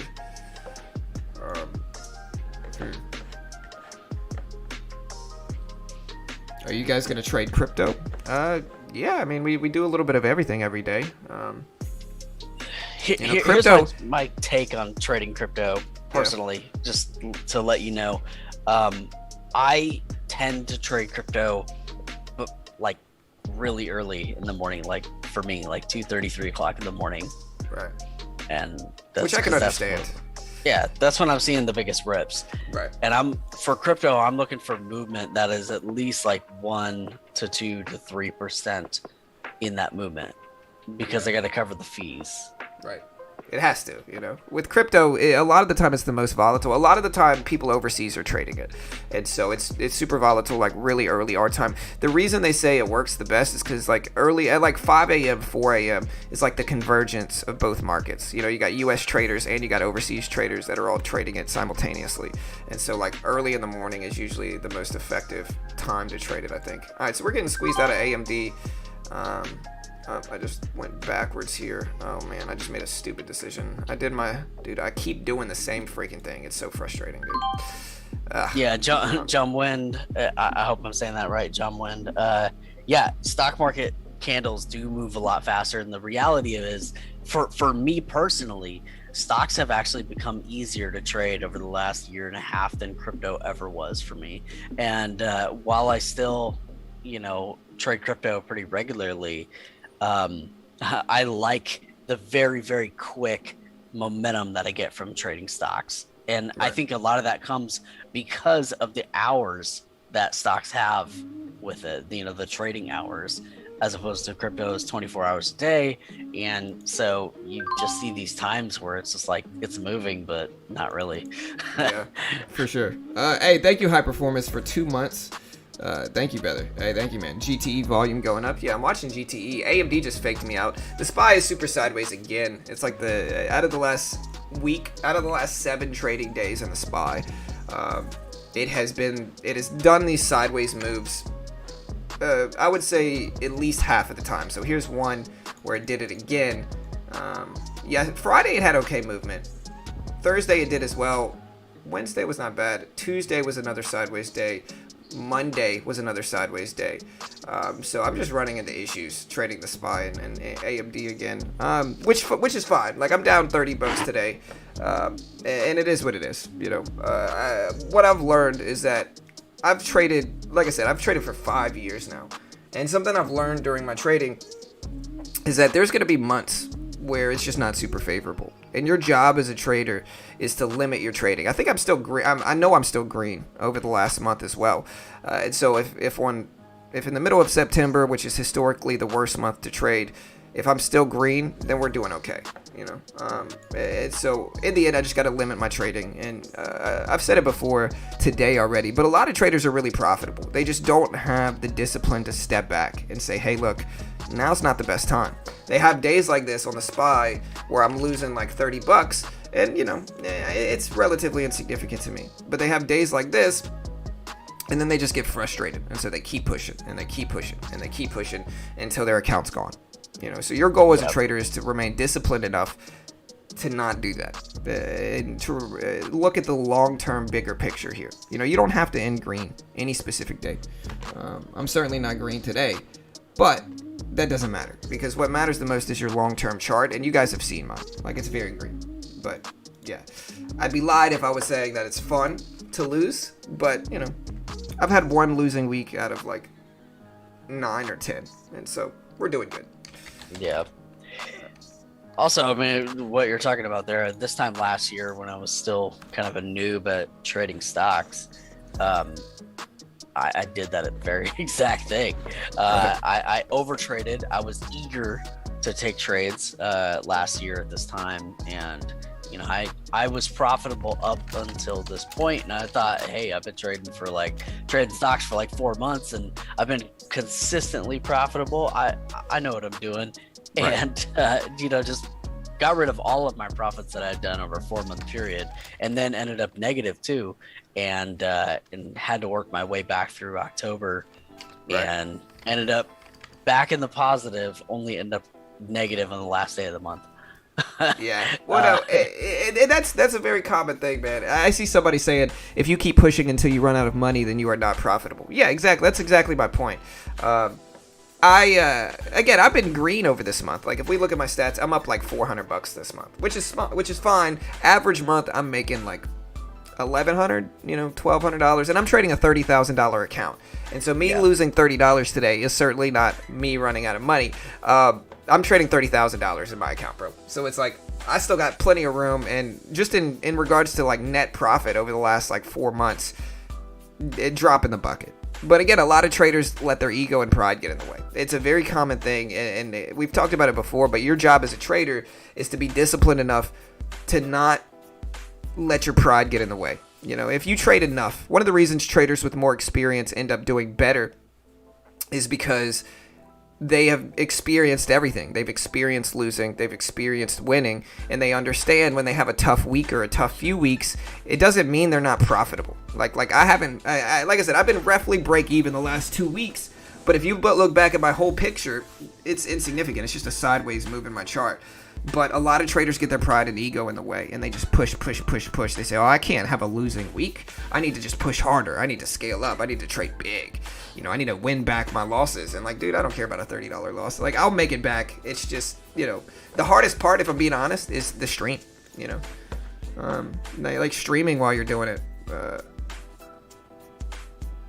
Yeah, definitely. I think that, you know, if you're having a losing week or just a losing couple of days, I mean, just scale back. Right, exactly. And that's kind of what I've done. Look at APOP, guys. APOP just ripped. A lot of people mentioning that in the chat. Yeah, APOP just went crazy. Give this guy a thumbs up, y'all. He speaks the truth and no BS and fairy stories that other YouTubers talk. I see 7 thumbs down, you haters. Yeah, it's probably the dude I banned that was just sitting back waiting to criticize me. Honestly, it's not doing bad. 7, I'm not that upset about. You know, we'll be all right. But again, people, the one thing I've learned is that the internet is just a weird place, bro. It's just a weird place, man. You know? You can be out there not selling a course, not selling a service, giving everything away for free, literally not even claiming to be like some super expert trader, and like people still get mad, you know? But most of the time that has to do with themselves, not you, you know? But I'm also very blessed. I don't want to seem like I'm ungrateful. I love the community we have here. Y'all are a good group of traders, for the most part, and I appreciate y'all. I'm trying to get this video ready. We do have a video dropping right after the stream today. Yeah, you guys are definitely going to want to stick around for that. Yeah, for sure. Let me ask you. I'm going to send you a message. Alright,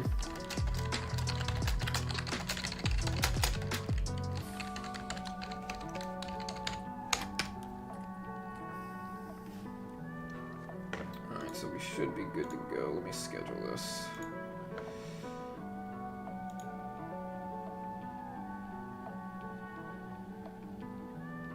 This is my current title.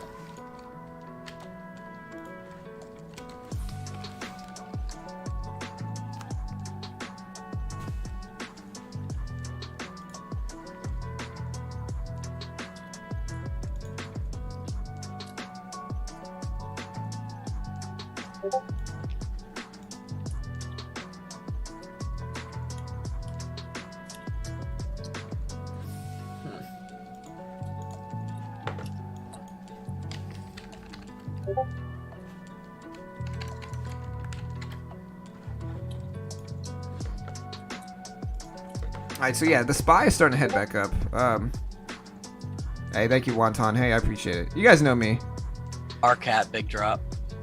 Yeah, RCAT's dropping big too. It's so sideways though, man. And these are the days, like, this is why they say September is the worst month. It's because look at the SPY. SPY is just creeping sideways. It's starting to get a little bit more bullish, but it's just very sideways.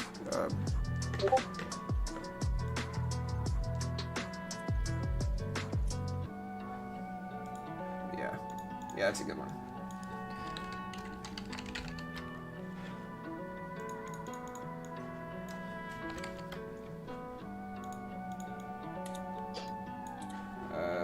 I'll show you what I got. Let me see.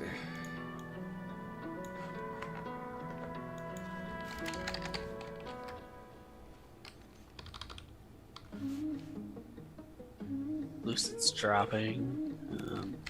Not much though.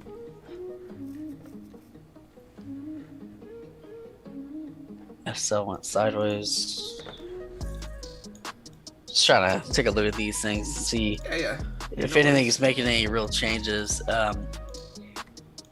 ENG hit that 294, 295 range there. Got stuck. Yeah. Hit resistance there.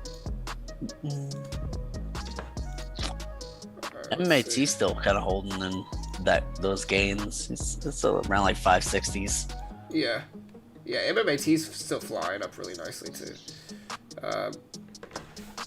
And we'll see what happens with that. I mean, MMAT, yeah, I see, what's his name, say, we still trade crypto here, guys. And I'll show you guys a little bit later. APOP, it should resume here any second. If it's a 5-minute halt, that is. Right.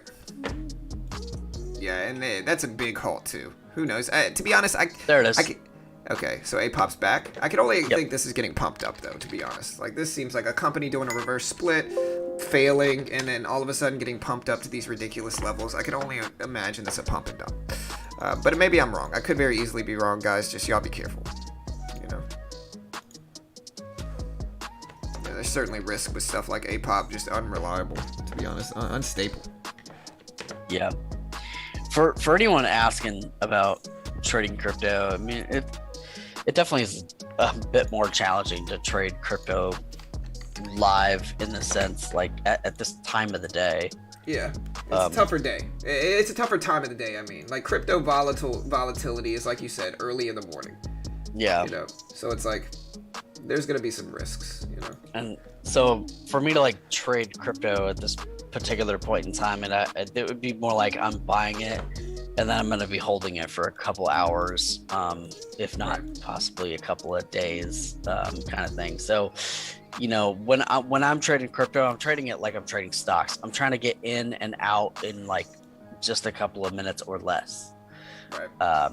You know, and people think I'm crazy for trading crypto that way, but the reality of it is that like you only need to really know what times of day to trade it to know that it's going to make a big move to the upside or downside during, those times, because that's when all that volume is coming in, and it's volume that ultimately determines movement in any stock or crypto.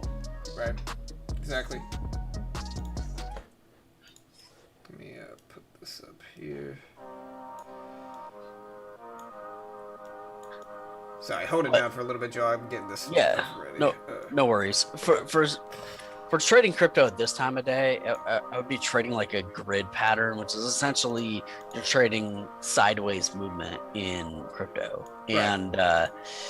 And while that's profitable in terms of you're taking a lot of trades with very little micro profits, just like scalping, one of the downsides to it is that I've done that plenty of times, only to have something rip down midday through some catalyst, or some big seller just decides to get out of his position, and then have that thing tank down. And even though I was making these tiny little micro profits, that one tank down would wipe out all my profits on the day, and often I'd get left holding a bag for a while. So yeah, and that's kind of how it goes with anything. Like I said, with any type of trading, your goal is to one of the biggest skills you can have in trading is just protecting your profit. If you could protect your profit, then you're going to be doing better than most traders, because a lot of traders get in and then they just lose it. And I think over time, one of the biggest skills you develop is just protecting your money. Yeah, what do you think about definitely. This? I'm going to send you this, Joel. Tell me what you think about this. Is it Slim Booter? Yeah, I do see RMED is up. It's not something I could really necessarily day trade, just because it doesn't have enough volume for that. I mean, I'm seeing 5, 6, 7,000 shares a minute, so I mean, that's not enough volume for me to day trade. This would be something that I would buy and hold if I was to maybe swing this thing. But RMED just doesn't have enough volume for me to get excited about for right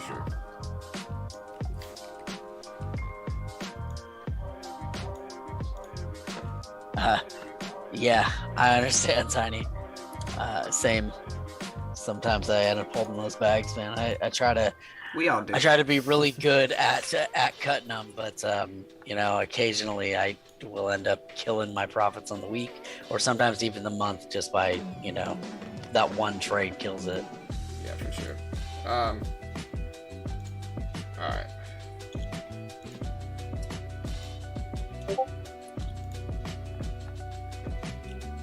I gotta find this. All right. Sorry, guys. Sorry if I'm MIA. Doing some stuff over here, getting stuff ready.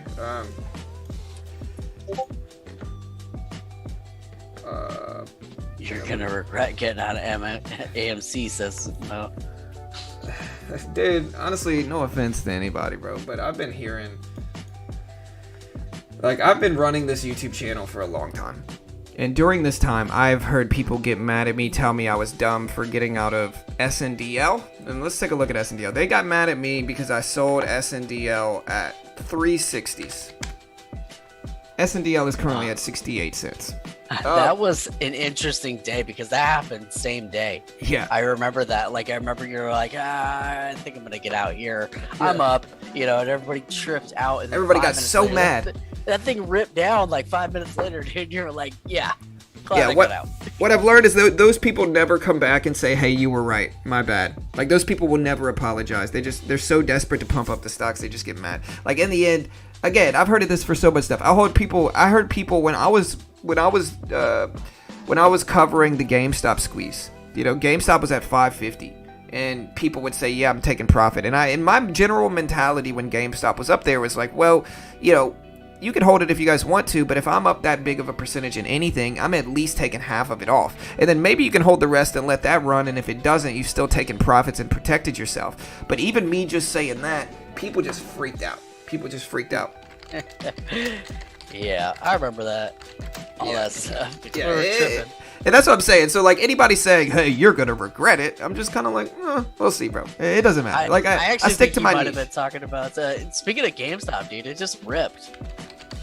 Yeah. Did it really? Yeah, AMC. I mean, it went up $7. Yeah, but that's kind of a rip. That's a big percentage. You know, that's like what, Like 4%. Yeah, something like that.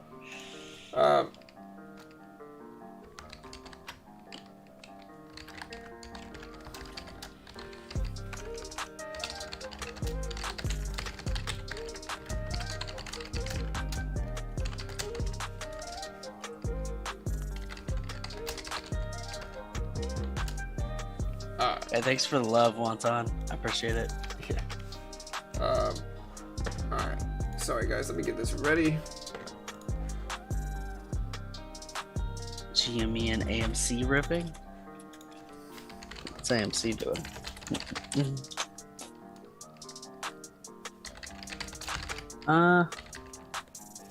AMC's testing the view up. So, I mean, it dropped down to 39.48 or so, and it's right around 40. So it's up like 50 cents from its low area. So, but it definitely could come above the view app. I mean, it's testing it right now.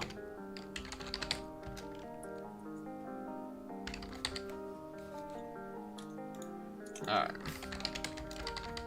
There it is. So AMC back over 40, back over the view app, and the 2TM and the other indicators that I use also look good on it. So Yeah. let's see if it holds the view up.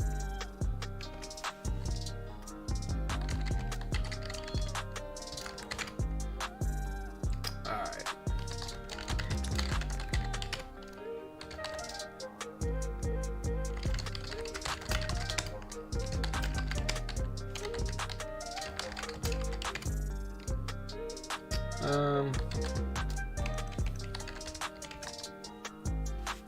I remember AMC to 10,000.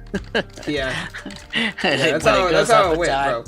Yeah, AMC to 10,000, and then when it didn't, like I said, the problem with people that make these wild predictions and that shame anybody for selling or whatever it is, right, is that when they don't do what they think they're gonna do or what they said that they're gonna do, they just kind of go silent, and then they move on to the next big pumping thing that everybody talks about. You know, I've seen it with all the crypto channels, all that stuff, man. You know, it is what it is. You know? They kind of fade like Homer back into the hedges. Yeah, for sure. You know, it's just, they just slowly just disappear into obscurity, and they never say anything else. And the problem is that they don't have any credibility because they'll never admit they were wrong. They'll never say, "Hey, look, like things that I've historically been wrong on." I'll sit there and make fun of myself all the time. You know, they'll get mad at anybody that brings it up. It's just a weird, you know, a lot of times they're younger traders, you know, that got brought in by the GameStop craziness and the AMC craziness, and so they don't really know what they're doing, and they just kind of repeat things that they've heard other new traders tell them, you know, and it's just a big mess. All right, so let me see. Yeah, so I've been looking at TMC, just kind of glancing at, you know, and I think it's the slower movement that kind of like makes me, you know, not trading it, but I don't really know what their company is about, and but if there's a long-term story here, so this could be like a swing trade. I do see that it's buzzing on Wall Street Bets, so Yeah. All right, so I'm gonna go ahead and schedule this show, guys. So we are gonna schedule the premiere. Let me see if it'll let me schedule it for. We'll try to schedule it for like 9:45. You know, for the premiere, we'll schedule it for 9:45. We'll add the end screen. Sorry, guys, I'm getting this premiere ready that we're doing. All right, and then we got that set. All right, and let me link it to this. It should allow me to link it to this. Let me see. Yeah, there we go. Cool. Okay, nice. Yeah, so it'll allow me to redirect it. Okay, dope. our cat popping up again. A little bit. It's testing 395.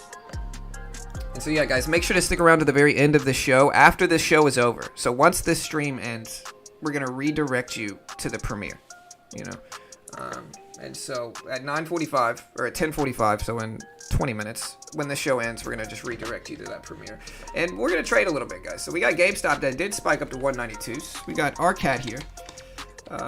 RCAT's starting to creep up here. Do y'all think it's going to break 4? Yeah. It's trying. I think I it do. probably will too.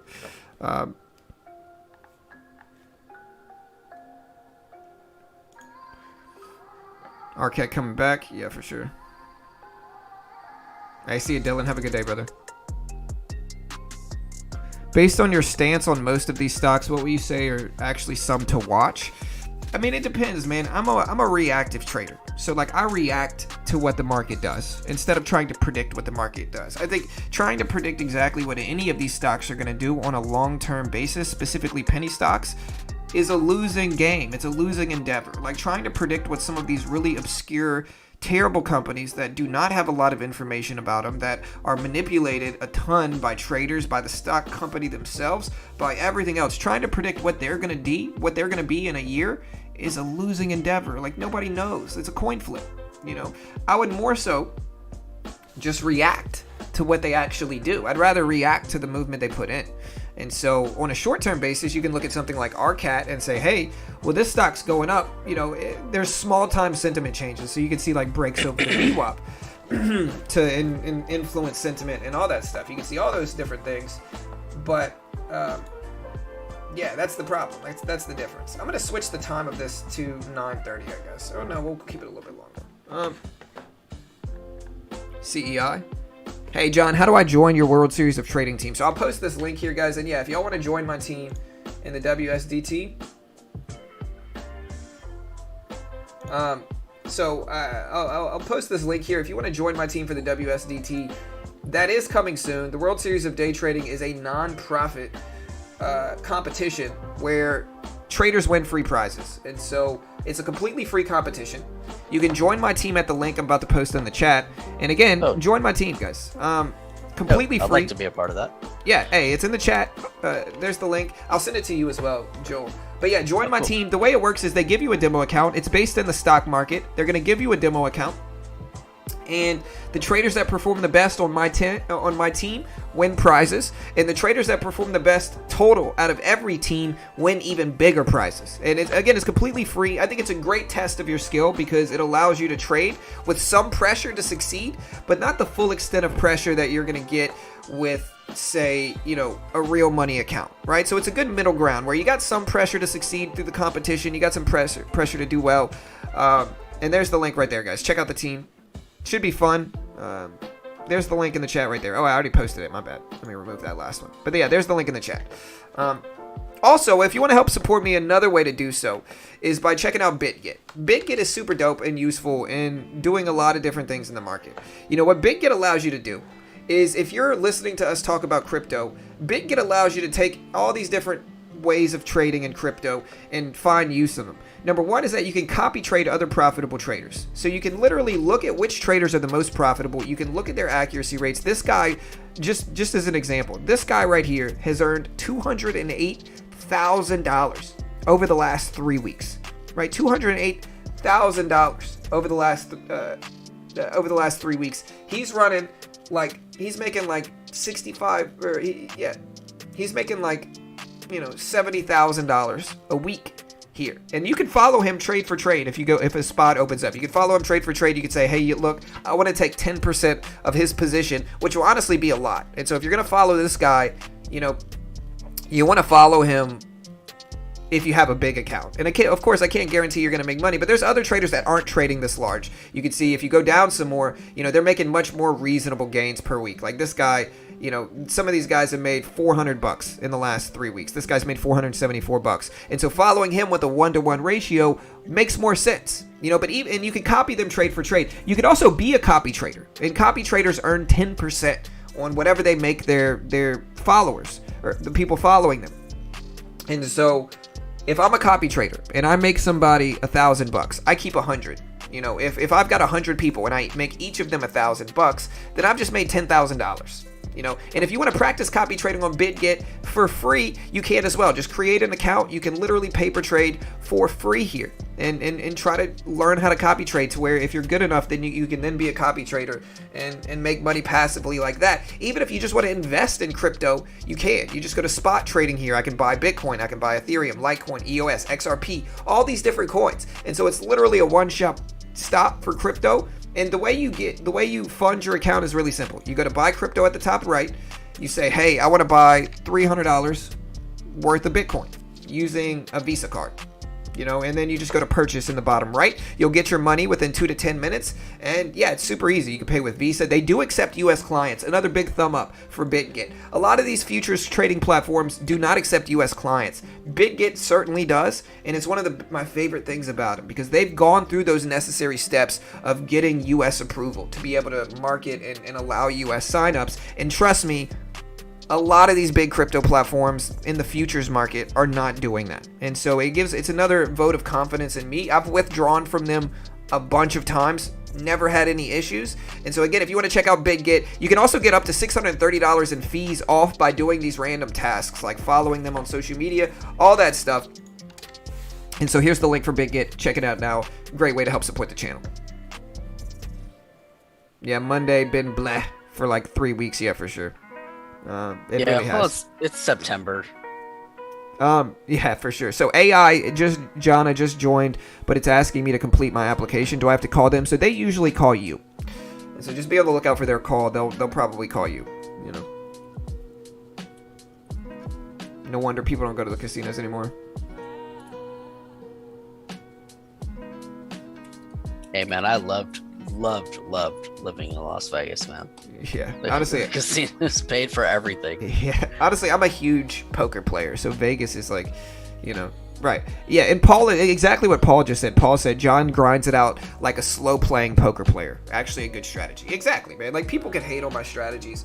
In the end, most people. Okay, it's like this. Like, do you want to? There's two different types of people in the trading world, right? There's honest people who tell people they're not an expert. They give people the reality behind it. And then there's sleazy scammers who are renting mansions. And this is what they're doing. They're renting mansions. They're using paper accounts. They are misleading their users into thinking they're far more successful than they actually are. All right. And there's two different groups. Again, there's people that are honest and there's people that are sleazy. The people that are sleazy make the honest people look bad, you know? And like, I try to be honest with people. And so I tell them like, look, trading, you're probably going to lose in the first year or two. And so big rejection on RCAT. Yeah, I'm seeing RCAT bump under the VWAP. It's even been sideways too. Like this is a sideways trend for the most part. It's testing those highs, but every time it gets there, sellers are just unloading on it. Yeah, for sure.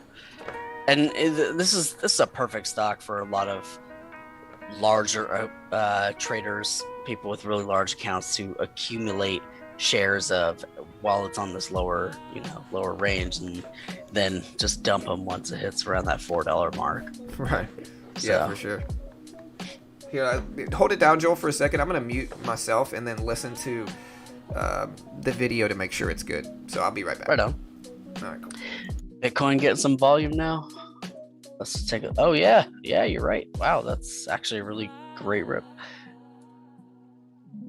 730. Yeah, that's solid right there.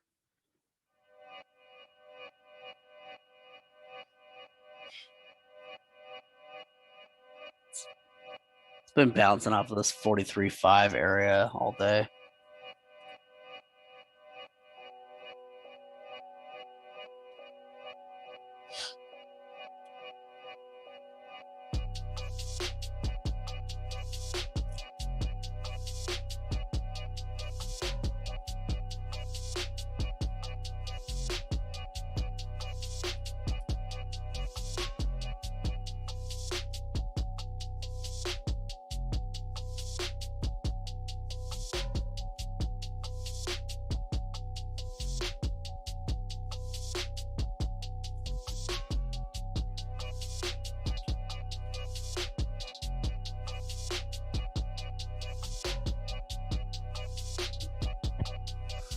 Hey John, that's audio is coming through on this side.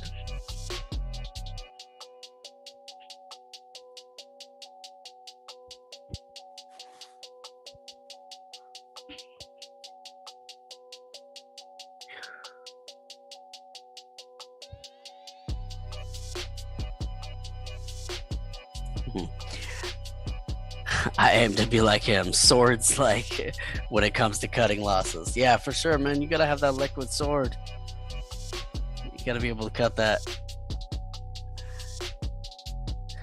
It's hard. It's especially okay. Good. I'm glad that you don't hear it because I can hear it in my audio. It's hard to cut a lot of the losses when, especially for me, I struggle with it because I trade with a cash account, and so trading with that cash account, like that you only have so much equity for the day, and so if you that trade ends up being a loser and you end up cutting it, you basically have to accept the loss for the day, and that's really challenging a lot of the times, especially when it's something that's that is a seemingly small loss, but you've already used up X amount of equity for the day, and so that's one less trade that's available to you. So but at the same time, cutting losses is exactly, cut losses quick and you won't go broke. That's exactly the point. So if you end up taking a losing week and you have losing trades every single day for that week, but you kept those losses really tight, you still have the ability to come back. At the same time, if you let those losses run hoping that it's going to come back, then you could wipe out your account, or you could wipe out all your gains for the month, which I've personally done more than once. I've done it 2 or 3 times now at this point, where I've let those things run and just been like, okay, well, the chart looks like it's going to come back. Chart looks like it's going to come back, and I keep fooling myself into finding things that aren't actually there on the chart. And I put a lot of emphasis on that through the last maybe 4 to 6 months or so of just cutting my losers and just walking away and feeling nothing about it. Yes, exactly, Trader T. Like when you're trading in that cash account and you gotta cut that loss for the day, it like hurts more because they're like if I gotta cut a crypto loss or something like that, I get that money back immediately and I can make another trade, and it's just not that way with a cash account trading stocks. You gotta wait that 2 business days for that to settle and for that equity to cycle back into your account. So definitely is challenging a lot of the times on a cash account to cut losses for that reason.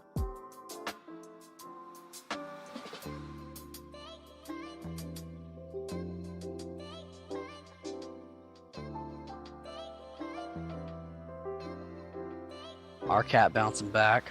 Bitcoin just tanked, guys. Look at Bitcoin crash here. Wow. Did it? Oh, wow. Yeah, Bitcoin Glad with it a big didn't. drop, guys. Bitcoin with a big drop. Again, y'all stick around because at the very end of this stream, it's gonna go straight to our crypto video in 5 minutes. So in 5 minutes, at the very end of the stream, it's gonna go straight to our crypto premiere. And so I'm hoping you guys will be there. And yeah. So it's it coming dropped. soon, It guys. dropped straight back down to the support level. Yeah, let me see if there's any recent news that dropped out. I have a friend of mine that runs a private Bitcoin hedge fund type thing, and he puts all this stuff on automated Yeah. trading. But I was asking about getting into it. He's like, "Yeah, we require 10 Bitcoin Oh to get man. in." Nobody got that. KPLT moving. Yeah, KPLT U-shaped breakout pattern. Same breakout pattern we've talked about prior. Very powerful pattern too. So looking at that. Yeah, that's a nice move. Hurts to be done trading for the day. Been my only issue. See, for me, it's like if you get up early, it's not like I get up so early that like by the time my stream is done, I'm excited. I'm like, oh dude, I don't have to sit here and stream anymore. I'm gonna close it down. Trading's done. Even if I'm losing today, like in the end, $30 is $30. Like over the last week, I might have lost like total in the last 2 weeks. I'm probably down maybe like $100. Yeah. Well, what Trader T is referencing is in a cash account, like when you gotta like make that cut, Oh yeah. and that you're done for the day, even though you're like if you if you're taking that loss and you know that that was Oh, your yeah. equity for the day, and you got to wait that 2 business days for that cash to cycle again, and that hurts, like it really does. Yeah, for sure. 100%. Um, Yeah, it's something that you just got to condition yourself to do. And with cash, it's, in the end, I think you got to condition yourself to not look at it in terms of like, you can't trade. Just and think of it like, okay, well, you got the day off now. You know what I mean? Like, that's like think of like Yeah. change your perspective. Say, hey, I got the day off. Now I can go do something else. And it's good that you're passionate enough about it to where you want to stick around. But again, it's one of those things where just change your mindset and you'll be okay. Yeah, that's actually a good point. Because a lot of the time I started doing that. Like, okay, well now I can hang out with my wife, hang out with my friends, stuff like that, and that does help. Yeah, for sure. Sorry, I'm muting myself again. I'll be right back, guys. All right.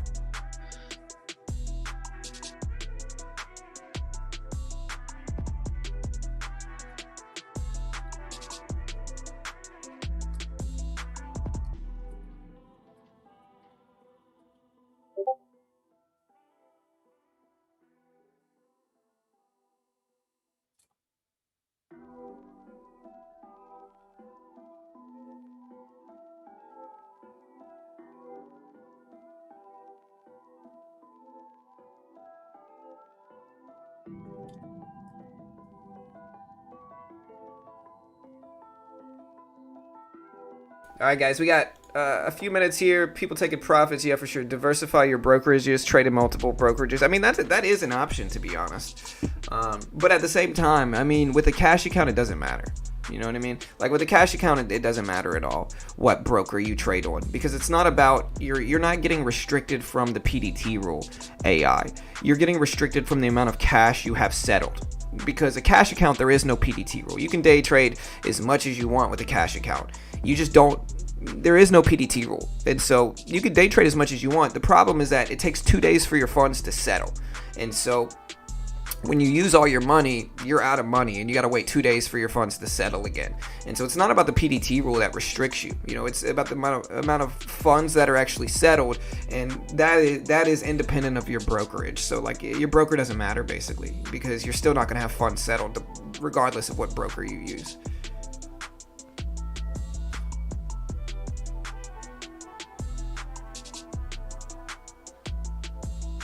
CEI, so many shares at 250. Right, 80. Bro. Good way to think about it. It's been a slow time, man. I think most people are, look at MRIN. MRIN starting to spike. I think most people are, break even in the last few weeks. It depends on what you're trading. Like penny stocks, maybe. But, like, it's been a slow time,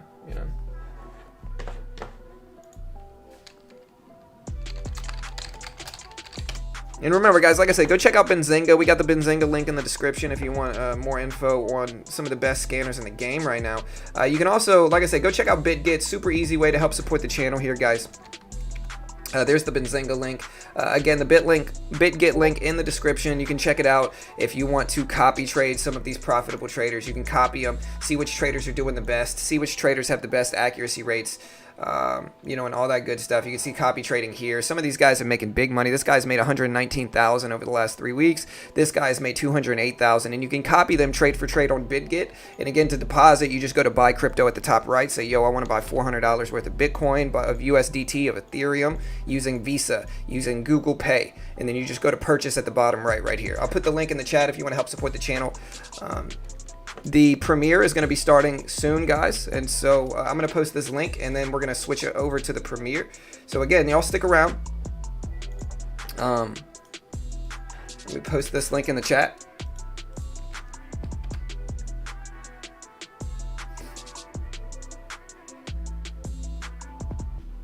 All right, team. Let me make sure this is starting here real quick.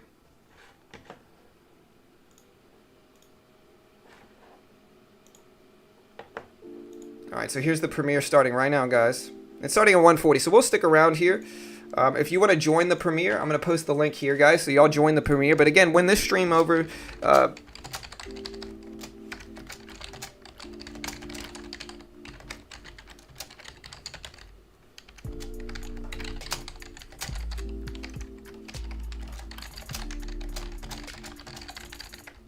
Yeah, there's the link, guys. Join the premiere. It's getting ready to start right now. And it's going to be in 15 minutes. And so, yeah, guys, come hang out with us.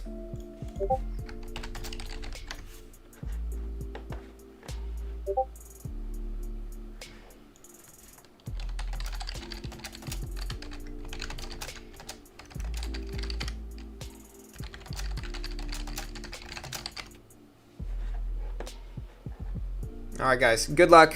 Hey, thank you, Pauly P. Hey, guys. So good luck. I'm gonna close the stream down, and then again, it's gonna transition you right to the premiere. So stick around, guys, and let's go watch the premiere. Have a good day. Love you all. Good luck in the markets. Hit the like and subscribe button, and we'll see you guys at the premiere right now. Again, Yeah, there's the link absolutely, in the guys. chat. It's gonna be a lot of fun.